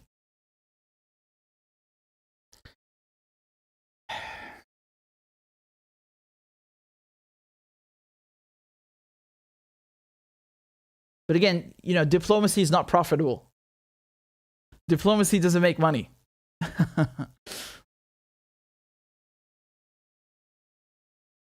We have best cams spamming the chat. Not interested. Bye-bye. We have some. I guess when you have bots spamming the chat, it means you've made it. So, okay. I'm relevant enough to have bots in the chat. Obviously, man. I see, in the comment section, I see sometimes it's so creepy. It's a bunch of bots talking to each other about crypto, and it looks so real. I swear, it took me a second to realize, like, wait, these are not real people. This is a bot. It's crazy. It's crazy. Anyway, Amin says they are wolves who pretend to be shepherds, not sheep. Their pattern is in their means to their ends. Global domination by sacrificing life, which is in our blood of men, women, children. Worse when there's pushback. Again, wolves putting it mildly. Wolves is putting it mildly, but I share your sentiment. I totally agree with you, and this is something that really really speaks volumes, because I think right now in terms of the sanctions, having this blowback and lying to people saying, oh, it's Putin's price hike. That's what they're doing now. It's so ridiculous, right? I mean, this is not only tacky, but it really shows how they have this like contempt for their own people. They don't even respect them enough to tell them the truth. They risk their financial well-being in addition to their health for their short-term political goals. It's a nasty business. It's a nasty business. And again, thank you, Amin, for the donation. I just wanted to show you guys something. Have you guys heard of Putin's price hike? This is a real thing, man. I mean, it's obviously not real. I just mean that they're saying this. Biden is actually saying this crap. I mean, I wasn't going to cover this today. I was going to leave it for next time, but we can just take a quick look, maybe.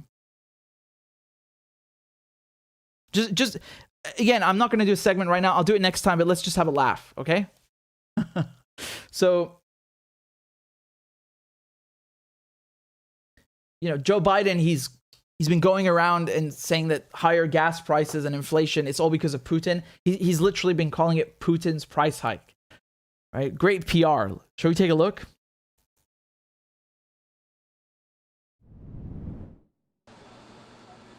President Biden in Iowa, unveiling his administration's latest efforts to ease the impact of inflation. I'm not going to wait to take action to help American families.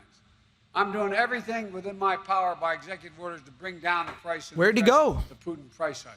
I can't hear him. The new plan allows the EPA to... Hold on, here we go.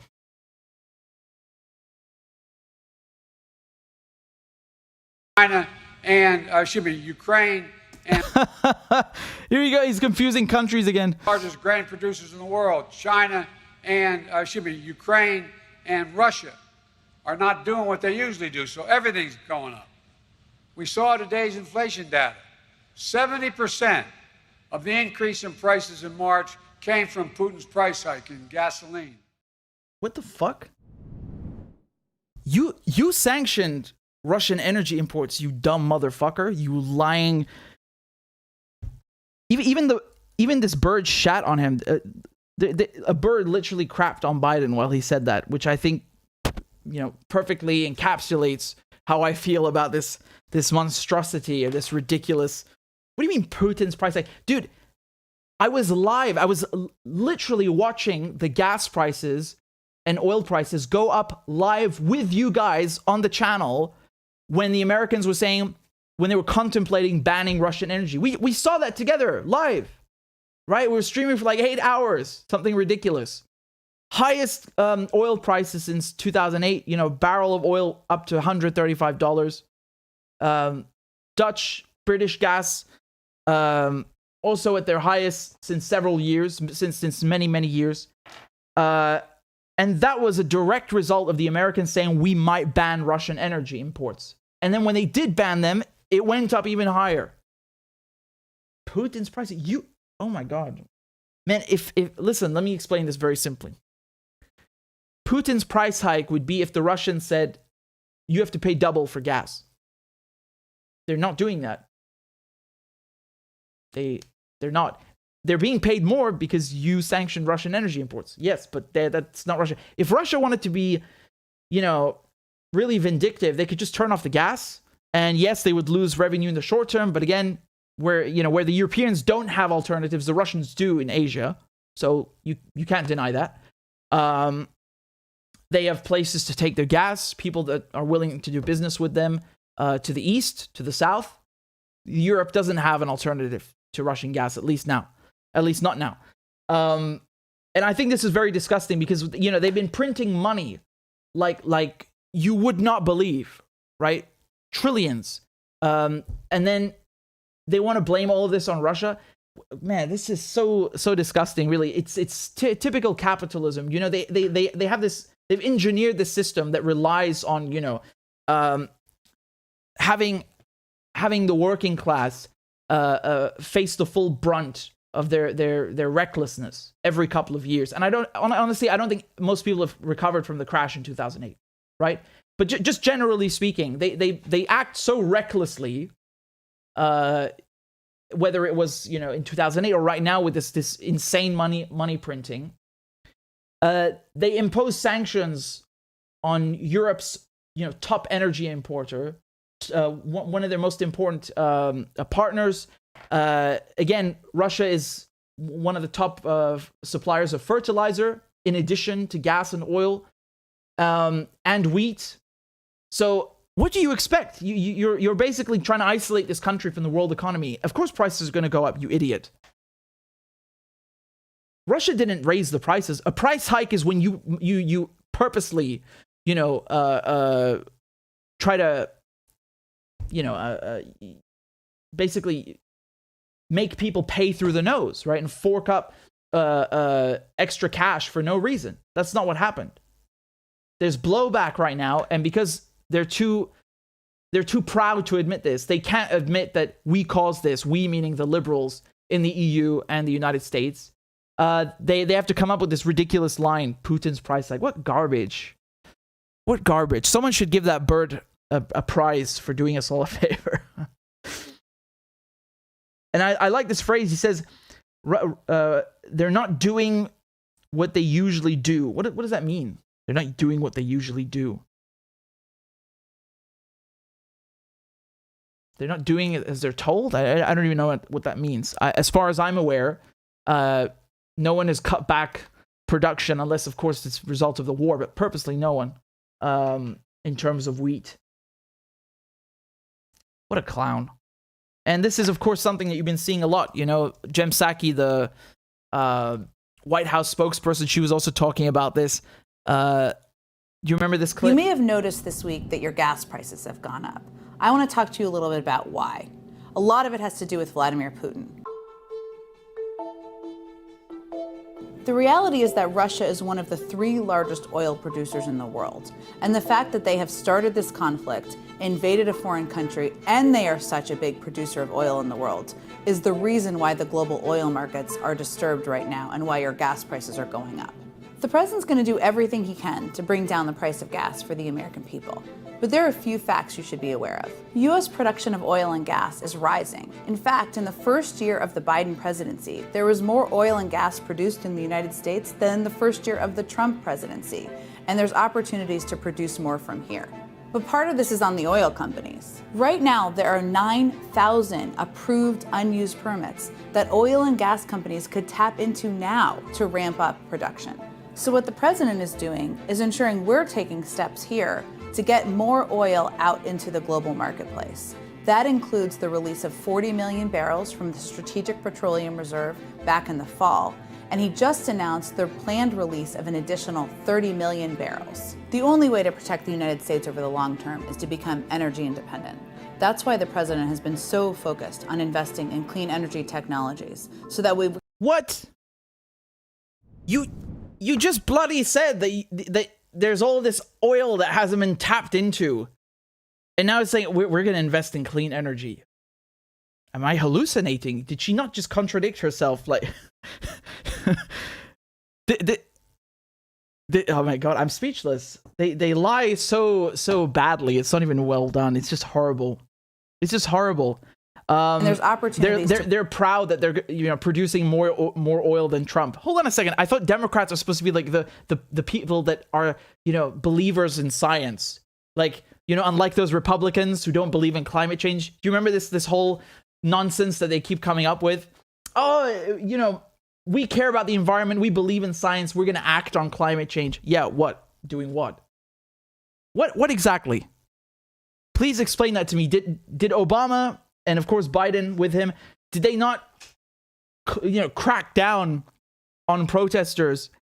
You remember Keystone and the pipelines under the Obama administration, how they absolutely crushed people protesting against that. You had the state sending out the authorities to basically defend corporate interests of big oil, and now their solution is, well, we can just tap into more of our reserves, which they have done, as a matter of fact, after this video came out. But I just want to say one thing. If you're really worried about oil, you could maybe not invade so many countries, then you would have more oil. Remember, the US military is the world's biggest polluter. It takes a lot of oil to occupy other countries and have 800 military bases. So just by, having a few hundred less, if that's okay with you, you could solve a big chunk of your problem just like that. But of course, that's not how it works. I'm so sick of these people, man. They're so boring. Oh God. No, I really understand now why MSNBC wanted her. She's such a good propagandist. She speaks with such conviction,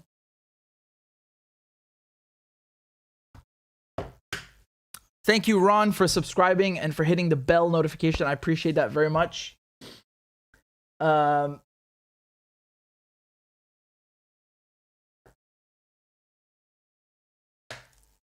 Again, please hit the like button if you guys have not hit the like button, because we are trying to fight the algorithm. I really appreciate it. It helps the channel grow, and we need that. It's very important. So I'd be very grateful. And again, thank you to everybody who signed up on Patreon. I can't believe we smashed the goal. 805. Not bad. Not bad at all. And we have a super chat over here from Pomati. Says, who voted Biden into power? United States voters. We can't blame Joe Biden solely. By the way, time to leave the planet. Yeah, well, I mean, yes, you could look at it that way. At the same time, when you're someone like Joe Biden, you don't get into power just because of voters. You have a lot of powerful people, corporations, banks backing you, for really quite literally. And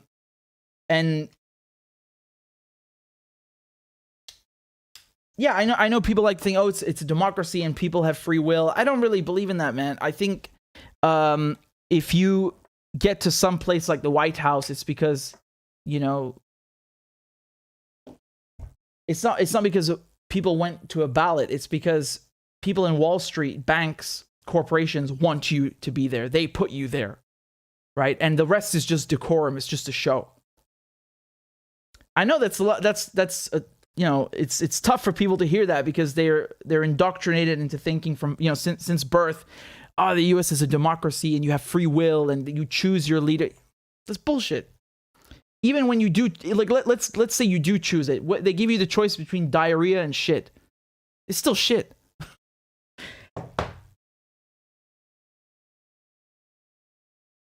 I mean, come on, like, if you're going to talk about politics and you're going to tell me that the banks and the military and the the financial institutions, the credit card companies, the military industrial complex, they don't play a role. Wall Street doesn't play a role in who gets into the White House. Come on, man. You could also look at it another way, which also wouldn't be too far from the truth. It doesn't matter who's in the White House because that's not really where where power in America comes from. It doesn't come from the Oval Office in the first place. It comes from places like Wall Street. You understand? So when you understand that, it becomes a bit clearer because, yes, Joe Biden is officially the president, but he's not the one running the banks or running these people, special interests that actually put him in power. It's just a tool at the end of the day, right? I'm not absolving him of anything that he's done. He's a bastard, but he's just a tool. And it's all a show.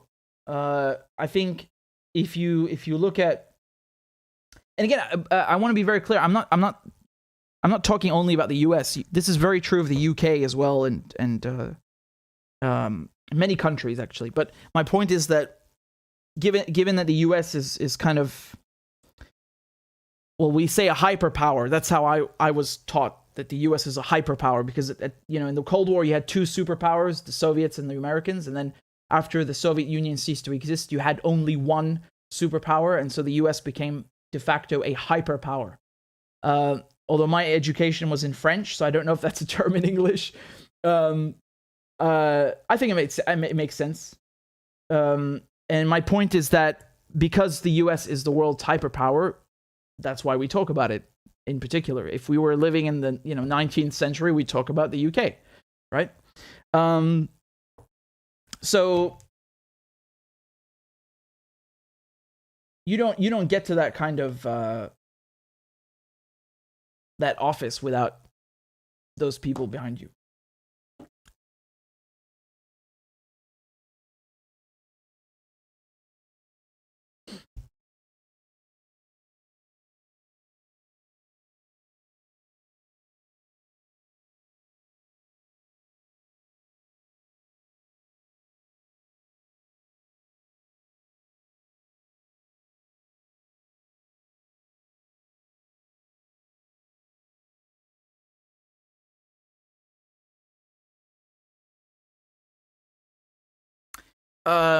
I didn't watch that video with the Indian foreign minister. I played one video with the Indian foreign minister earlier about buying oil. I think I've seen this one, but I haven't played it yet, so I'll cover it next time.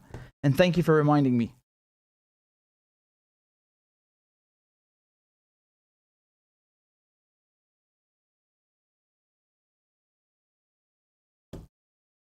I'm just going through your comments.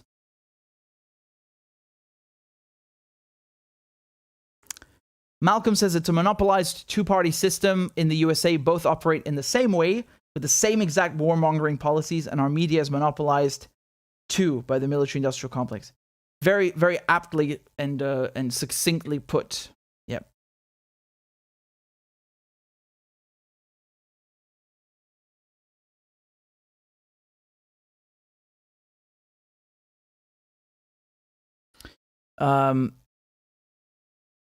Give me a second over here. All right, guys. Well, we've been on for almost 5 hours. I think it's a decent, a decent chunk of a stream. Again, very, very, very, very important. If you're new here, please subscribe. If you are subscribed, get your friends, get your family to subscribe. And very, very important that you also subscribe on Telegram. So I'm going to pull this up for you so you can see what I'm talking about. Here you go. See, we're almost, what is it? 7,300. Not bad, right?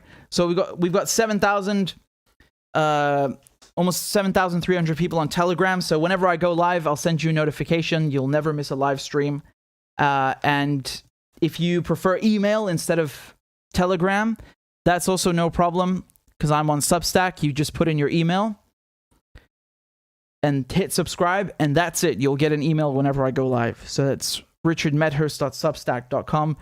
And I'm also on Rockfin, which is basically like YouTube, but without the censorship. And I'm also on Odyssey, which you guys told me to sign up to, and I did. And again, everything is there. All the videos are there. And of course on Rumble. You guys also told me to make an account there, and I did. So all of these are rockfin.com, odyssey.com, rumble.com/RichardMedhurst. I'm going to put all the links below. And again, I really appreciate everybody who's supporting the show financially, but this is equally important. So you know, please, we have to have a backup. It's very, very important. And I hope you guys sign up on one of them. It's all free. All of this is completely free. Oh, also, this is funny. I made a TikTok not too long ago. I don't really use it, but I checked yesterday, and I have like 10,000 followers apparently, even though I've posted 4 videos. Great, I guess.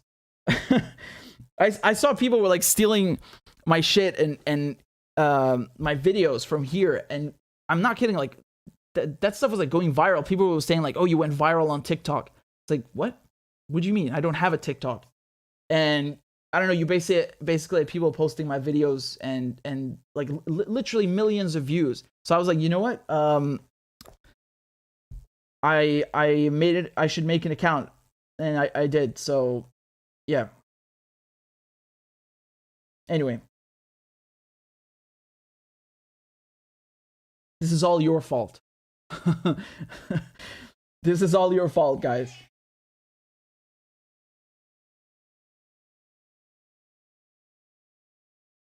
All right, guys. Thank you so much for tuning in. Thanks for supporting the show. We got to play quite a few crab dances today, and I really appreciate your help. And it's been great. It's been great. So I'll see you next time. Take care. Ma salame. Bye-bye.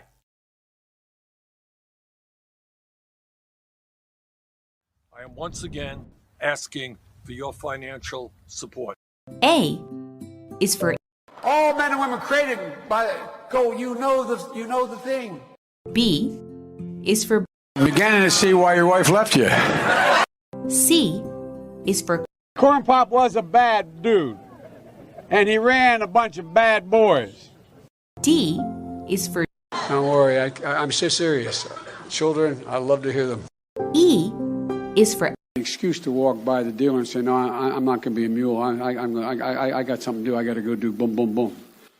F is for Friend, and she's a friend. She's been my friend in and out of public life. G is for Go to Joe 30330. H is for Hairy legs that turn blonde in the sun. And the kids used to come up and reach in the pool and rub my leg down. I is for I'm a Democratic candidate for the United States Senate. J is for Just look at the record. I have President Biden, Vice President Biden. Well, I tell you what, if you look at my record and you still doubt about my commitment, then you should vote for somebody else. K is for Kids jumping on my lap. And I've loved kids jumping on my lap. L is for The lion, dog, face, pony soldier. M is for Make sure the television, make sure you have the record player on at night. The phone, make sure the kids hear work. N is for NATO. O is for The only African American woman that's ever been elected to the United States Senate. P is for Poor kids are just as bright and just as talented as white kids. R is for Rest her soul, and although she's your mom's still alive. S is for Send a text to the word united. T is for Truth over facts. Guys, just before I forget, happy Easter and Ramadan Mubarak, and do you say happy Passover? I'm wishing all of you guys happy holidays and all the best. I just wanted to say that before I left. I'm glad I remembered. so take care. I'll see you next time. I am once again asking for your financial support. A is for All men and women created by you know the thing. B is for I'm beginning to see why your wife left you. C is for Corn Pop was a bad dude, and he ran a bunch of bad boys. D is for Don't worry, I'm so serious. Children, I love to hear them. E is for An excuse to walk by the dealer and say, no, I'm not going to be a mule. I got something to do. I got to go do boom, boom, boom. F is for Time friend, and she's a friend. She's been my friend in and out of public life. G is for Go to Joe 30330. H is for Hairy legs that turn blonde in the sun. And the kids used to come up and reach in the pool and rub my leg down. I is for I'm a Democratic candidate for the United States Senate. J is for Just look at the record. I have President Biden, Vice President Biden. Well, I tell you what, if you look at my record and you still doubt about my commitment, then you should vote for somebody else. K is for Kids jumping on my lap. And I've loved kids jumping on my lap. L is for The lion, dog, face, pony soldier. M is for Make sure the television, make sure you have the record player on at night. The phone, make sure the kids hear work. N is for NATO.